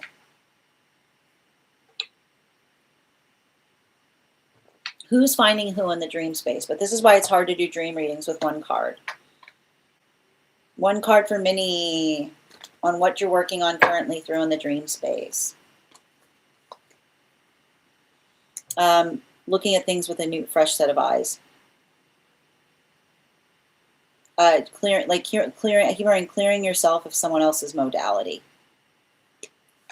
Bottom of the deck, yeah, Empress, right? A different point of view. Animal spirit guide, yeah, learning, not necessarily. I keep on hearing different ways of seeing something to help you fortify or form your own perspective. Nicole, one card on energy. Oh, wow. Okay, can I get an energetic read on what that was? Former occupant. Yeah, it feels positive. I'm sure you didn't pick up anything negative around it. You know, it doesn't, like, it feels to me like, it feels to me like somebody, it feels to me like somebody, like, it feels me like an imprint, or somebody who used to be there. Yeah, like the otter energy, right? It doesn't feel negative. I'll put it that way. It feels like something. It feels like something that is just there for a while. That you're potentially feeling attenuated to or picking up upon. Hi, Yaz.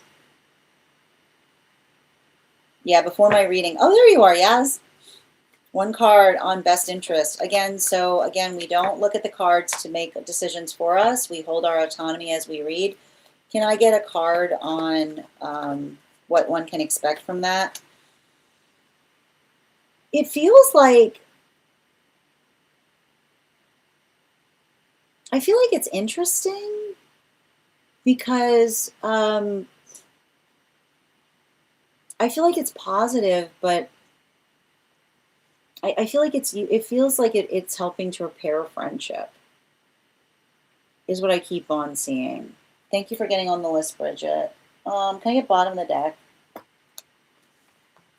Yeah, like it says to me, like I feel like the important thing, like it almost feels to me like you and another person, like working through some periods of isolation and reaffirming like how helpful it is to try to connect, or to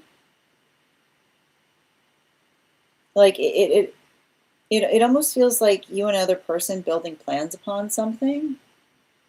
Is what I'm getting. Animal spirit guide. Yeah, the fox energy.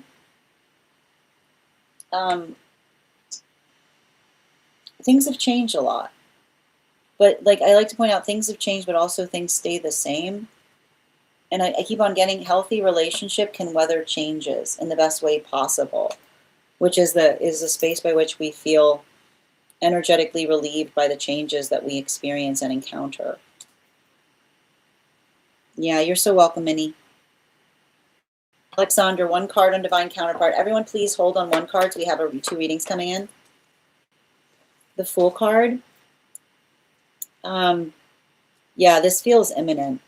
I feel like this person's already seen you. Yeah, they've seen you. I'm not sure where. I'm not sure if you saw them. But yeah, like I don't mean that in like it doesn't feel like a negative energy. But I almost feel like somebody, every time I read for you, I feel like somebody's finishing something and they don't want to approach you until they've completely closed out an energetic cycle, is what I keep on seeing. Yeah, hold on a moment.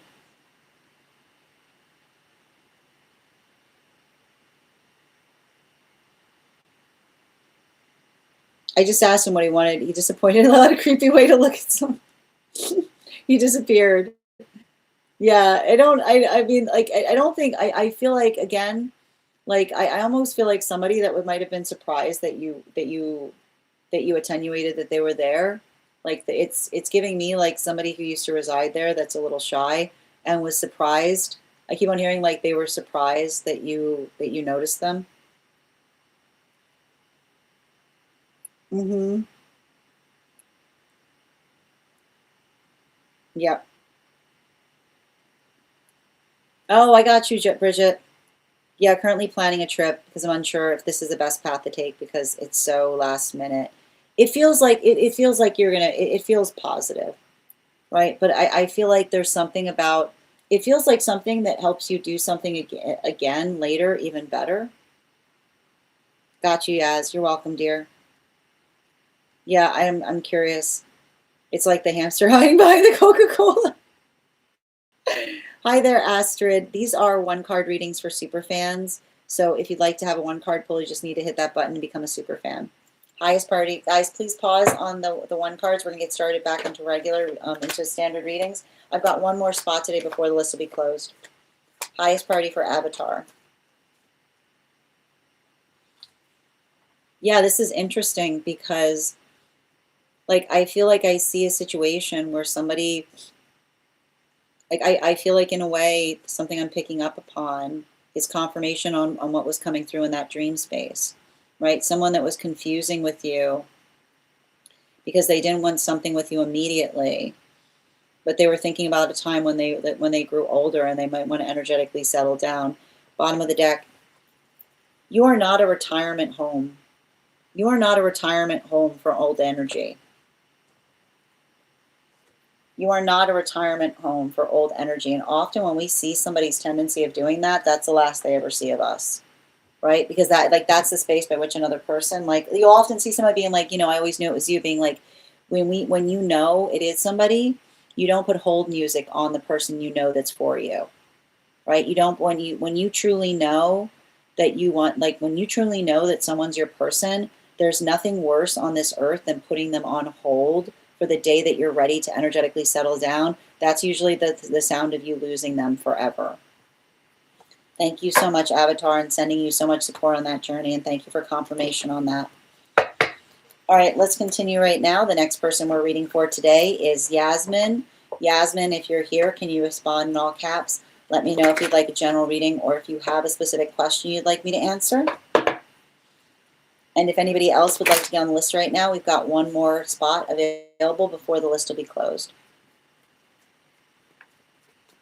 I love how people in our lives hear about, I appreciate that. Absolutely. No, and thank you for letting me know, Bridget. All right, we've got your question on disco. Bear with me. Just a reminder to those who are super fans, your super fan status gives you access to our disco. If you don't have the disco invite now and you would like to be access to the disco, just message me a disco GIF and I'll send you that invitation. All right, got you, Yaz. I need to read this over, so I'll give you guys a hearth warmer while I wait. While you wait. What are you trying to do today better than you did yesterday?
I got you, dear.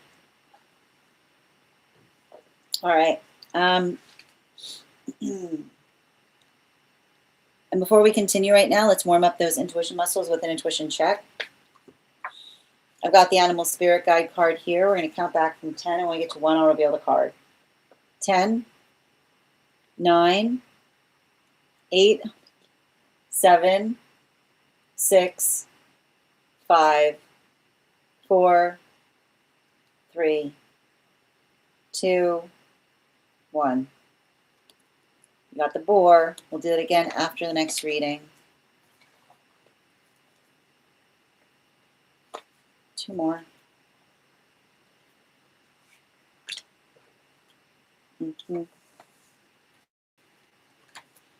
You're going through a balancing point in your friendships, is what I'm seeing. And a lot of that balancing that I'm seeing has to do with the observation of, like, I wouldn't be surprised if you went through a Saturn return and your time has become more valuable. Because the thing about it is, I keep on seeing you're losing relationships that were requiring you to do all the heavy lifting.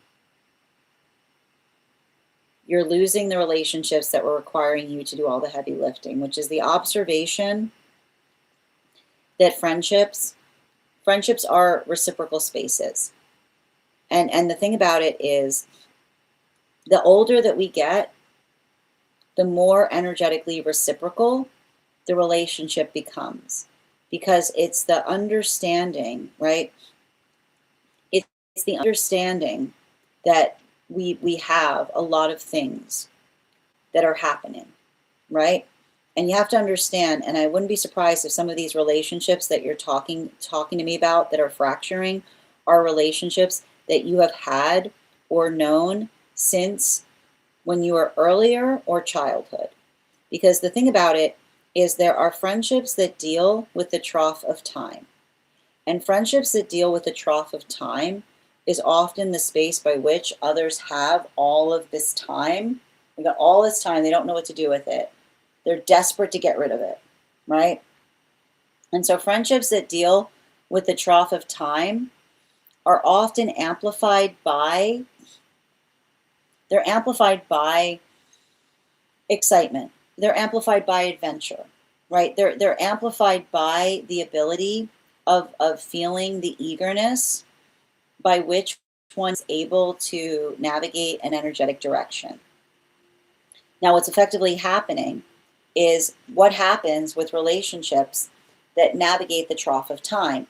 The space by which we start to, when we start going through our Saturn returns, there's less and less time to be energetically found, right? So I feel like we basically like when every time there's a Saturn return, I want you to think about like the fact that something turns.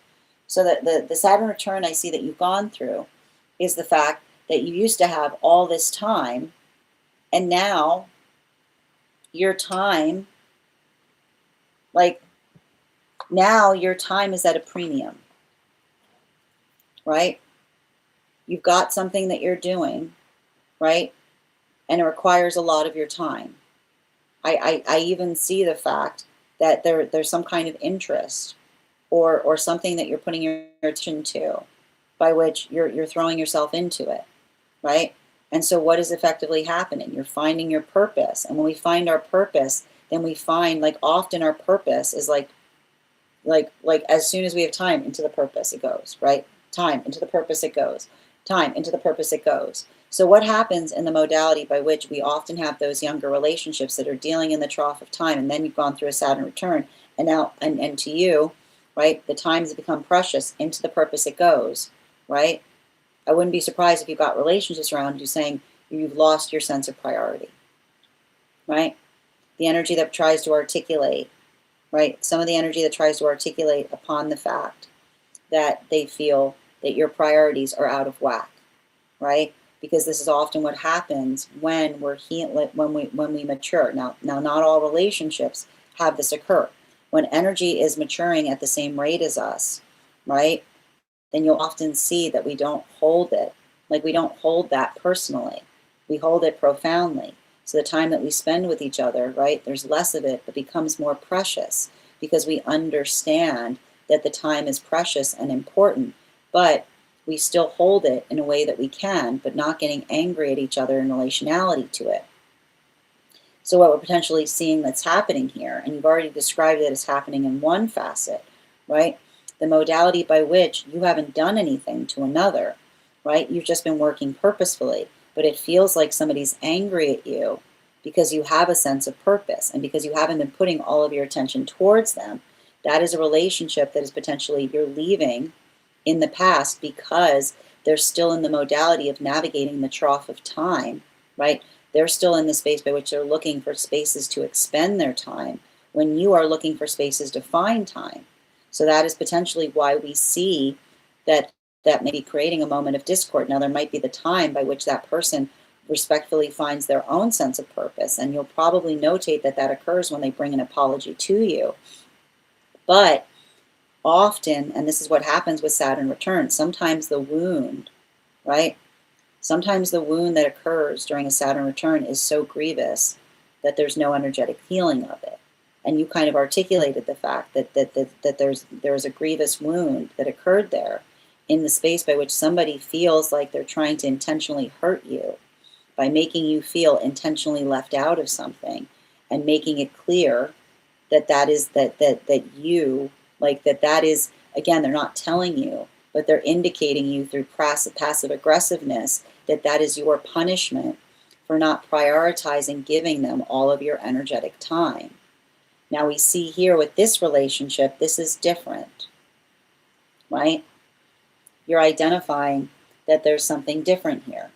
You identified the fact that you said that there was some clarity, or the modality by which you articulated upon the fact that an individual expressed regret because they missed you, and the fact that they articulated upon the fact that they value your friendship and want to rebuild trust.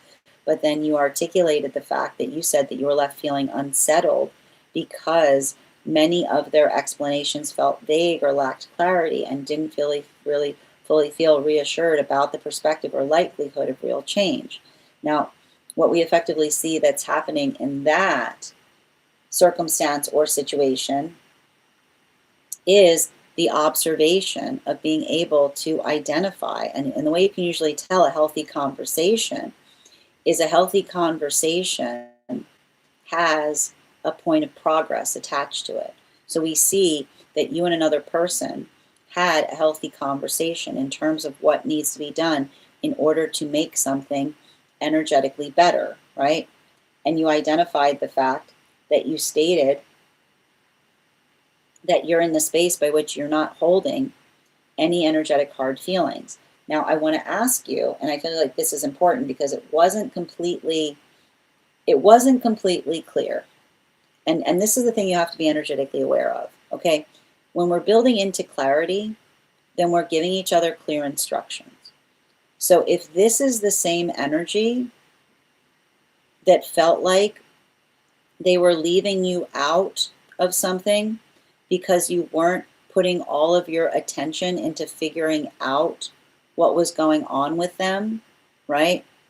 The modality by which you felt them like change their temperament because you were giving attention to trying to understand what was wrong, right, was immediately alleviating it because they were getting the attention that they so aspired or desired to receive from you. Now, the way you can tell, and I keep on seeing, like, the way you can tell whether that is true healing or if another person was just putting words towards articulating something, but what they really crave is attention, is whether they're coming towards you with modified intention, which is the observation by which they articulated the fact that they recognized that something needed to change, and they're going about implying those changes. So that is what's really important, because that's going to help you understand the difference between the energy that's truly healed, that wants to invest in building into a better connection with you, versus the energy that may feel like they're giving you lip service. And what does it mean when someone gives us lip service? It's the modality by which they articulate and recognize, right? They recognize, they're aware of the fact that they're being passive aggressive towards us, but they don't necessarily work to change, right? So the awareness that you articulated, and you said, like, the space by which you identified the fact that you had a healthy conversation, and you said that the individual expressed regret, right? They expressed regret. They said they missed you. They wanted to rebuild trust. Did they tell you what they were going to do to rebuild trust, or were they telling you that they expected you to rebuild trust by continuing to give them a lot of energy? Pay attention. Remember what we say, I missed you, doesn't mean I apologize. And did you have a conversation with someone who owes you an apology for intentionally leaving you energetically out of something? Because to them, they may have perceived that conversation of you trying to apologize to them and not vice versa. Bottom of the deck. What was, pay attention to what you spoke about in that conversation. What was occurring in that conversation? Was there an apology? Did someone take accountability for the fact that they were leaving you energetically out of things? Or did they say, right? Or did they just state the facts at hand? I miss you. I regret things are like this. I would like things to change. Because if they were articulating upon that, they were stating the terms of engagement by which they expect you to give them energetic attention.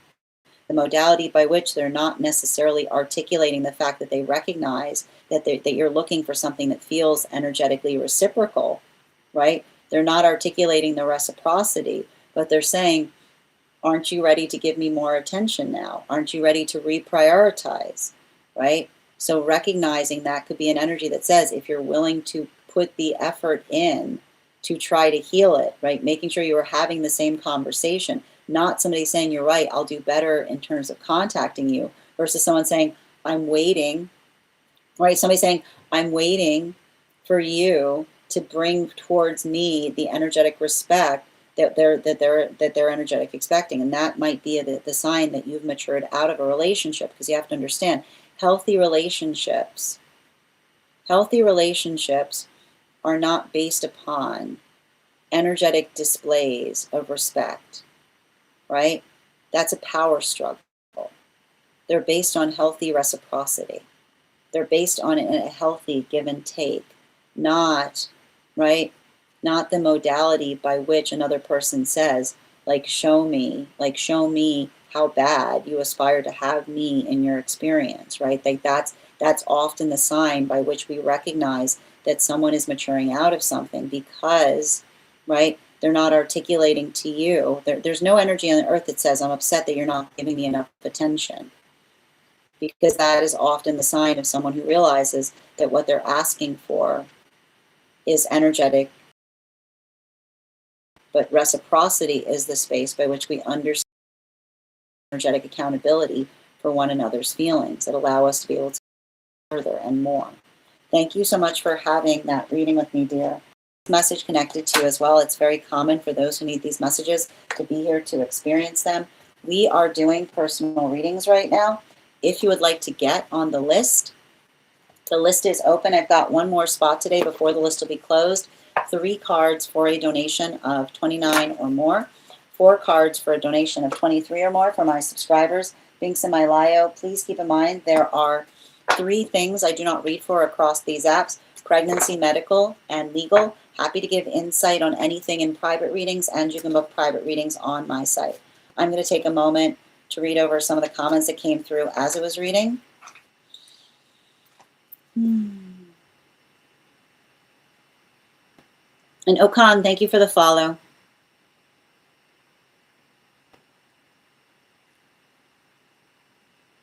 Oh, happy anniversary, Bridget. I deeply appreciate you. Thank you so much for being a part of this collective. Excellent. I just tried to eat less carbs today. I failed. No, you have nothing to apologize for, Yaz, and I hope these messages helped. Yeah, I know losing some friendships over the years is a natural flow, but I will point out often the friendships we lose are the friendships that don't have an even give and take on healthy energy, right? The modality by which the healthy relationships grow, because they're reciprocal, they're not remunerations, right? And often we lose, often the energy that tries to remunerate is how we energetically lose those connections, because it's the observation of being able to get out what we put forth towards them. That makes a lot of sense. Absolutely. No problem, dear. That's wild, Nicole. Yeah, I was going through my Jupiter return now, but Saturn is in place, and that feels productive. And I want to point out, Saturn, Saturn return moments can be really profound, because they can show us what we have been putting all of the energy in, right? I want to point out, often the relationships that suffer most during Saturn return moments are relationships that are not balanced, which requires us to do all of the energetic heavy lifting. It's interesting, because I feel like I actually have more time lately because I'm in a transition. Exactly. They didn't express how they were going to rebuild. No, they're expecting you to rebuild it. That's a misunderstanding that was happening in that conversation. It felt more like, yeah, exactly. You said the passive aggressiveness of someone saying, I miss you. I respect whatever decision you make. I'm sending you so much support on that journey, dear. Yes, that resonates. Sending you so much support. Okay.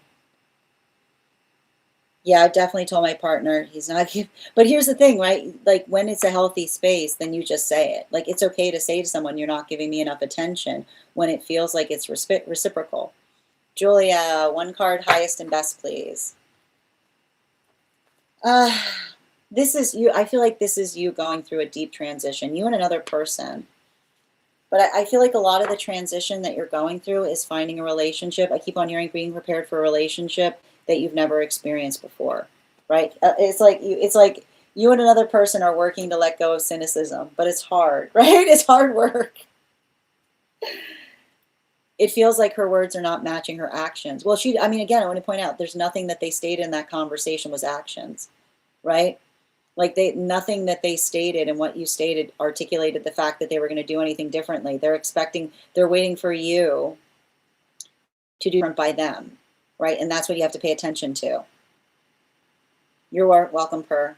Yeah, you expected her to reach out and make more effort after recognizing it. But did they ever apologize for a lack of consideration? Because if they didn't, right? If they didn't, then there's the miscommunication. Yeah, I'm sending you so much support. I understand this might be for the best, especially concerning the lack of balance.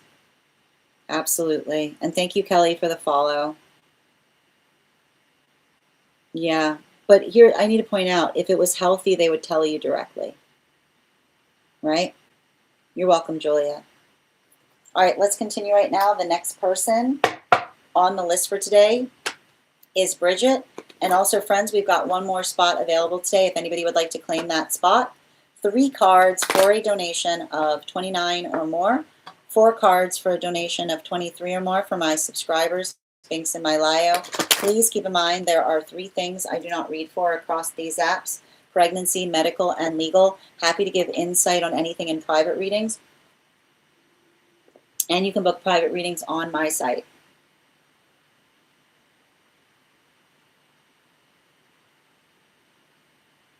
And just bear with me.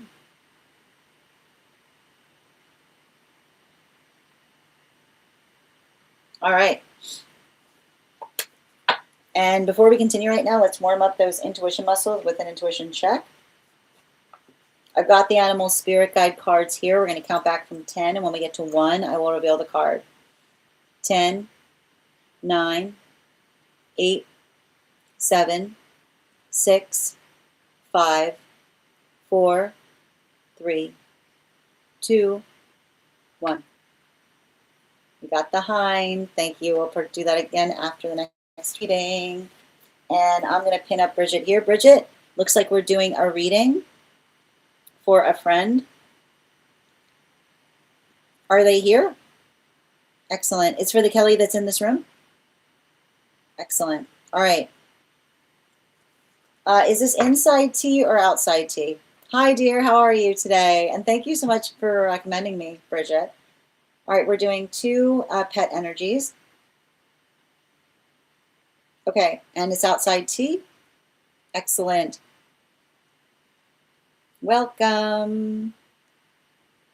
I'm going to pin you up here. Guys, make sure to give Kelly some love. Perfect.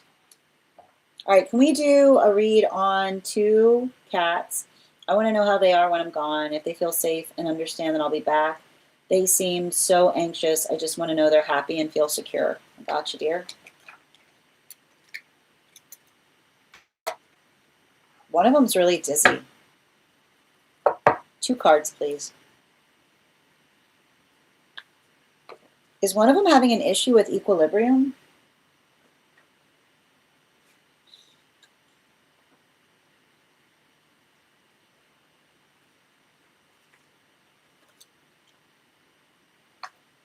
Okay.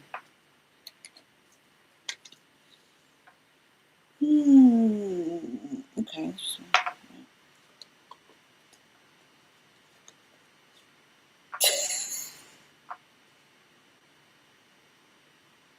Sorry. I mean,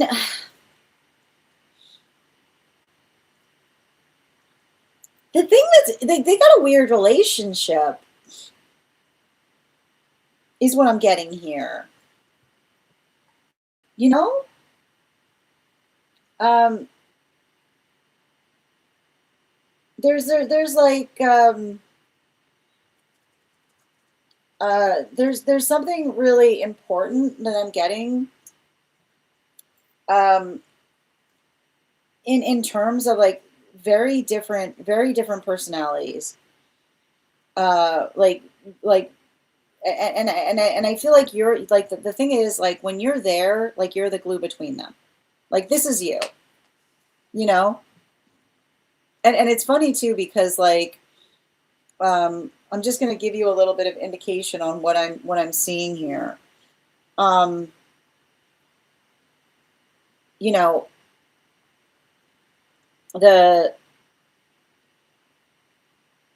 the first thing I'm identifying is this first.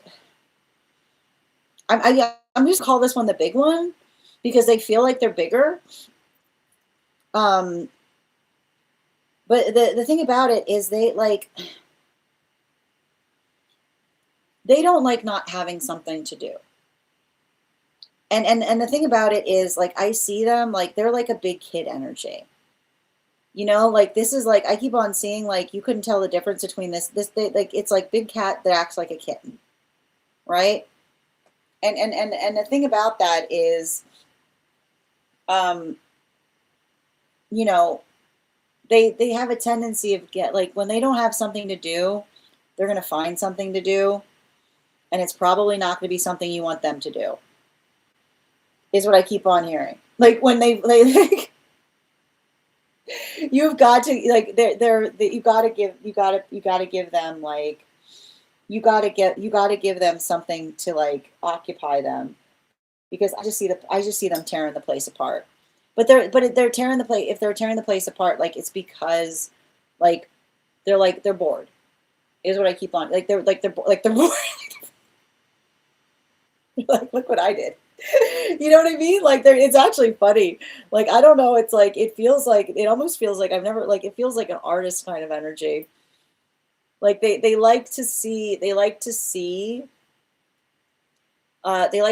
results of their handiwork, which is really interesting. Which says to me, like get them something positive to put their energy in, because if not, this is a type of energy that will tear the place apart because they're like crawling the walls.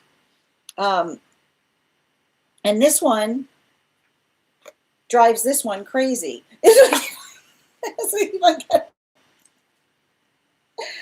And I like to point out because like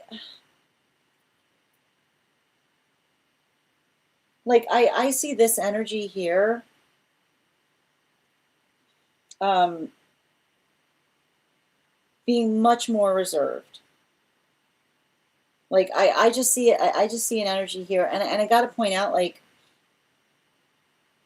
I feel like this is where maybe some of that dizziness was coming from that I was working through, or somebody who moves very delicately, um, because like I don't know why they keep on articulating that they're having an issue. Like it's a long-standing issue with their own sense of equilibrium.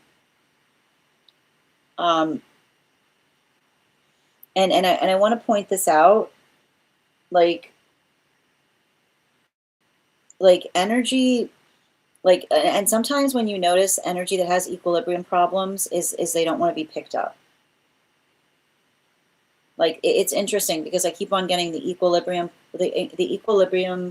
problems that I'm picking up might not initially be they might not be readily like it's not like they're falling over, but I keep on seeing a desire not to jump upon things or to be very steady, or not like the best way I describe it is really not liking to be picked up, carried, lifted, or moved. And so the thing about it is like I almost see a situation when you're not there, like a lot of space between them is what I keep on seeing. And it's not easy because I almost see the space by which this energy probably wants to play rough, right? Might want to play rough with this energy. And this energy, like this energy is just like it's not, they're not in the mood, right? Like they're not feeling up for it. So I feel like it's hard because you know, it's interesting because like I just keep on, it's nothing personal is what I keep on getting.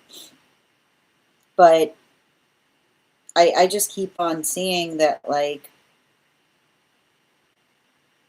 I would give the reserved energy. I'm not going to make this a medical reading, but I would give the reserved energy a bit of a full checkup on something because I am sensing, like, I feel like there's something going on with an ear, like especially with the this and like there's a lot of horn energy that's happening around that. Especially if there's something about lethargy there. But again, I'm not making that medical. It's just something to just kind of pay attention to. You know, in terms of them missing you, like I think things are fine when you're not there. But the hard part about it is, like I would definitely like this rambunctious energy. You've got to give them something to do. Because if not, they're going to find something to do and you're not going to be happy with what they find to do, is what I keep on getting.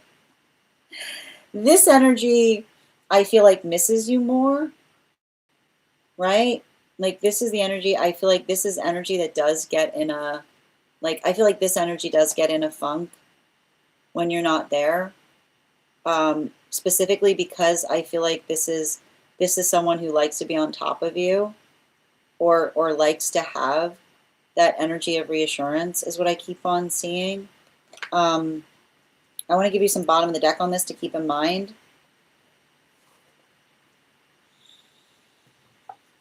Yeah, it's interesting because they need like they're both looking for like different environments. You know? Like this one here, like I would almost say like it's almost giving me like some kind of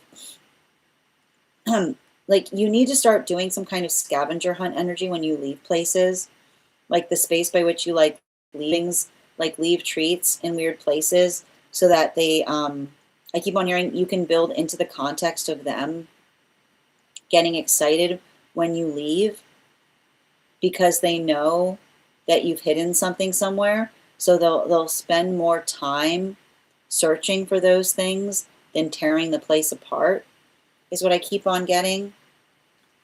This one needs some kind of shrine energy, which says create a space, like create a nest for them. Create a nest for them of all the things that are yours, because I almost see like when you're gone, this is the energy that's going to retreat for their, like it's going to retreat to their nest of you. And this is the energy that's going to see it as an adventure. So your ability, I keep on hearing different environments, right? Create a nest. I keep on hearing create a nest for one and an energetic game for the other. Thank you so much for having that reading with me. And if this message connected to as well, it's very common for those who need these messages to be here to experience them. We are doing personal readings right now. I've got one more spot available on the list before the list will be closed. 3 cards for a donation of $29 or more. 4 cards for a donation of $23 or more for my subscribers. Being semi-lio, please keep in mind there are 3 things I don't read for across these apps: pregnancy, medical, and legal. Happy to give insight on anything in private readings, and you can book private readings on my site. I'm going to take a moment to read over some of the comments that came through as I was reading.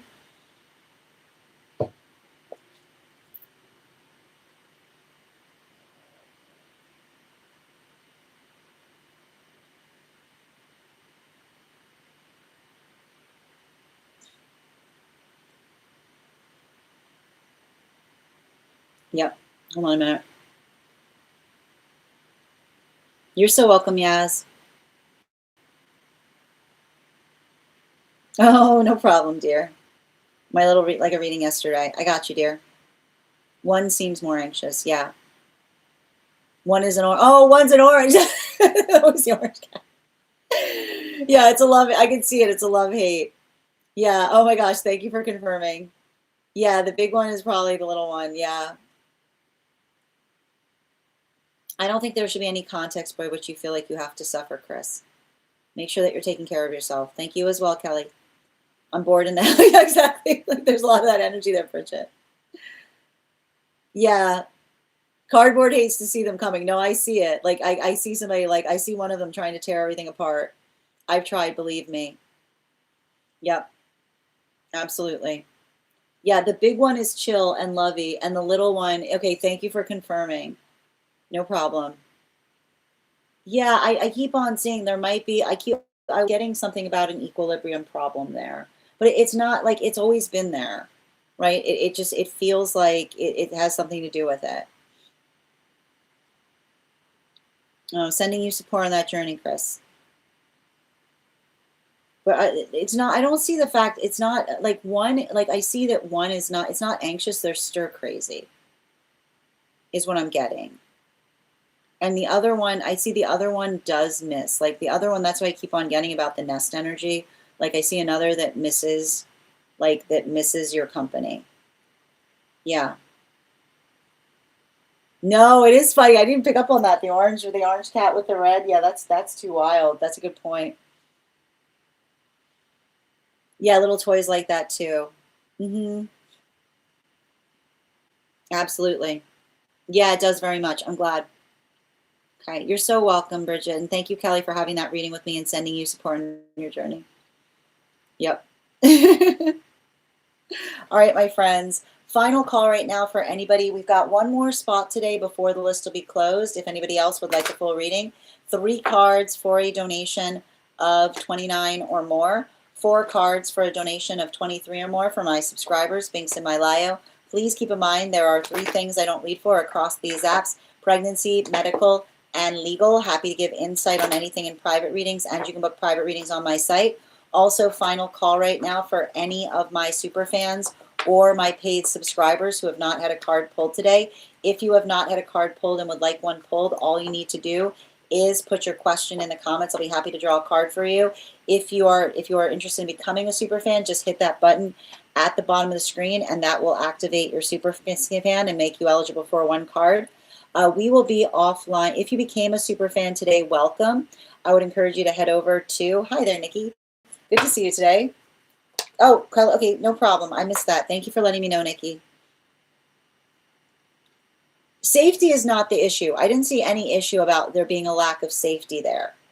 If it's any consolation, I don't think like like I keep on getting the energy can take care of themselves, but it's more one gets more stir crazy and the other just misses you energetically. Yeah, I hope that helps. Nikki, 1 card. You got 4 cards coming out. So this is saying to me, right, like focus on what's helpful.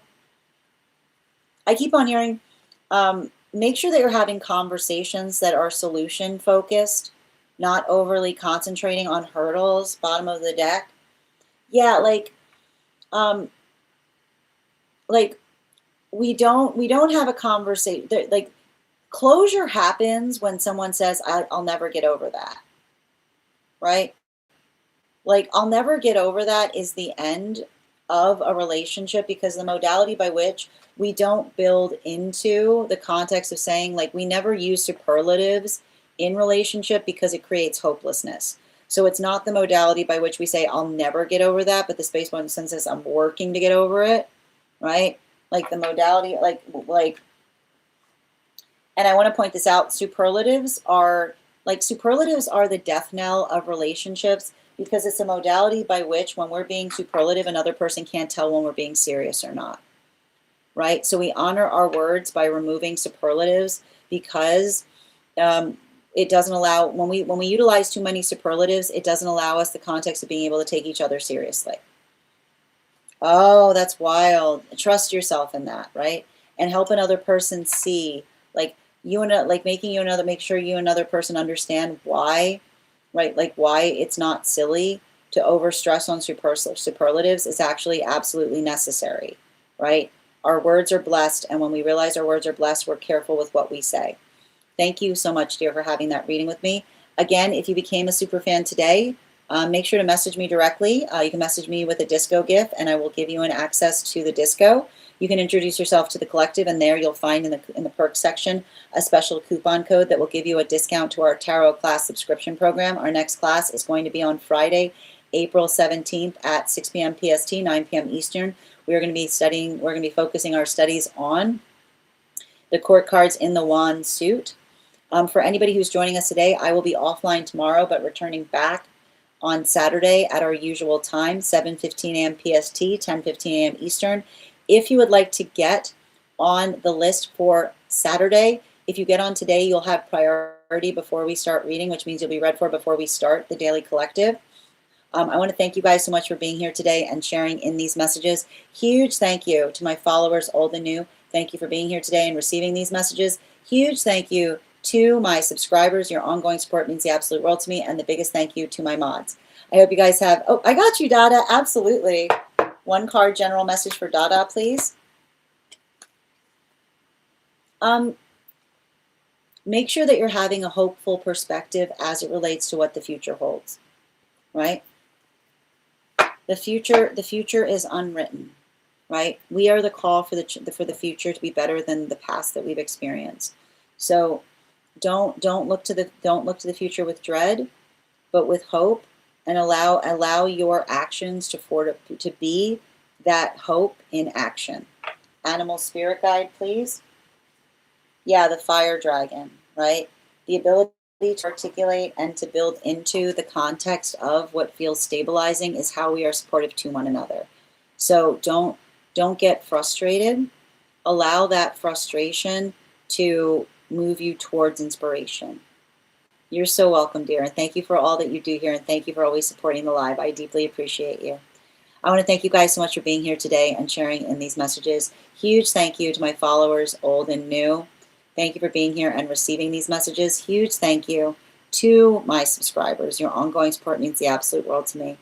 And huge thank you to my mods. I deeply appreciate you. I hope you guys have an absolutely beautiful day. Please take care of yourselves. Please take care of one another. And apologies, Yaz. What was your question in relationality to the reading? I'm so glad to hear that, Dada. And thank you so much for being a part of this collective. I deeply appreciate you. No problem, Kelly. Yaz, I need to know what the question was before the reading. Hold on a moment, please. Just confirming.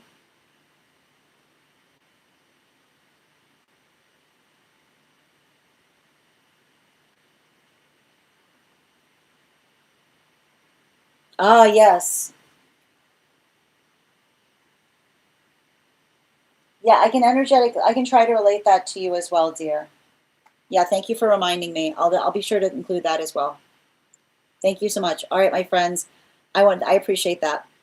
I want to thank you guys so much for being here today and sharing in these messages. Huge thank you to my followers, old and new. Thank you for being here today and receiving these messages. Huge thank you to my subscribers. Your ongoing support means the absolute world to me, and the biggest thank you to my mods. I hope you guys have an absolutely, I got you, Lisa. One card general, please. Go ahead and make those plans. And again, I keep wondering, don't overwhelm yourself. If something feels like you have to do a lot of stuff in a small period of time, build it into smaller increments. Yeah, Page of Wands. Help somebody do something for themselves, which is guiding another person in terms of making something easier. I keep on hearing a little bit each day goes a long way. Yeah, the boar energy, right? I know it's easy to do something for someone, but a little bit of effort in showing someone how to do it might actually give you more bandwidth. All right, my friends, I want to thank you guys so much for being here today and sharing in these messages. Huge thank you to my followers, old and new. Thank you for being here and receiving these messages. Huge thank you to my subscribers. Your ongoing support means the absolute world to me, and the biggest thank you to my mods. I hope you guys have a beautiful day. Please take care of yourselves. Please take care of one another, and I'll see you again on Saturday. Have a great day, everyone.